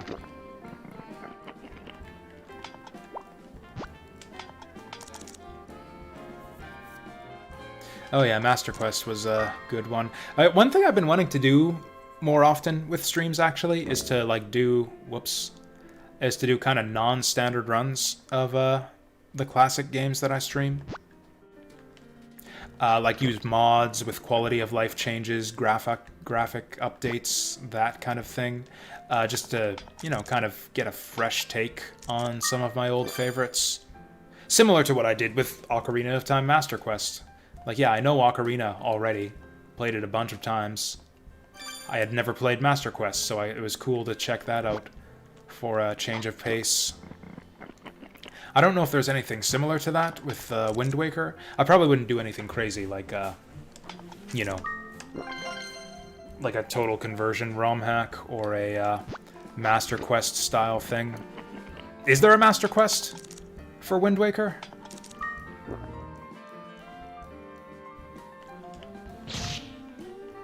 I don't even know. I'm getting destroyed by Bonovas on floor 4. 5? 5.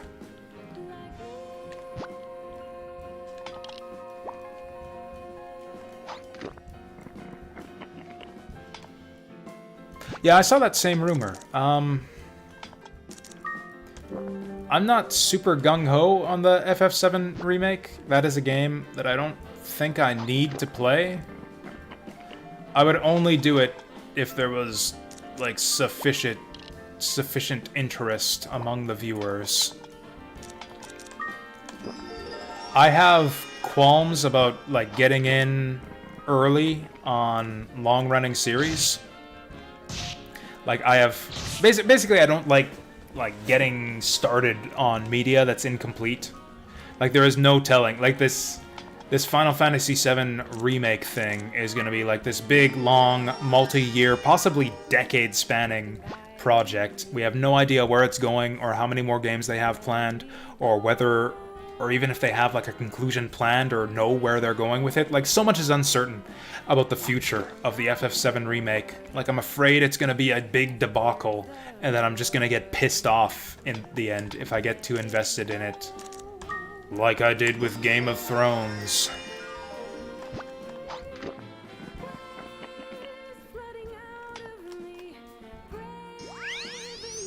Also, frankly, I just don't think the game looks very good. I mean, it looks alright. It looks fine. Like, I know the story already. Like, I know the twists and, like, the basic idea of, like, how they've sort of changed the story a fair bit, and how it's like kind of a remake and a sequel all in one. The gameplay looked good. The gameplay looked reminiscent of Final Fantasy XIII, which had a good good battle system, I thought. It actually looks even more cool. Even more cool looking and refined than Final Fantasy XIII. So yeah, the combat looks fine. It looks like there's a lot of filler side quest garbage, which I think too many modern games have. Just endless fetch quests and like the logbook of just one filler quest after another.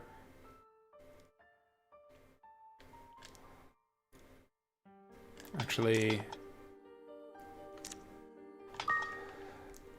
Yeah, Clown, can you deal with this? Thank you.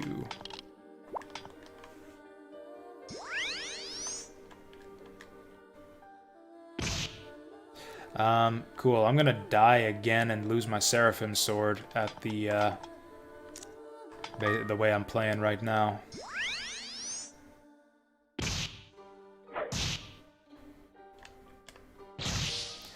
So my level 22 clown isn't strong enough to one-shot a floor 5 monster, huh?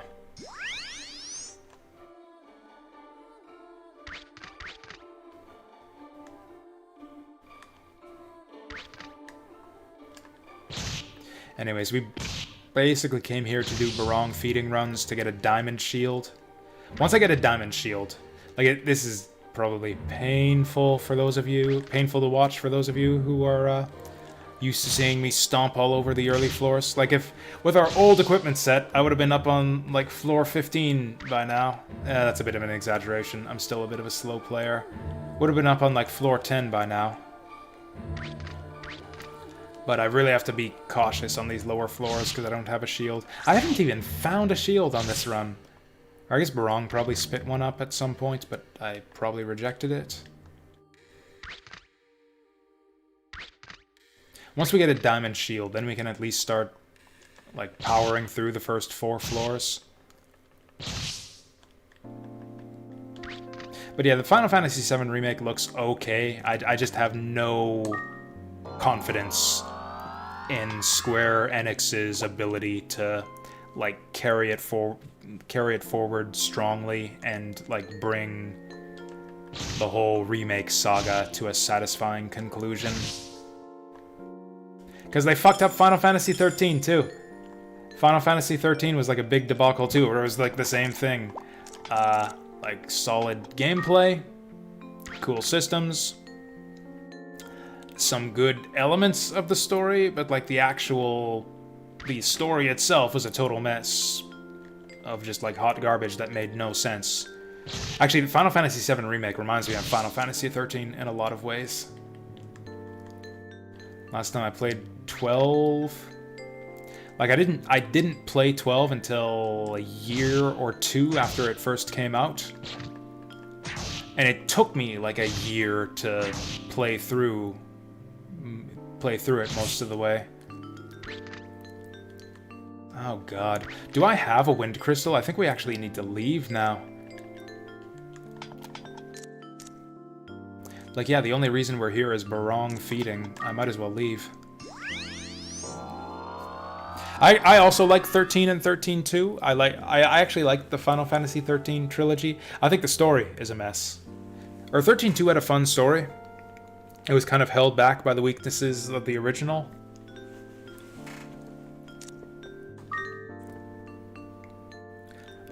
I don't think I even understood what was going on in Final Fantasy 13's story. I'm actually not convinced that it's even coherent. I don't even know if it's possible to make sense of the overall story of Final Fantasy 13, just based on what's given in the game.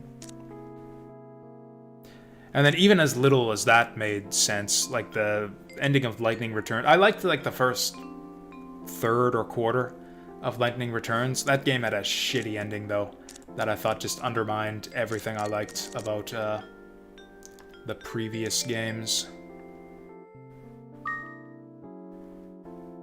It's like Final Fantasy 13 had a shitty story in the first place, and Lightning Returns still managed to ruin it with the ending somehow.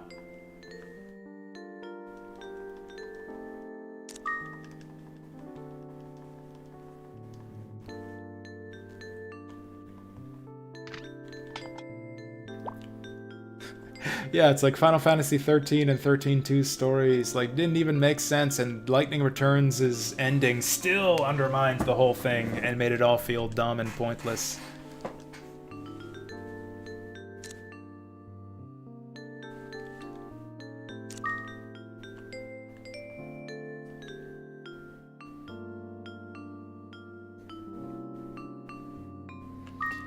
I don't know, should I start using my sands on my Seraphim sword?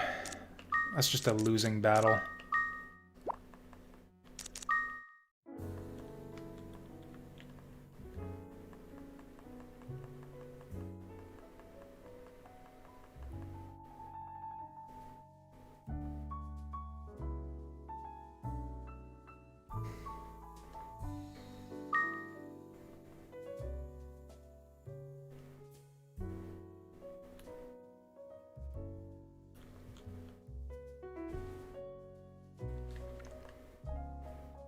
And I guess since I've just, I don't know, I guess I could play the FF7 remake and just kind of decide that I'm not going to invest it and I'm just not going to care too deeply, but then what's the point of playing the game in the first place, you know?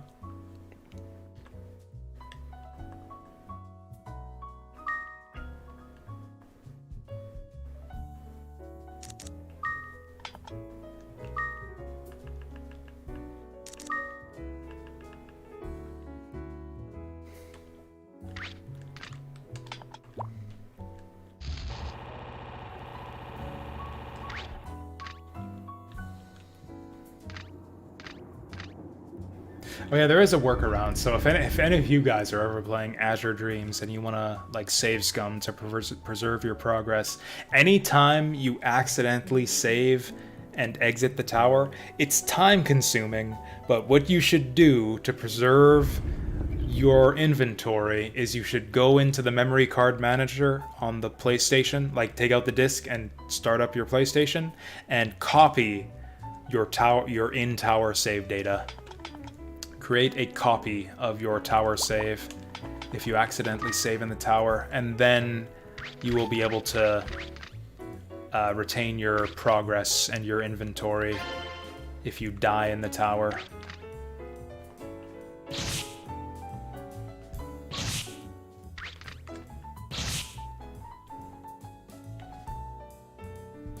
It's kind of cheating, like it's not really the way the game's meant to be played, but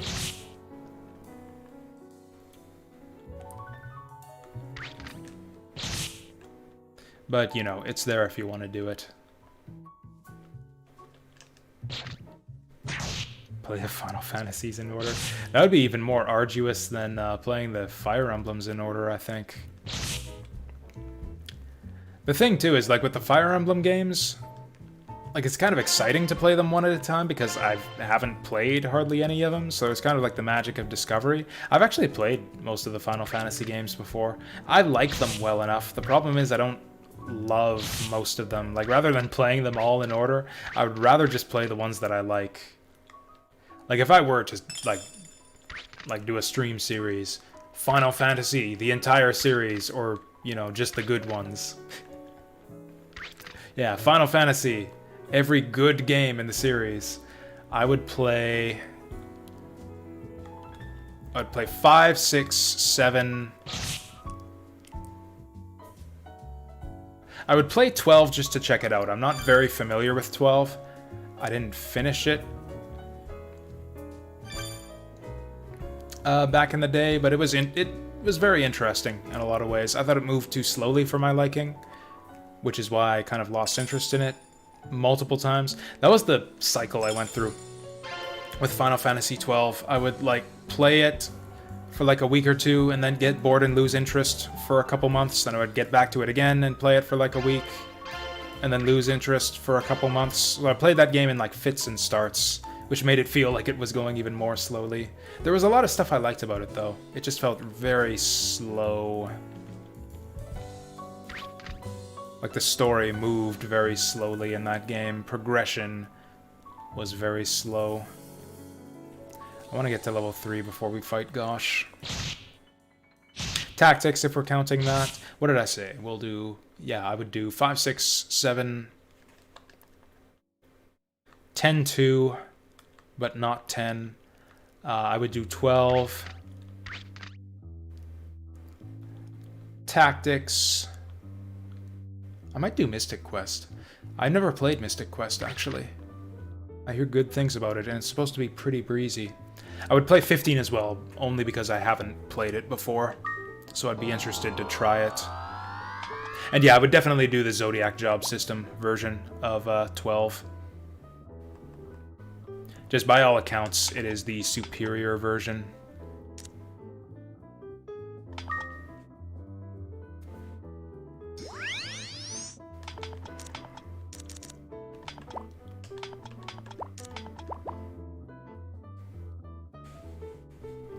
How many games is that anyways? 5, 6, 7, 10, 2, Tactics, 12. That's like 6 Final Fantasy games. That's like, what?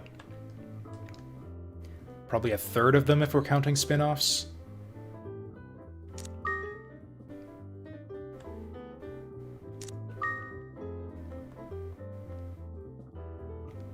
Actually, if we wanted to go and count like all of the spin-offs, I'd be interested in like World of Final Fantasy. That game looks pretty cool. If we're going into like way into spin-off territory, I'm also really interested in the Chocobo's Mysterious Dungeon series. There was one on, I think it's Wii U, that I thought looked really good. I've seen a couple people stream it before.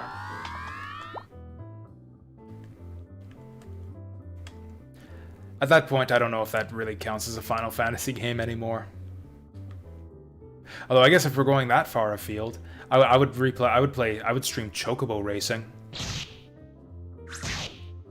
I would be absolutely down for some Chocobo Racing. I never played Crystal Chronicles. That one got mixed reviews back in the day. I don't know if I'd be that interested in it. That was like a multiplayer game or something, wasn't it? Scary. Okay, let's do some barong feeding to actually get some survivability items here.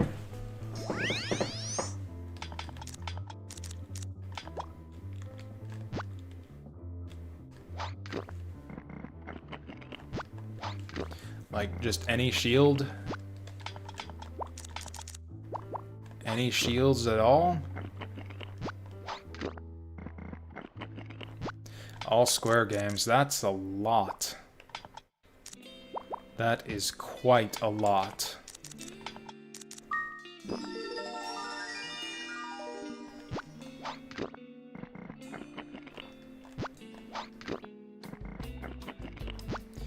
Like, that's even more than... Oh, you know what? I want that. Because we might need to make an...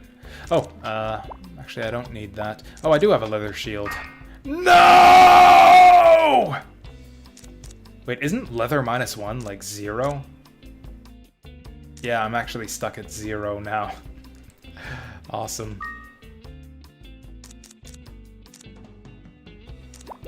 That brown egg could actually be something good. That would be amazing if I still managed to pull out a monster for tonight's stream. Oh, there it is. There it is. Okay, that's the one we're looking for. I can actually leave. This is exactly what I was looking for. If we can get a gold shield or a trained... or a gold sword or a trained wand, then that would get me pretty much everything I want. And we can start doing full tower runs again. Put Barong on the bench and,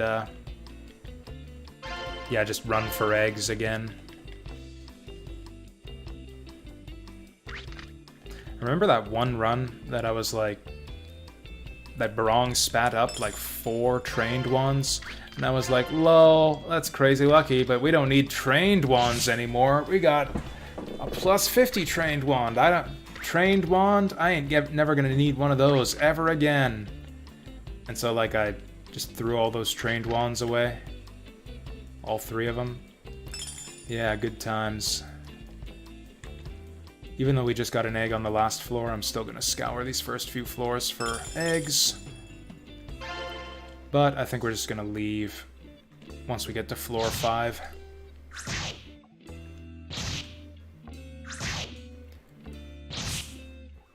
I'm getting bullied by cyclones here. How the mighty have fallen. You know? We might have recourse. If I deliberately get RetroArch to crash Maybe it would revert the memory card data to what it was at the start of the stream. Maybe that would work. I know how to make RetroArch crash too. All I have to do is unplug my headphones. Because for some fucking reason that causes RetroArch to crash every time.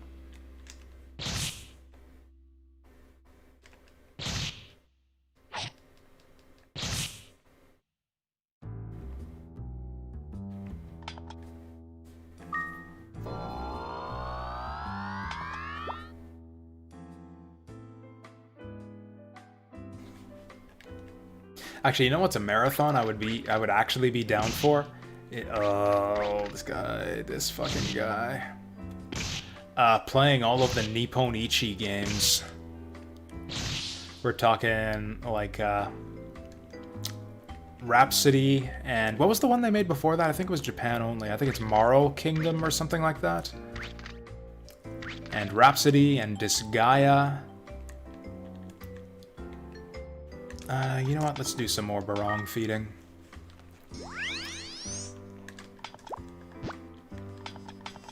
And Disgaea 1, 2, 3, 4, 5, and then probably 6 by the time that comes out. Makai Kingdom, Phantom Brave. Soul Nomad. Like, I don't know if you guys know these games. These are all fantastic games, or, you know, at least the ones that I played. That would be... Or actually, really, it's only 2 of them that I absolutely love. Phantom Brave and Soul Nomad are actually brilliant. They're actually a couple of my favorite games of all time.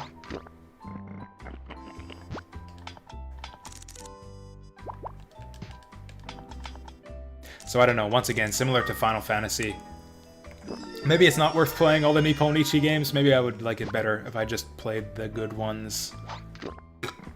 Or at least the excellent ones that are worth replaying.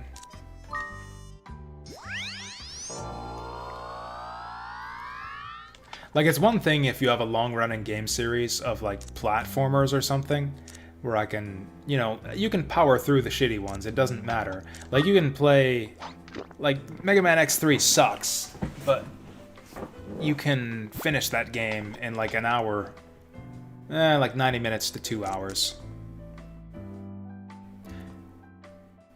Like, Mega Man X6 is shitty, but you can finish that game in, yeah, a few hours. So it's not that arduous to do a Mega Man marathon and just soldier on through the shitty games. It's a little bit different when you're talking about, like, 30 to 60 hour RPGs.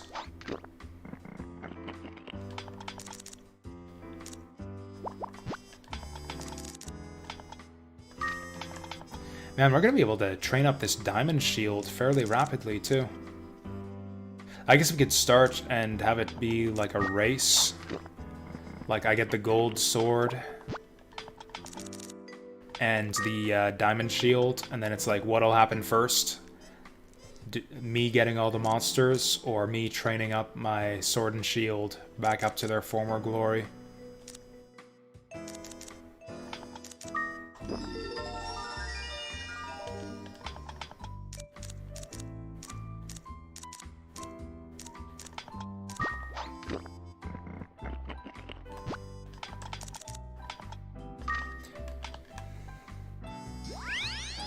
We're only running the first 4 floors. Also, I do have a Seraphim sword, but I want to replace it with something that won't rust. Like, it's at attack 8 right now. Actually, no, it doesn't have a -1 yet. It doesn't have a -1 yet. But it'll get it eventually if we keep on using it.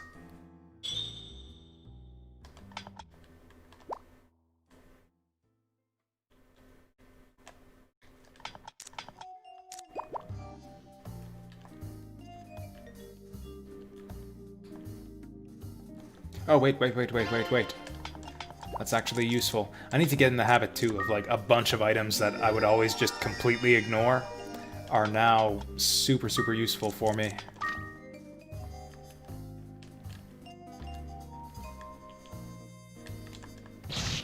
It's like I would never consider picking up a decurse scroll before, because I never use equipment. That isn't the stuff I came in with.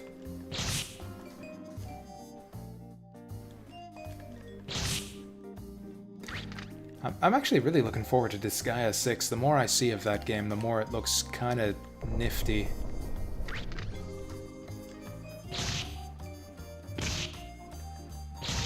Oh, look at that. Now that we got that diamond shield, taking like 6 damage from these guys instead of, what was it before, 11?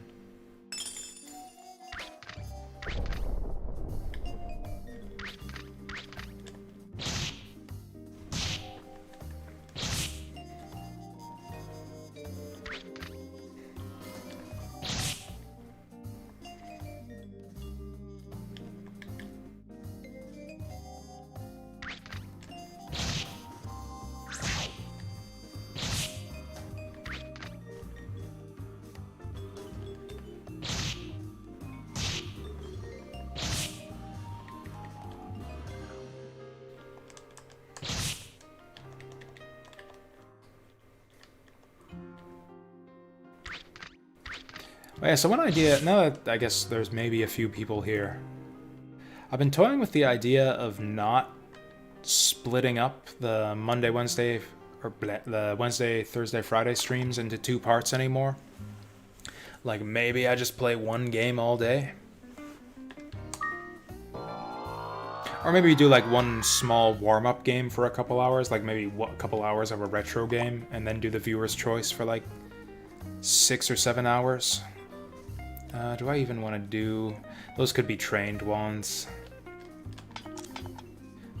You know what, there's no reason not to bring this guy out and do our work for us, since we're leaving right away anyways.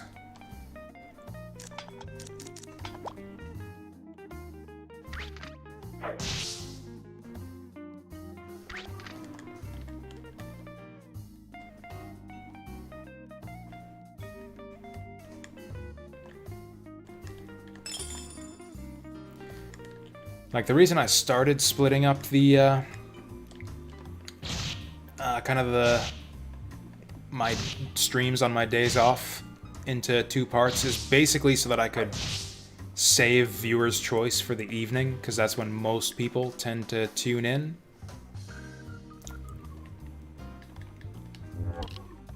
But it also means that I always see a big drop-off in viewership when the, like when the stream moves into the second part, then like everyone who was tuned in for the first game leaves, and then I'm back to like 2 or 3 viewers for the evening stream, which kind of sucks. Kind of like lose that viewer snowball. So I don't know, it just seems like it would be better for me if I were to just stream the same game all day.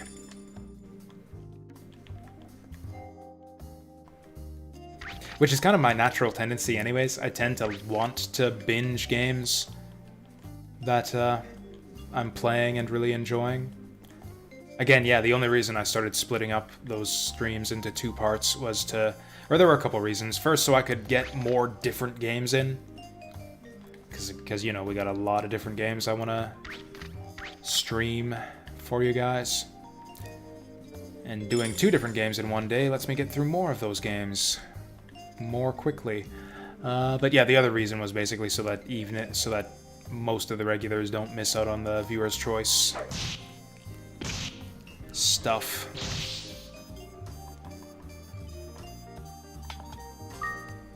I'm just gonna quickly peek up onto the next floor and see if there's anything good, but yeah, we're gonna wind crystal out. I think this is a decent haul so far.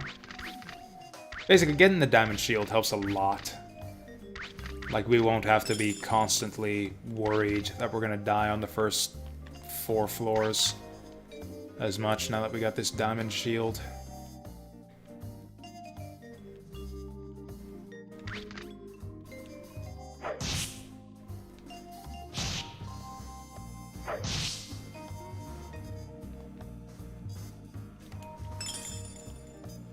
Yeah, there's... Yeah, there's nothing here for us.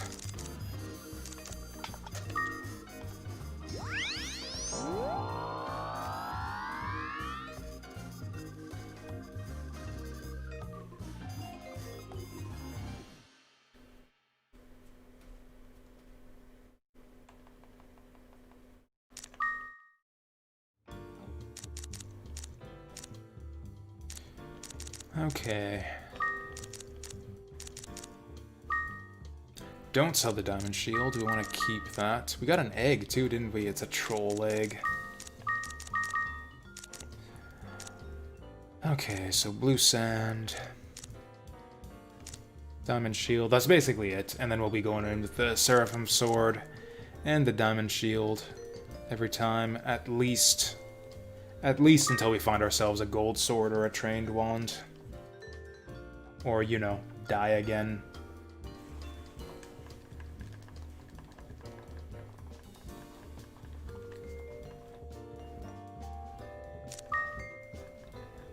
Shut the fuck up, Mia. I'm not in the mood.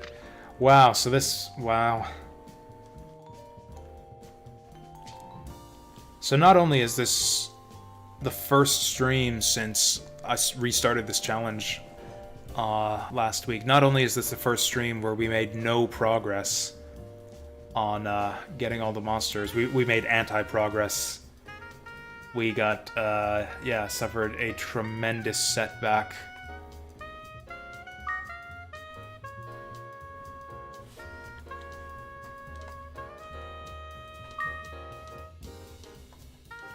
Would have been so nice if they could have just, like, given me a flame egg right at the very end there, just so that we can get something on the board. But no, we got fucking nothing.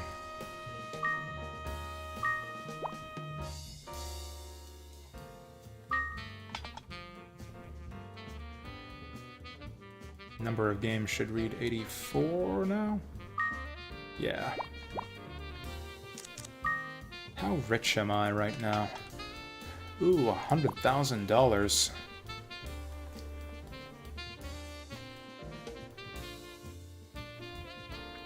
Oh, the other shitty thing is it's gonna be really difficult to... Or it's gonna... Not really difficult, it's gonna be a lot more difficult to level up our monsters to get them evolved now. Like I was talking before, it's like, oh, since I can solo the whole tower, we can level up 2 monsters per run. Instead, we're probably going to take like 2 or 3 runs to evolve each monster.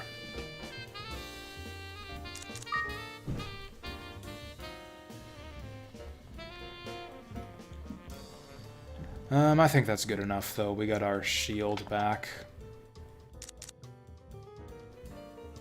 Yeah, I'll keep doing Barong feeding until we get a trained wand or gold sword, and then we'll stop taking Barong and we'll start taking in other monsters that'll actually help us progress.